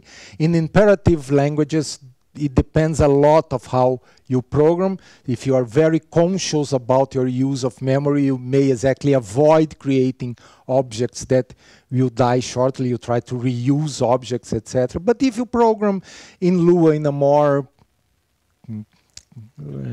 conventional way, in a more, not too worried about every byte you use, that hypothesis is usually true. You create several small objects, you create closures, you create several small strings, etc., that live for a while and then become garbage. And so the idea of the general collector is that the collector should try to concentrate its efforts on the young objects. So the idea that all objects are classified as young or old, and of course, they are born young. And after surviving 2 collections in Lua now, they become old. If they survive 2 collections, they become old. And you have what's called a minor collection, where the collector only traverses the young objects and tries to collect them. And from time to time, when memory starts to accumulate, then you run a major collection that is a conventional collection that you collect everything and then restarts again. The invariant here is much more complex because an old object should not point to a new one, but well, at least until now, we don't have anything equivalent to the gray color. So we must have something equivalent to gray, but we see that it's not as easy as in the mark and sweep, because the gray, it's kind of where it's neither old nor young. So, and the both moving forward and backward, it's a problem, of course. For instance, if you have here an old object pointing to you, if you create this link here, we cannot, if this one becomes old, then we break this link here. And if this one becomes new, we break this link here. So we cannot just adjust things, turning one object old or the other object young. We have to create some new classes of objects that you see that it's a mess. Yes, but it's worse than Middle Age, because we will see in a moment. It's the touched objects, because the point is that they are old. They should not be collected because there may be other old objects pointed to them, but they have to be traversed. That's the main idea. So we have this class of touched objects that it goes to a special list that is traverse this guy but doesn't collect it. Traverse just to see the links it has to other objects, because you have, it may point to new objects, and so we need to see these pointers. This is the idea. Touched objects are traversed but not collected. And after 2 cycles, a touched object becomes old again if it's not touched again. And why 2 cycles? And what was wrong with the generational collector in Lua 5.2? It seems like a small detail that in the 5.2, objects had to survive just 1 cycle to become old. This seemed like a detail. It can survive 1 cycle or 2 cycles. And the implementation of 1 cycle, well, it's much simpler. This is another slide. Because when the objects become old in 1 cycle, it means you do a garbage collection and everything that survives is old. So you don't have to worry about anything. Everything is old, pointing to old, and go ahead. When they survive 2 cycles, you have this problem that you have a touched, they have to survive again, and then you have a touched of 1 cycle pointing to a new of another cycle, and so it's a nightmare. But what is wrong with waiting just 1 cycle? Suppose you have this kind of thing. You have a collection here, and then you create an object here, and you have a collection here. This time in garbage collection meaning of time can be infinitely small, and still this new object will become old, because once it has a collection, it survives on collection and it immediately becomes old. So every collection, some objects will become old even if they survive very, very small periods in your program. For instance, suppose a very typical example. You are creating lots of small tables, and the creation of the tables is what moves the time forward. So in the end, some of the tables you create here will serve. Suppose every table lives for more or less this time. So these tables are here. All tables you created in this period will become old. So you accumulate a lot of old objects as you run small collections. There is no way that you can run small collections without accumulating old objects, even if the hypothesis that young objects die young. When you survive 2 collections, 2 cycles, now even if this interval is infinitely small, this one is fixed, and the object has to survive at least from here to become old. And so if this interval is large enough, you have the guarantee that all objects will die before another collection, and so you can run several programs for long periods of time only running minor collections. So it's much more complex, the implementation of this thing, but it's worth, I mean, because it really works. The other one didn't work because you had to keep running major collections all the time.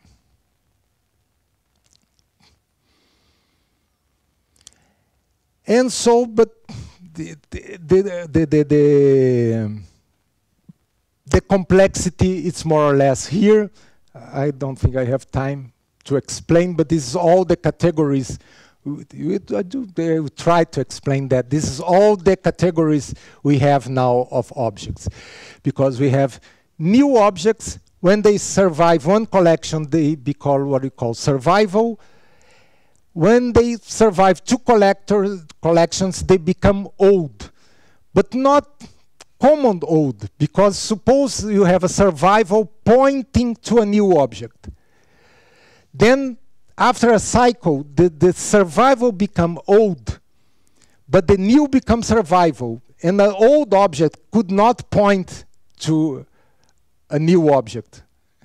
And so to not break the invariant, it's this old one that still can point to new objects. Only the real old here that cannot point to new objects. So old one means it's going to be old, but you still have to traverse it.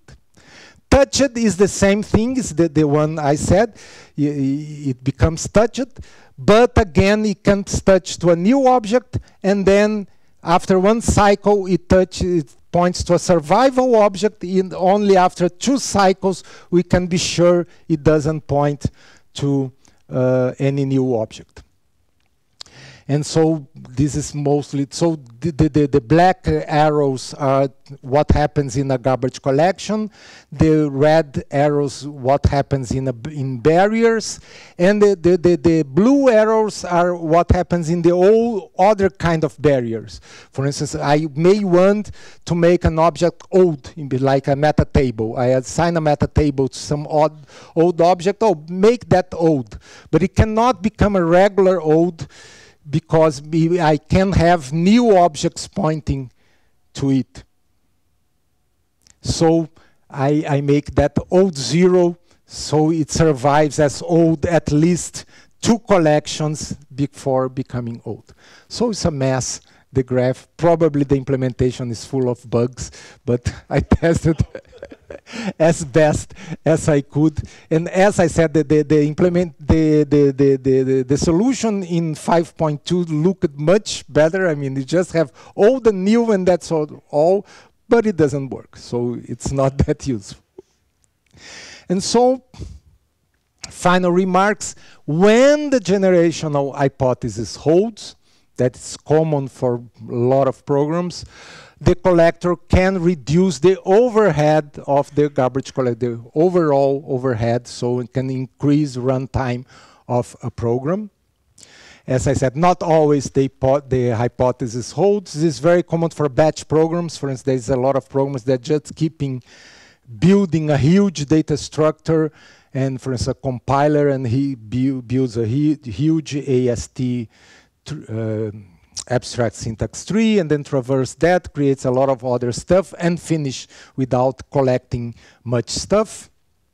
And testing the collector is hard, really hard. Both testing performance and testing correctness. It's really very hard. And so that's it.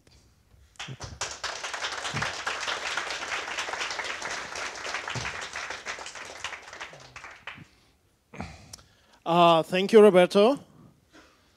Okay, guys, questions?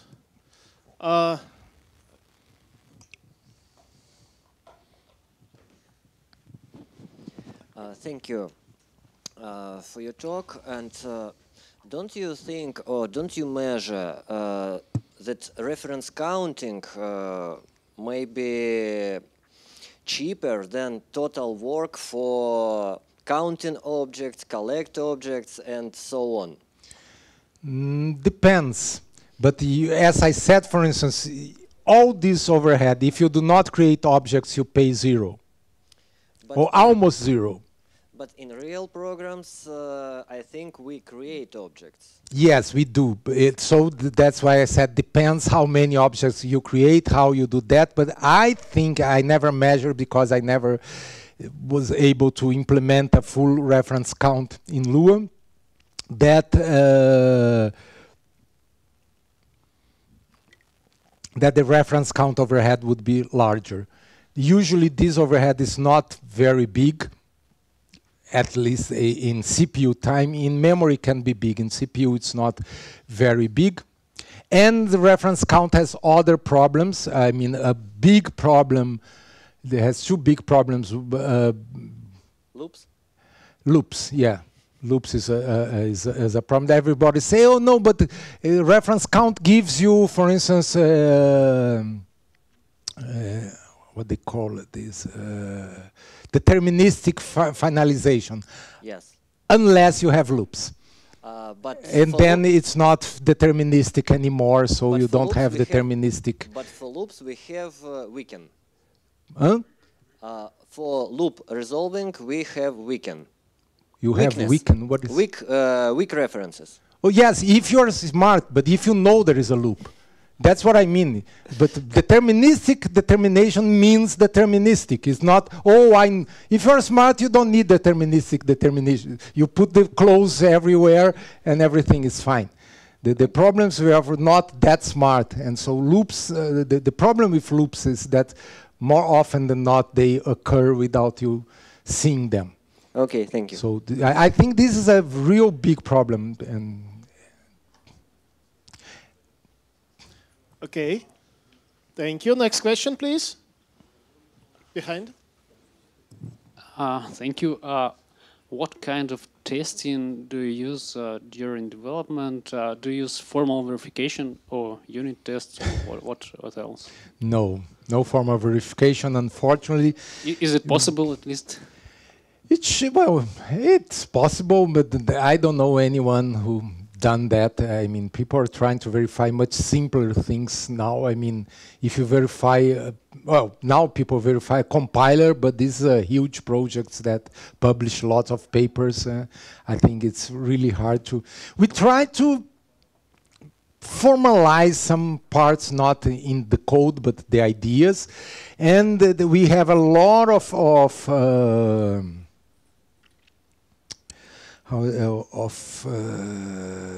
tools to help. I mean, of course, Valgrind, that kind of stuff. But also, inside Lua, we have a special library for testing that, for instance, allows us to put objects in particular states and to put the collector in particular states. And so we do a lot of tests. And for instance, suppose this object is black, this one is white, and this one is etc., and then see what happens after the collection. But it's really hard. It's really. So what's the major problem? Is it does code for garbage collector, new garbage collector, is huge for formal verification, or what? Pardon me? Is new code is too huge for formal verification, or what? What's the major problem? Yeah, is to do formal verification. Yes. You mean? Yes, I mean I don't have the tools for that. For instance, I don't think even that we have formal model for C to do formal verification of C code that we write that. And so I don't know how to do formal verification of a real implementation in C of a garbage collector. As I said, we can verify the algorithms in some model. We can do that kind of stuff, but to really do formal verification of code in C, I think it's really hard. Well, I don't know anyone that. Do you think it is beyond the current level of computer science? I think it is. I may be wrong, but maybe. You're welcome to try it. You will become a professor instantly. Yes, because formal models of C are hard to find. So any kind of formal model would be to really have formal guarantees. You have to work over the code. Not any kind of model already breaks anything you assume. Okay, thank you. So Roberto, I have a follow-up question actually. What kind of code do you use for testing these as a test bed? Is it some code that you wrote? To test the correctness or performance? Both, actually. Well, for performance, I try to get examples from the community, but this is hard. Here is a community. What kind of examples do you need? Yeah, that's the problem. It's a kind of examples that people don't do in Lua. Wow. For instance, examples that don't need extra C libraries, that don't need huge C programs that I have to install in my machine. The good examples would be just a plain Lua program that I run. Who has Lua is not code? Done yeah. for that. So who has a lot of plain Lua code, like more than that 10,000 work by lines? themselves. I have just put the Lua code and run. That's all. Yes. And use lots of memory. Lots of memory. Well, could be. Yeah, could be. So that's where to send them. To my address. To Roberto's address. Yeah. If you don't know, poke me. I will send. If you Please send the code. A tar.gz. Will you accept file. a link to GitHub? Yeah, I can do that. Yes. Okay, thank you. I learned it recently how to use. Good. No, compared to the lifetime of Lua, GitHub is very recent.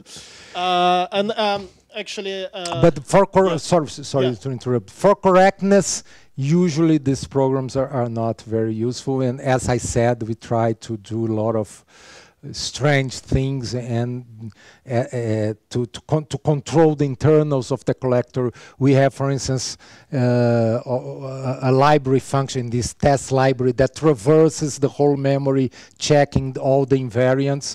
This is very important. Sometimes, for instance, I run, this is really hard, that every single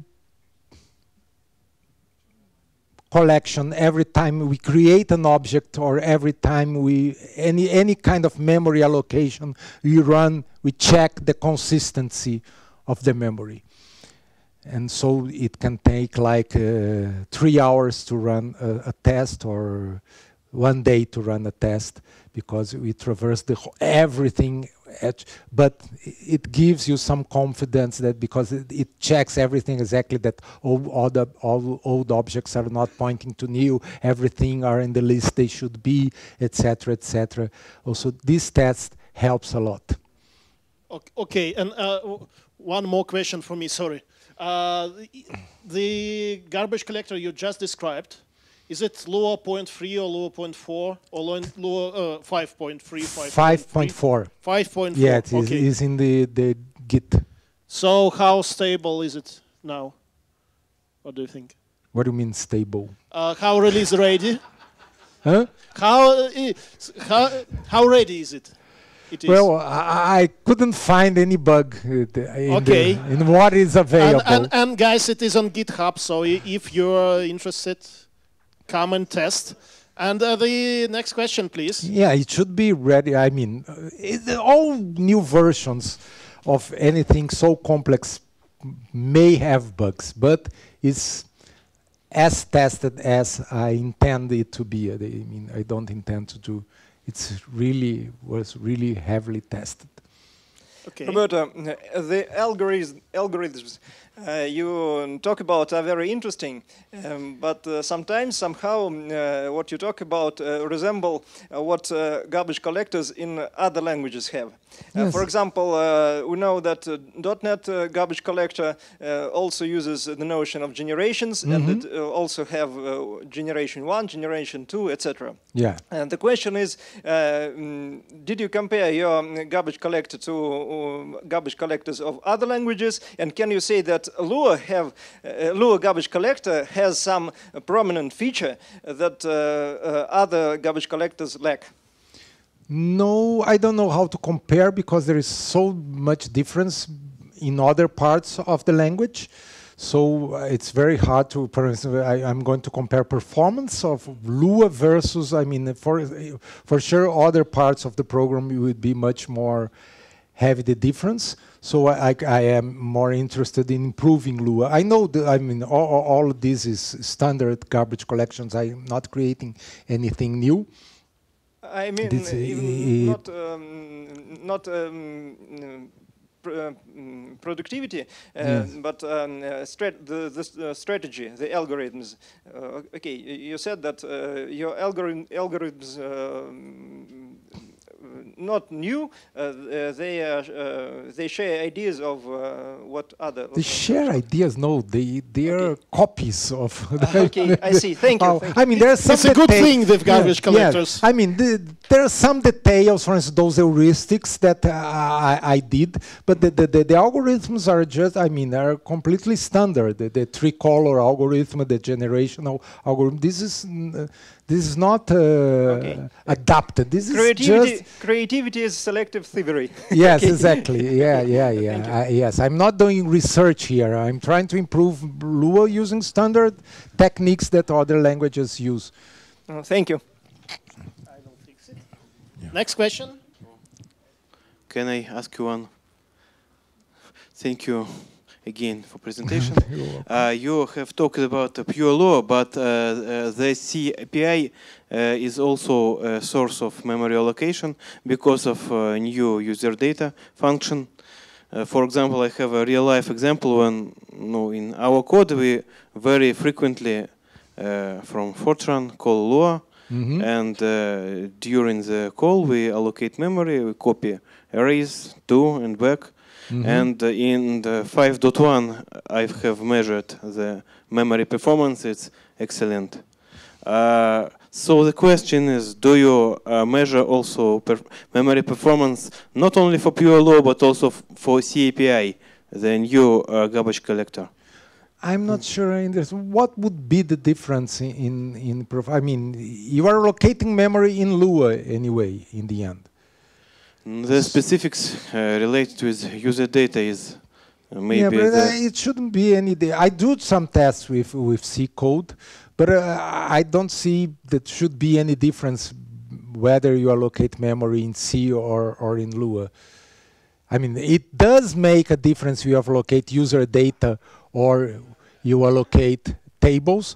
But as I said, with this test library allows us to create user data from Lua or even from C. We have in the test library, you have a kind of C API scripting language that you can send to this C function a script of C operations to do on the API. So from Lua, we can go to C and do a lot of calls to the API and then return to Lua. So we do all those tests.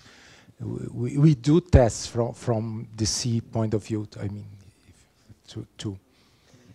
Do you have plan to provide programmer ability to mark as black or as old new created objects?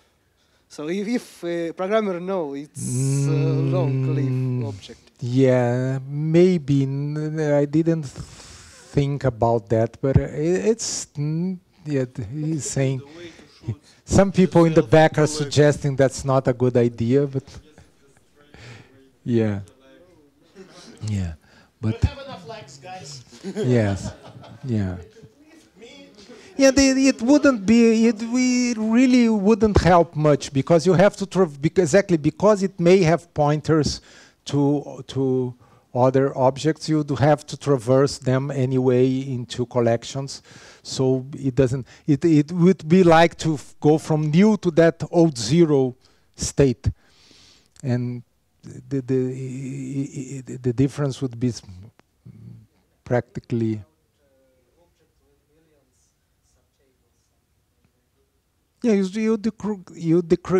say this is old, but should I believe? You mean I say it's old and Lua believes you, and that's it? No, we don't do that.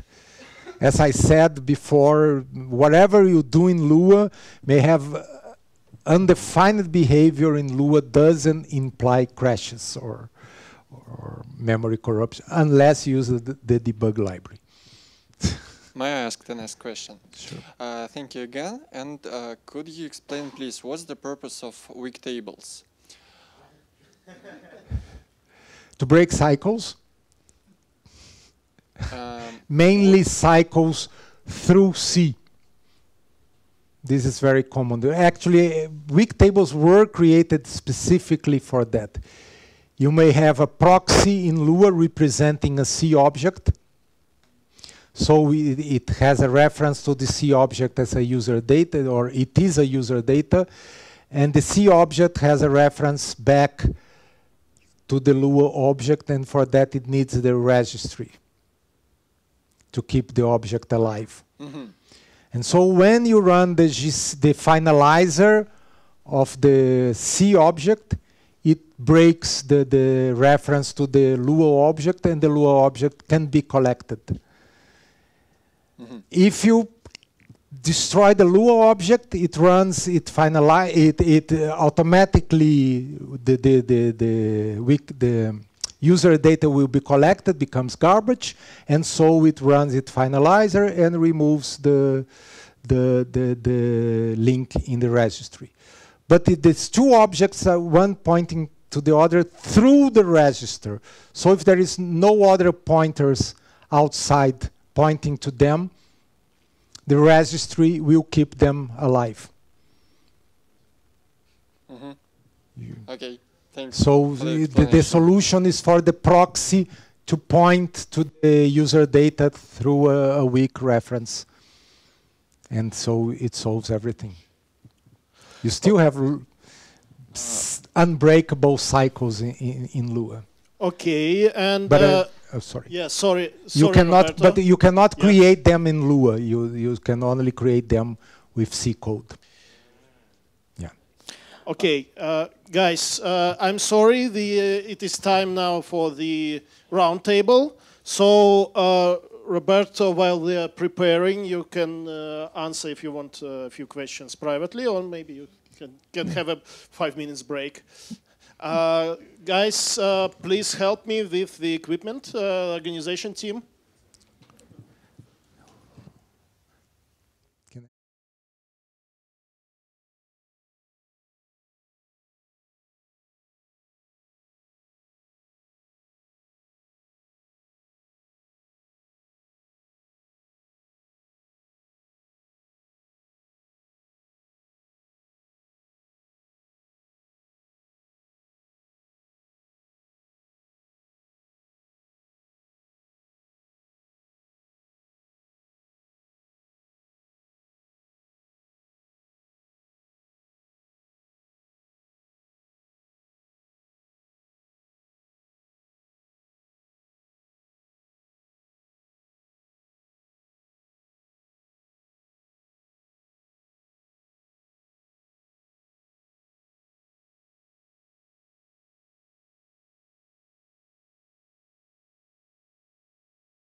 Now I dropped all the cards there. I will mix them. Mix them good. Roberto, you have to do the honors. Let's shake it. And you have to shake too, but I'm prepared to you. No, yeah. Yeah, so don't look. And the person whose cards Roberto will remove will win this book with signature. Let's see if I can feel anything. If the person is not in this room, then we will withdraw. Okay. So, Горячев Ivan. You're here. Bravo. No, that doesn't count. Sorry.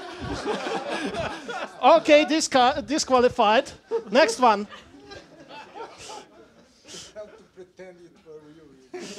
Yeah, you have to swap the pages. Okay. Dynnikov Я.А. That's you. Okay, I'm not sure. Roberto, will you allow it? What's the point? Is it fair? If it is? Yes.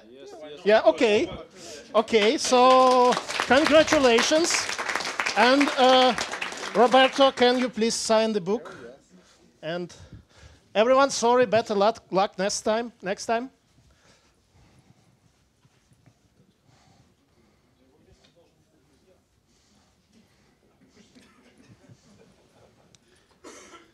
To be honest, even I don't have this book with Roberto's signature. So, okay, thank you. And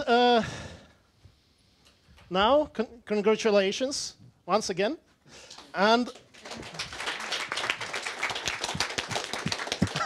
thank you, Roberto. And let's start the round table. The format is as follows. You have here everyone who you have seen during the day today. And you can ask them any questions, ideally, at least for starters, related to the topics we covered here. But we can digress, and when we digress too much, we will go to the after party. Okay, Anton, you're the first. Okay, I need someone with a mic.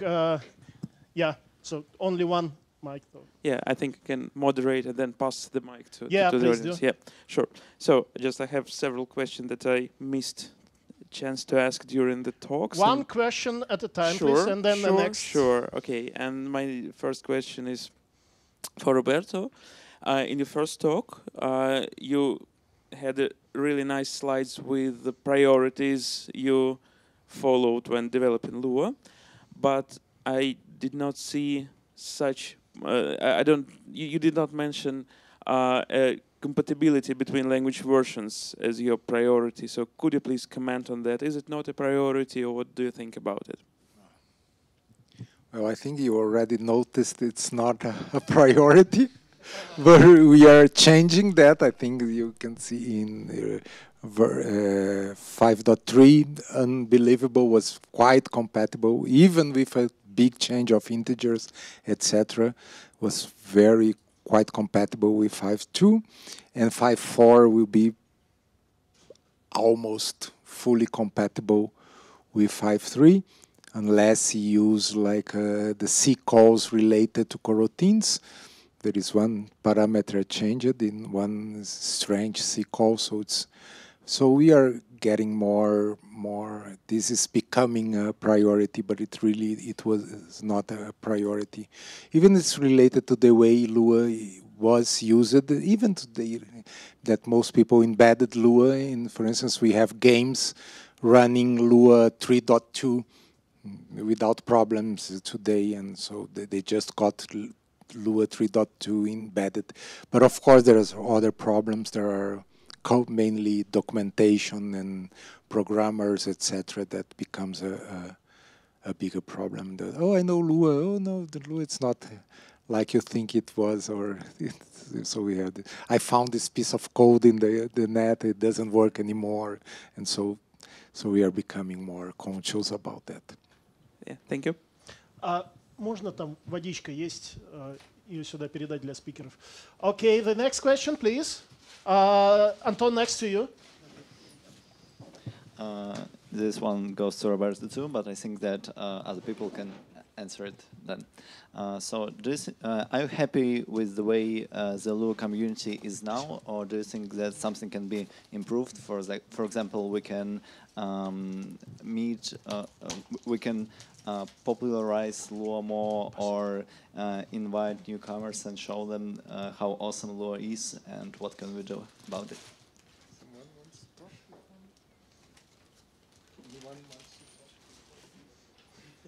I'm sorry, I distracted everyone with water. My bad. Can you please repeat the question?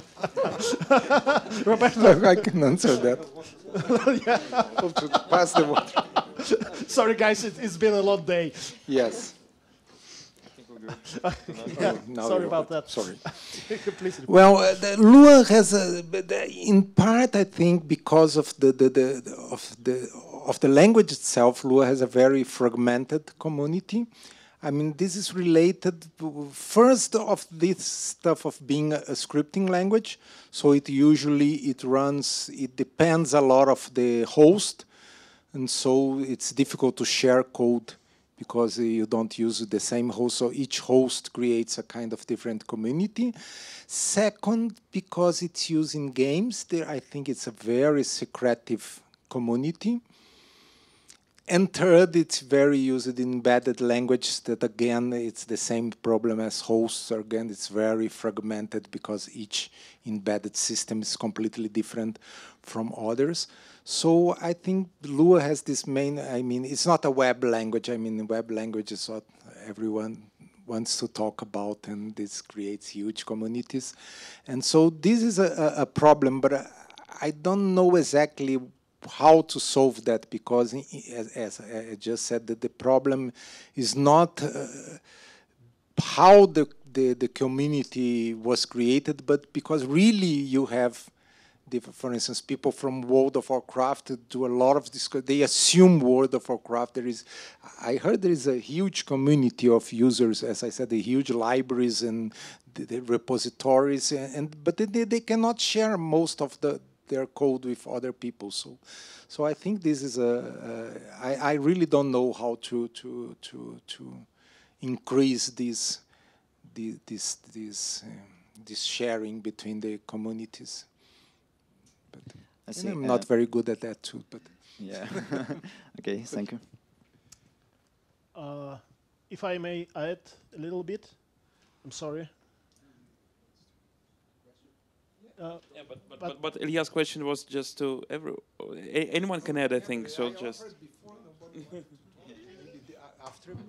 I have a mic. Thank you. Well, the Lua communities or ecosystems are sure very diverse, and they have different and sometimes opposing goals, especially if you count LuaJIT community as Lua community, and as it is now. And I would say that how to fix this, at least in my opinion, is that, well, you embrace it.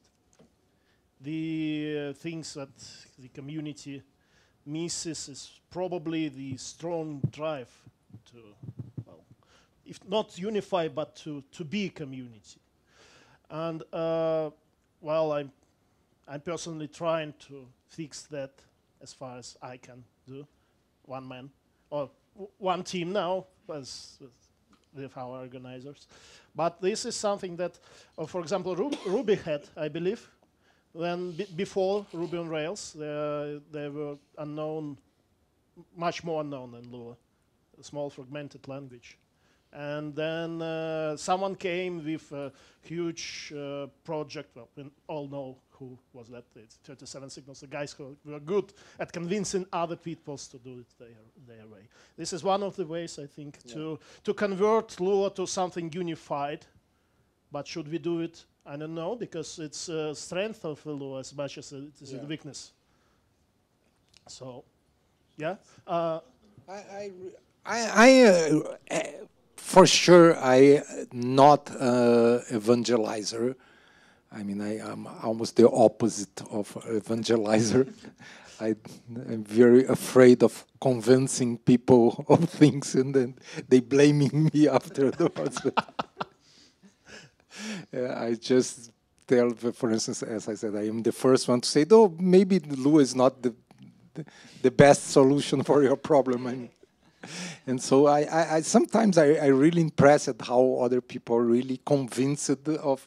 I keep seeing them say, well, how he really believes he created the perfect language, but then he speaks and other people believes him too. And so for me this is a big surprise, but I cannot do that. This is not engineering, not the software engineering. This is human engineering. Yeah, exactly. It's evangelizing. It's really evangelizing in the original sense of the term. Is you have to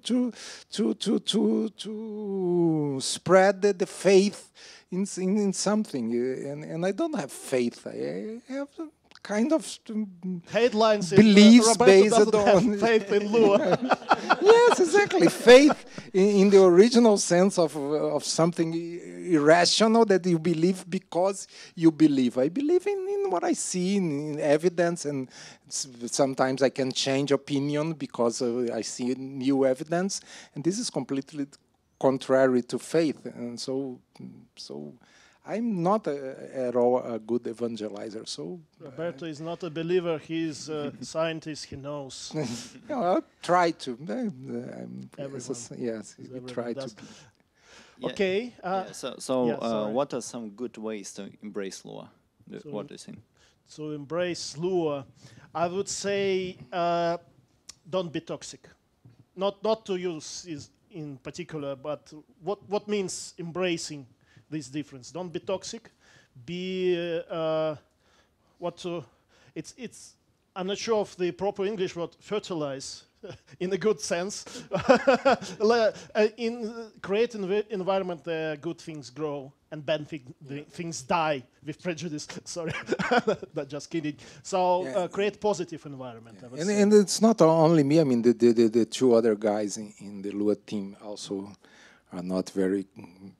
I think it's strange because Valdemar, I think he's the most reclusive, but he's the most enthusiastic. I mean, when he talks to someone, he is really convinced. I mean, again, based on facts, but because he is the most heavy user of Lua, of the three of us. So, for instance, his whole team uses Lua, but he's at the same time he's shy and he's not even in the Lua list. So it's difficult to have a wider audience for him. And Luis is completely also as bad as me. I think it's or as good as you. As with social engineering. Yeah. So. Just create positive environment. Sorry for this soft skills speak. Help people grow. Something good will grow out of it. Okay, question to Roberto. So during your first talk today, you said that lack of Lua models should not be a reason to avoid the use of Lua. Because you can always create a binding to existing library written in C or something. At your second talk, you said that you don't want to install all of these C libraries that people are sending you, and so on. I was very clear about large projects. I don't intend to do a large project of measuring performance. Okay. If I was going to invest, really, for instance, I was doing a master thesis in the performance of a garbage collector, that wouldn't be a big problem. But the problem is that I have to install those libraries, etc., to see whether this is a good example for me or not, and to use in some measures. This is kind of would be much more in the category of quick and dirty programs. I just want some programs to run some tests and throw them away. Okay, but I think that people who decide whether to use Lua or not, who need to decide, they might have reasons to not install C bindings either, or C libraries. So, I actually think that lack of Lua models, of pure Lua models, can be a problem when you decide to use Lua. And actually, I think that Hisham Muhammad actually had the same opinion during his talk called Lua Application Development, I think. And do you think there is a way to work around the problem of... I hope Hisham is working around the problem. But I mean, my dream is something like what he's doing. I mean, he's doing a rich ecosystem of Lua modules, but it doesn't need to be standard to come with Lua to be embedded in Lua. I think his solution is what I think would be the best solution. I mean that we have Lua Rocks and many, well, possibly several other repositories for Lua models, but they are all unofficial, I think. So, Lua Rocks is official as it can Is it get. official already? Yes, Because I thought well, it was unofficial just recently. What's the difference? Come on. Well, I think that having an official repository would be is a good way to promote its use for the Are community. you confusing official with curated? Not sure, maybe. Because Lua Rocks is official, it's blessed by Roberto, and but it is open and not curated. No, in a sense, there's no moderator there. As official as CPAN for Perl. Yeah. Okay. Absolutely as official. Why nobody like publishes their models there? I publish modules there. I think the Tarantul team publishes. You don't, but please do. I do, but also I often come and hit people that you have to publish. I mean that that. when you search for Lua model, you normally, well, you very seldom can just come to Lua Rocks, find the model you need and install it.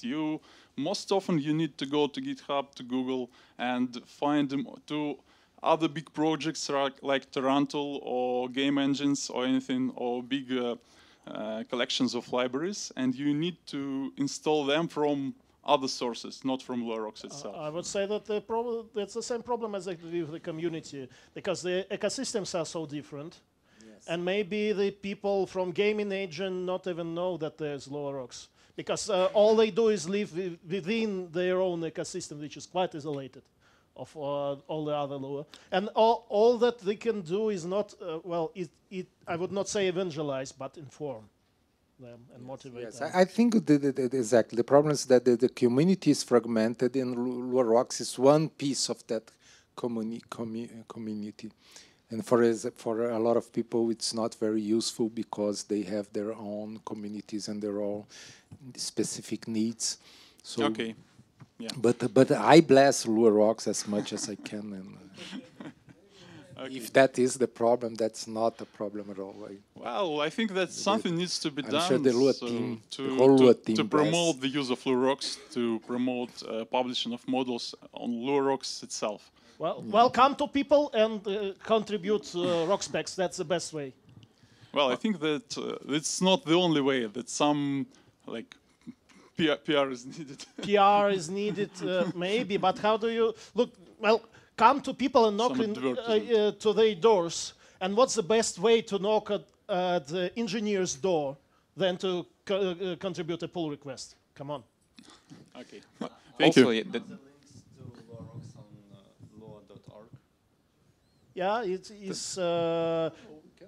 Yeah, I think that's a good idea. I think that will be very good. Yes. Yeah. Yes. Maybe that's a good idea. Maybe provide some way to export or build some packages for popular packages like Debian, RPM. There are ways. There are good enough ways. Yeah, but it's not there. Yeah, but do you want this to be official? Do you want Roberto to support this? No. No, so grab Hisham and tell him, come on, guy, I have this module. It's a cool way to export to Debian. Please make it official. I think Tarantul had some tools to do this. Yeah. Do you have a If script you- to create there- Debian? I think yes. Debian No, packages. there- Is it in open source? What's the problem? I could not find it. The other guys, yeah. You can take a look at repository PackPack. It's our tool, yeah, PackPack, for for packaging. Well, Deb and RPM, yeah, both kinds of packages. So you can take it and try it. So again, that's a PR question, I would say. No, I talk about tools that convert rock specs to Deb and RPM. Yeah. Converts Deb to RPM? No, rock spec to Deb and rock spec to Deb. RPM. I think it exists. I think it works. If it doesn't, contribute a pull request. I personally don't remember the command line options, how to do that, and what tools should be used. But it sounds that there is nothing impossible to just unpack, repack, do what you want, and it all depends on your applications. Yeah, we did it in are we talking about the main repository of LuaRocks, or LuaRocks is a software that package manager that just installs whatever you tell him to install? I don't think there's a difference in that sense. And we I used think there similar is. toolings back in, I don't know, 5 years ago. So it's there, definitely. Julian, did you want to add something?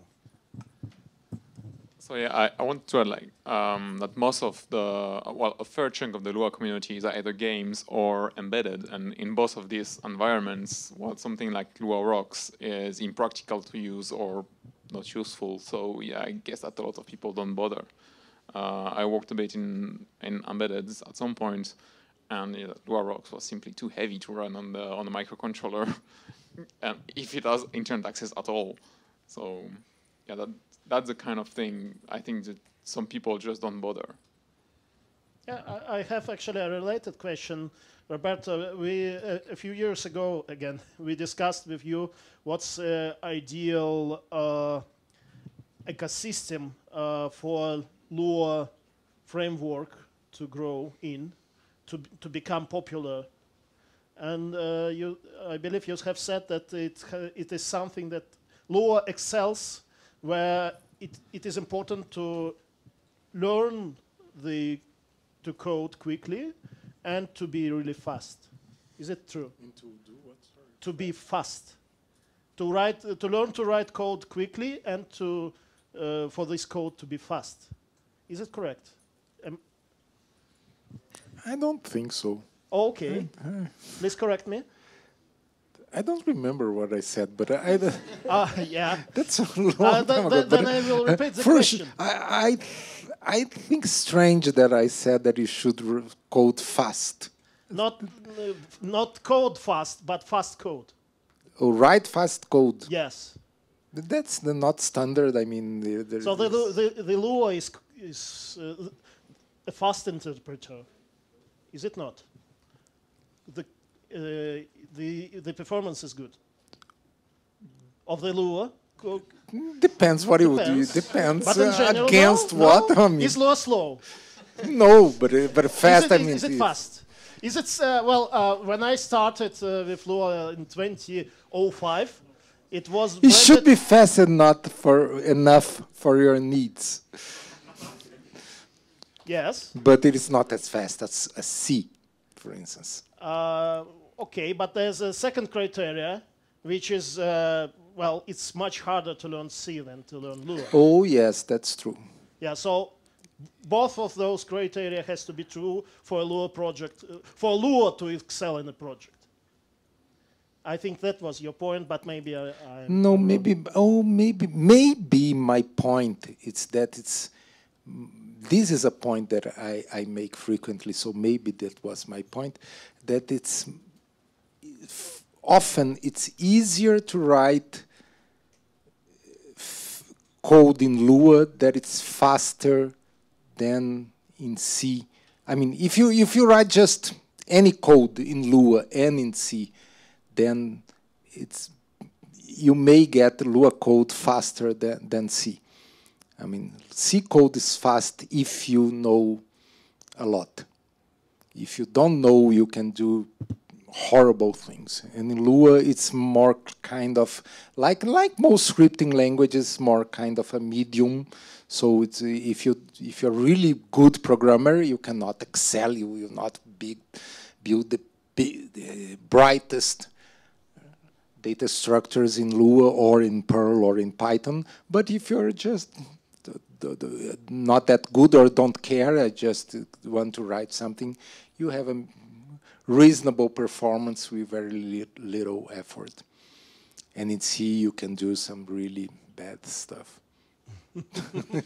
Okay. If you don't think a little about what you're doing.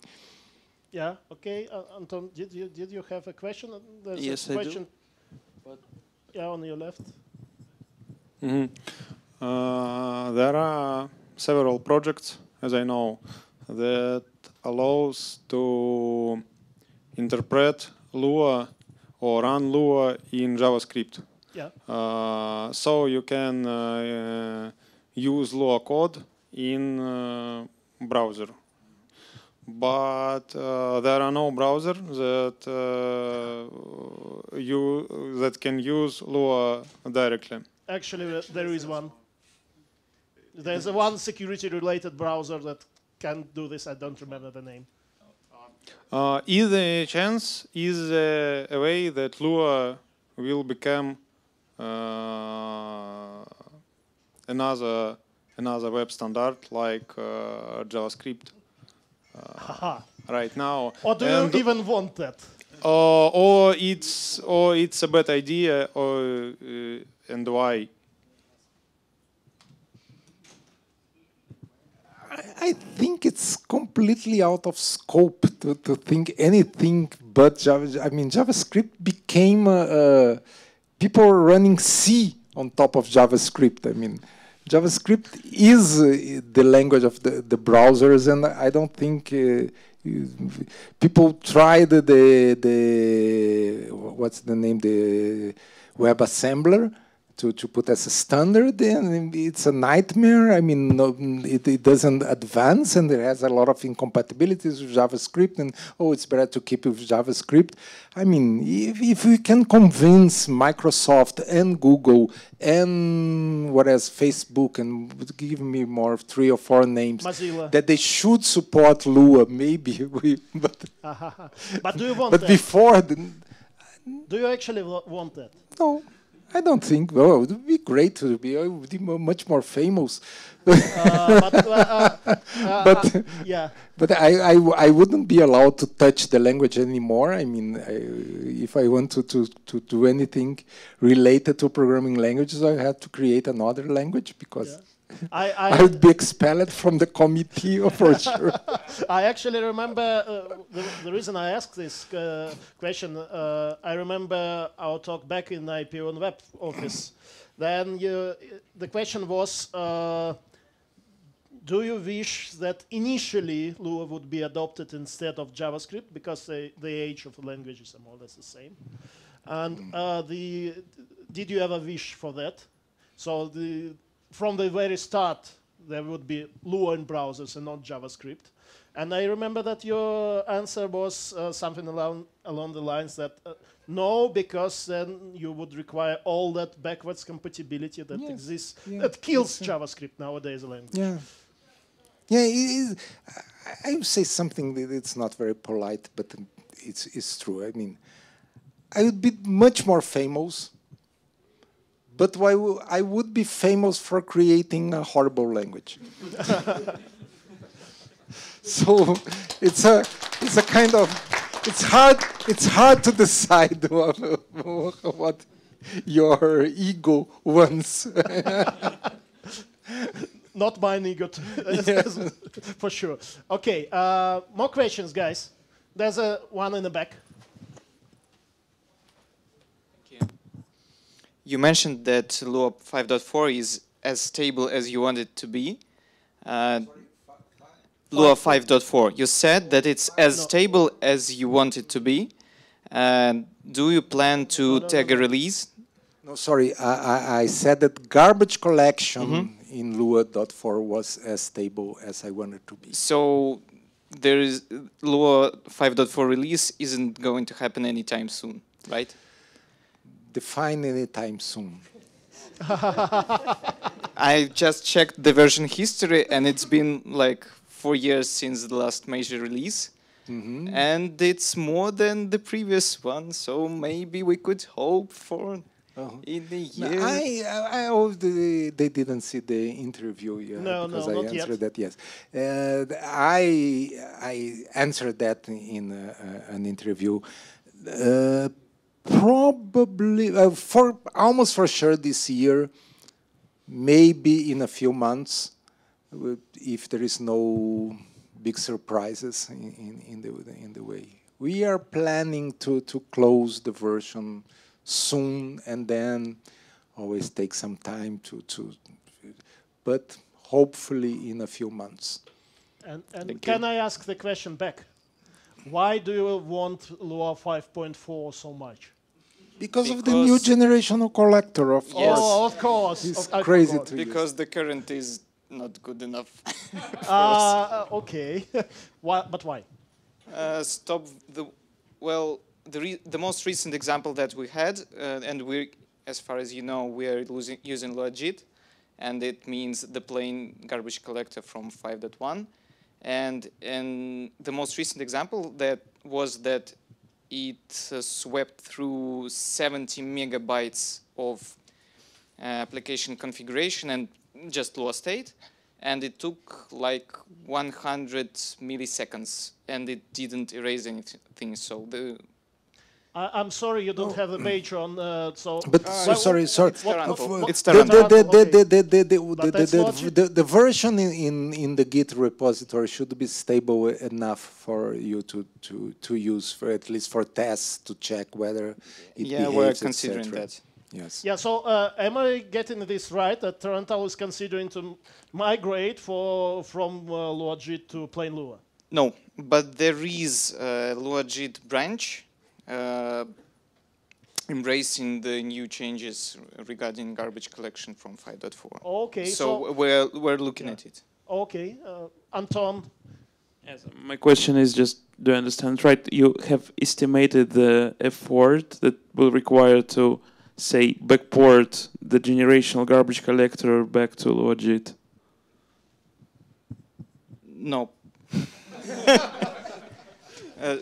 But the LuaJIT itself is not evolving, and there are some movements around it, branch here, branch there, so on. Anton, can I ask you a question? Me? Yeah, sure. Should I go there? No, that's perfectly okay. You're on that camera. Okay. The question is, UJIT, what kind of garbage collector does it have? Well, basically it has our implementation of Lua. It has the same garbage collector as Lua 5.1 and LuaJIT, 2.0. So it's incremental mark and sweep with just few tweaks. We have an extension that introduces kinder generational idea, because we have, the real case for that was that we had to deal with a lot of really immutable data. So we have an extended API to separate this data from the main object chain, and thus we leave the most object that leave quick that traditionally collected with incremental mark and sweep collector, while another bulk of data lives permanently while the instance of the VM lives. Yeah. So that's it. Are you happy with the current garbage collector that you have? Well, I think we're almost happy. Okay. What I have encountered and what I can see the trouble, sometimes we spend lots of time on deallocating strings, I think. And I think it's just some legacy that comes from LuaJIT's internal allocator, because of course LuaJIT has its own custom allocator. So it's not, I think it's not even problem of garbage collector per se, but the main problem here, and I think it's the only problem that remains for us is that when garbage collector frees strings, they are deallocated a bit slower than I'd expect. I think this is. Okay. And another, come on. Guys, if someone else wants to ask a question, you will have a priority, don't hesitate. Also, questions not to Roberto are welcome. Sorry, Roberto, but those guys are getting bored here. Sorry, but my question is for Roberto again. Okay. So, from a language design perspective, can you share us some interesting stories or maybe tips to future language designers? Oh, that's an open question for in a topic for another talk, actually. Yeah, maybe, but just one, Roberto. Yeah. What's your favorite? I don't know. There is one thing that that's really interesting is that I like to talk is about future incompatibilities. This is something that it's very peculiar. That is sometimes you do some decisions that doesn't seem anything important at all, and then some years later it bites you, and you see that, oh, that was a very stupid decision because now I want to do that and I cannot do that because of that decision, but at that time you didn't know that, and really at that time it didn't see, and you couldn't see anything wrong at all, and then suddenly you see, oh, why did I do that decision? Because now I have something much more important that I cannot do because of that decision that was almost, oh, it doesn't matter, to do whatever you want. Do you have a specific example? Neil is false? No, not at all. So one, for instance, it's a silly case, but it's, for instance, this idea of a variable in repeat until. Oh. You declare the variable inside the repeat until, and it is visible in the condition. Mm-hmm. It's smart. It solves a lot of problems. It creates a lot of different. For instance, if you want to do a continue, you cannot do a continue with that kind of structure because you may jump to the condition without creating the variable, for instance. So this is the great secret behind the lack of continuing. No, actually, someone pointed it to me recently. I never thought about it. Someone asked us that, oh, you don't have continue because of reason. What's the problem if you continue and repeat until? Because then I said, oh, yes. I never thought of exactly. I never thought about that. Or a much smaller. This I don't regret at all, but I could regret the use of minus for comments, and then you cannot have decrement in your language, for instance. But that I don't regret because I don't want to have decrements. But it's another example. But this one of continue is a very really real one. So. Okay, thank you. To Roberto. Yes. Oh, okay. What was the most language inspired you before development Lua?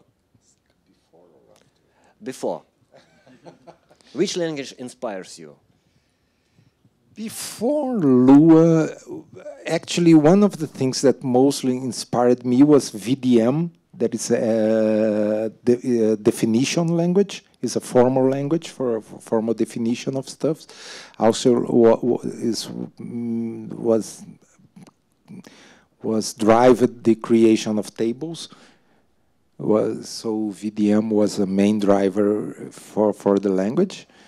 But then there was no big language at the time. Later, I became a big fan of Scheme and a lot of stuff in Lua. For instance, this idea of closures as real closures was heavily inspired in Scheme and things like that.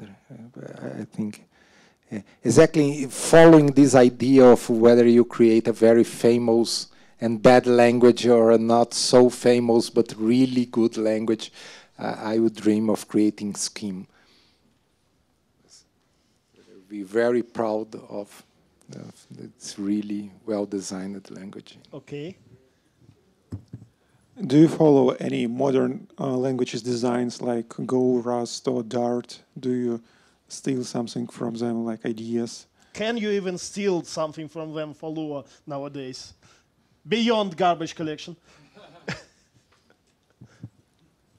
I follow these languages. Well, I don't remember anything on them very particularly inspiring. I mean, but they're mostly related now to types and things like that we don't have in Lua, don't intend to have.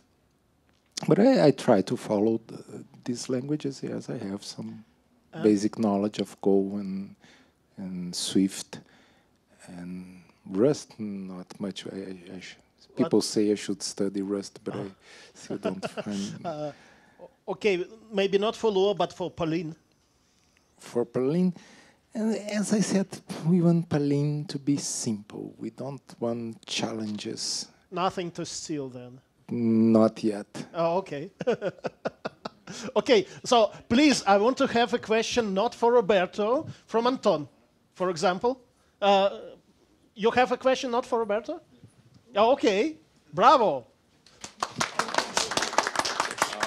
So in general, it's question a bit more related to Yaroslav's talk, but actually it's not directly for him. So my question is probably some kind of open question. The current state of tooling in Lua community, especially probably for LuaJIT or for not LuaJIT and so on. And the question is, so there are many tools for like profiling, for other things, but what about the code quality, and what about things that can improve our code quality, something like static analyzer? I know that static analyzer is a hard thing to do for dynamic typed language, but probably some kind of improvement of LuaCheck, like things inspired by data flow analysis or control flow analysis, and probably it can improve the code quality and satisfaction of Lua users and generally Lua experience when you're writing code, and not experience while various things like nil tables, attempt to index nil value, or catching various unexpected errors and so on. So any ideas, any proposals maybe? Sadly, the author of LuaCheck died, as I know. So, no? What? I think yes. I think yes. So. Let me tell you what I think about the tooling. So, first thought is that we can change what exists currently, and let's start from the current situation. Well, I have given a brief overview of tooling in my presentation, and I guess you know what happens in your domain right now. So the question I am interested in is what can we do right now, and what strategies should we select to make the community better, to make better tools, and to make Lua more popular, maybe, if we make that kind of goals. So let me try to answer that question.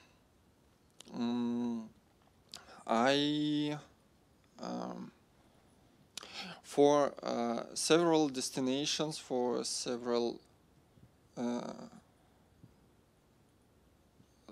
ways, I don't see a straightforward way to implement it. You said a lot about static analyzing and different kinds of analysis. And as for me, I can't imagine a situation when I sit down and implement it in a week or two, and I don't know if it's ever possible or what obstacles are there. From the other hand, I know some, I can see some ways to implement in other things. I have asked an open question today about collecting both C and Lua stacks at the same moment, and I think there is a chance that it can be implemented, and everything depends on the resources needed for it and actually motivation of developers. So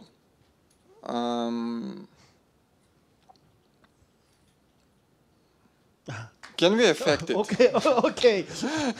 No, the open question, can we affect the way the ecosystem develops? I think the question was a little bit more narrow, especially, did I get you right that you want basically better logic? Yes, probably something that if we can use the Lua check at the base or improve it, or Well, probably... I'm sorry, sorry, just a little bit short on time, so I will try to interpret. Do you mean that we need better static analysis tools? Editors, are there good editors for Lua? I say yes. Yes. Are there good debugging tools for Lua? I say I don't know, I use logs. And yeah. There is this big problem of debugging that follows C and Lua interleaved. I think there is. I think you mentioned that for some of a debugger that can trace Lua calls and C calls. I think this is would be very useful. I think there's one for Luajit. Is it from OpenResty authors? Oh, maybe. Julian, do you think so? So as far as I know, so for OpenResty, there are some tracing tools that use SystemTap, but no, as far as I know, there is I never used it if it exists. I'm interested. I think there's a GDB extension. For that. Oh yeah, more for debugging. Yeah. I don't know. I use logs. Yeah, I use logs too, so I don't know. And and that's a debugger. So editors, debuggers, performance tools, not for Logit, are they good ones? I think they're good enough. Also, you can stopwatch your program, right? No. Yeah. So yes, and there's what else do we have? Testing, good enough. What else? One thing that I found is kind of, I don't know, it's documentation generators. So we have LDoc and that kind of thing. But it has the type annotation thing. And it's, for me, it's just too complicated to use. And usually I don't annotate types if they are string or primitive type, it's fine. But for more complicated types, it's so complicated and so fragile. At that point, I think you just need in a duck type language. It makes no sense. Yeah, this is what you are looking for, typed language. Yeah. So documentation, right? For the continuous integration and so on, we have the usual tools which work. I think and packages. Yes, we have LuaRocks which can be improved, but going well. And there's testing code coverage. I'm not sure there's a good tool for that. Actually, there's LuaCov, but I have issues with that. Obfuscation also we have good tools. And so I think the only kind of tools which are lacking and much less than when a few years ago is static analysis. LuaCheck does quite a lot of good job finding issues in Lua code. But what I would like to see in a tool like LuaCheck is at least level of ESLint, or is it ESHint? ESLint tool for JavaScript. Where you can define your own set of coding guidelines and write plugins and open architecture. And actually, if I would go to a limb here, and if someone has such a tool, or if people want to code this, contact me privately. I think something can be arranged in the way of sponsoring this work. This is a thing that really needed for community. Not beautifier, but the checker. The first thing is you have to find what to beautify. Yeah, I think it's an exception. Lua does have code beautifier, and it's pretty decent. Which one? Emilua. Yeah. IntelliJ plugin. Yeah, but this is only one editor, and you have to use it. Vim, right? Okay. As for better debugging tools, the print statement can support colors. That would be nice. No? But it does support colors if you log into console. It's not a problem. Yeah, but in Lua. Not even VIM. And is there a possibility in Lua language to detect when a variable changes its type in runtime? You know, like in strict Lua, we can detect if we access the global variable that doesn't exist. Can we detect if a variable changes its type accidentally? How do you define accident? Heuristically. Heuristically? I'm scared of that proposal, to be honest. 50. Yeah, I can imagine changes for something to false and back, and for something to nil and back. And actually, I have code that changes from table to string and back for caching. For string to number, there's a lot of changes. And well, I'm not sure if it's if they are useful, really useful cases. Okay. And another question, guys. Please, short answers, please. Yeah. So speaking of debugging, if there was a perfect debugging tool, which features would it have? It would be able to log stuff to log files. Yeah, but you can. Yeah, you can do it now with printf, but when you stepping through the program. Why would you want to do this? Because sometimes you don't want to rerun the program and insert another. You cannot do this on a production server, so it makes no sense. Okay. Actually, I have a question for Roberto. Roberto, do you use debugger a lot, or do you use prints? No, I don't know why I'm using debuggers more frequently than I used in the past, but I mostly use prints. I use debuggers mostly to know where I am, just for where in GDB. Usually when I start using debuggers heavily, I get lost because I start seeing the program in a completely abstraction level, completely different from what I use. So I start finding bugs everywhere until I figure out that, oh, that's what's supposed to be here. And I said, what the hell is this variable and this value? What the hell this pointer points to here, and etc. And then after, for like 15 minutes, okay, this is that's as it should be. But probably I would find the bug much faster. I didn't look at that, so I prefer to use prints and to keep the level of abstraction, because most bugs are logical bugs. I mean, and so you can understand them in this. And I use Valgrind a lot. I mean, it's a must. It's a must. And the feature I really miss in GDB is a run backwards. Yeah, this is for sure. It crashes and then go back to the last time you called this function before the crash. And so this is. Yeah. Anton, there's a question behind you for a long time, so. Yet another question to Roberta. Sorry. There's a load, there's a function Lua load which compiles a string into a module, right? Bytecode. What? into a bytecode chunk. Yeah, I mean, it compiles it as a function, but with default parameters as variable arguments, right? So the point is, I usually patch it to compile with custom parameters. So it makes embedding a little bit nicer. Did you ever consider to put it into vanilla Lua?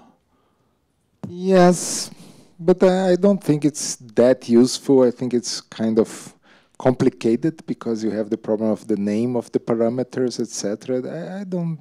It would be an extra feature, but about 5 strings of code, maybe less. I mean, why varargs are not enough for what you need? I mean, well, it usually looks like you have to say local ABC equals to 3 points. I think that's all. That's one line, not 5. Yes, it's one line instead of a new feature in a lot of documentation, etc. So that's how we keep Lua small. Someone asked. I really appreciate that. Okay, guys, do you have any questions? Not to Roberto. Yes, question. Well, okay, got ya. Go on. Thank you. How do you think? How many Lua developers are there in the world? I think it's an open question. Let's start from that side, actually. So I'm on the last. Let's get 1. 2. Okay. No, more than 2. There are much more. I think 1 million. Okay. Yaroslav? Quick answers, please. 100,000. Okay.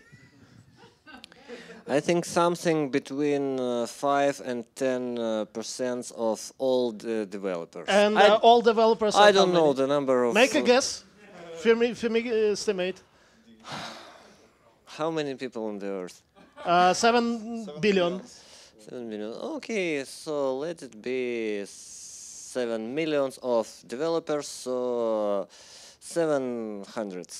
Okay, up to 7,000. Yes. Okay, we will skip Roberto for now. Julian. I'd say about 1 million as well, but it's like really a wild guess. Okay. But yeah, there is a lot of people who touch Lua and who don't even themselves consider developers, or who touch Lua as a very small part of their work. So yeah, I think it's actually a large number. Okay. So possibly a number with 6 digits. So millions. Not a million. Millions. Less than million. Less than a million. Yeah. Okay. Okay. Not 6 digits, not 6 zeros, right? Yes. Okay. Everyone is a Lua developer deep inside the heart. So. Yeah. And it's really funny because when I give talks on Lua to people who don't know Lua, I show them a few slides of Lua syntax, and now I say, now you know Lua. And then they find syntax errors on your slides. Yes, that's really easy to learn Lua. Even you can just show it, and oh, I know Lua. That's nice. Okay, Roberto, your turn.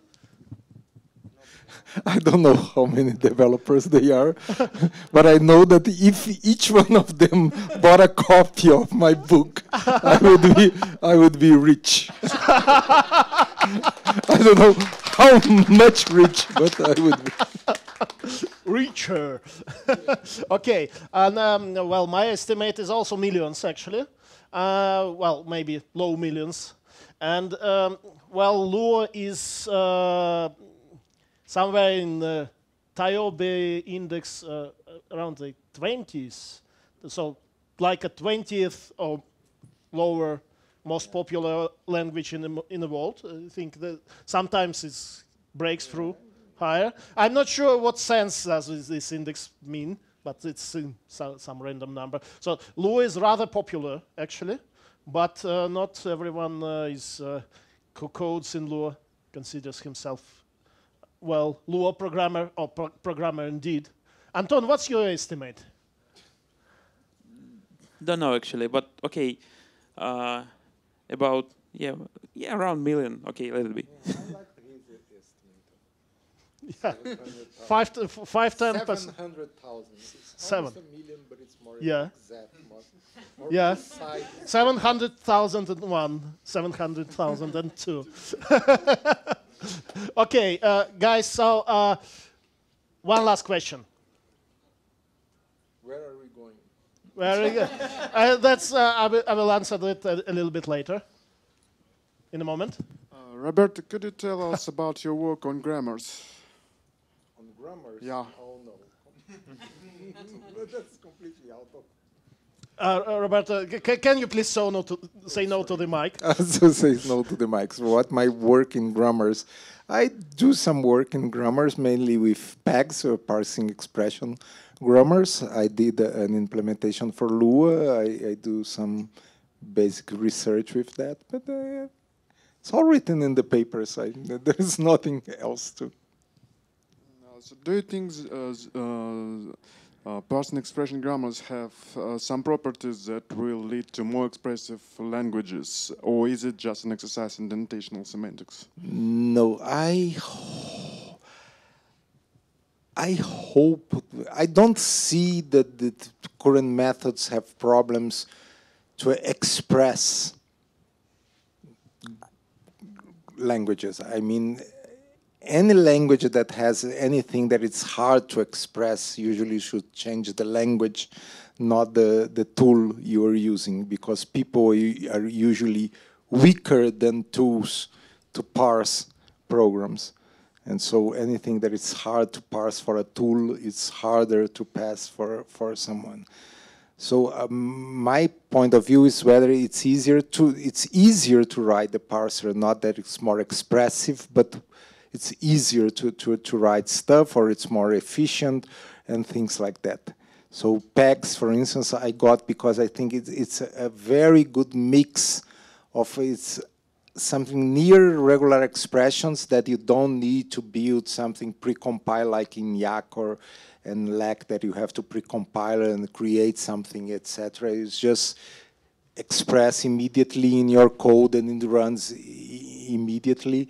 And it does a very good job for things similar to pattern matching, and it goes all the way for grammars.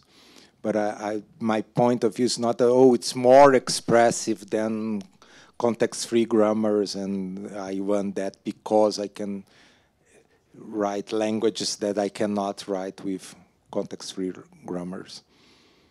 So. Okay, thank you, Roberto.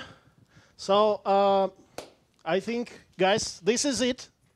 So I would like to say thank you, first of all, to you all, and to you in the online translations, and rewatching, hopefully, all those talks and speeches later. Thank you, and thank you, everyone. And thank you for the team, to the team, which worked really hard, and to all the organizers, well, beyond me, which helped us to organize this. And many thanks to all the speakers and to the Roberto. Thank you, Roberto.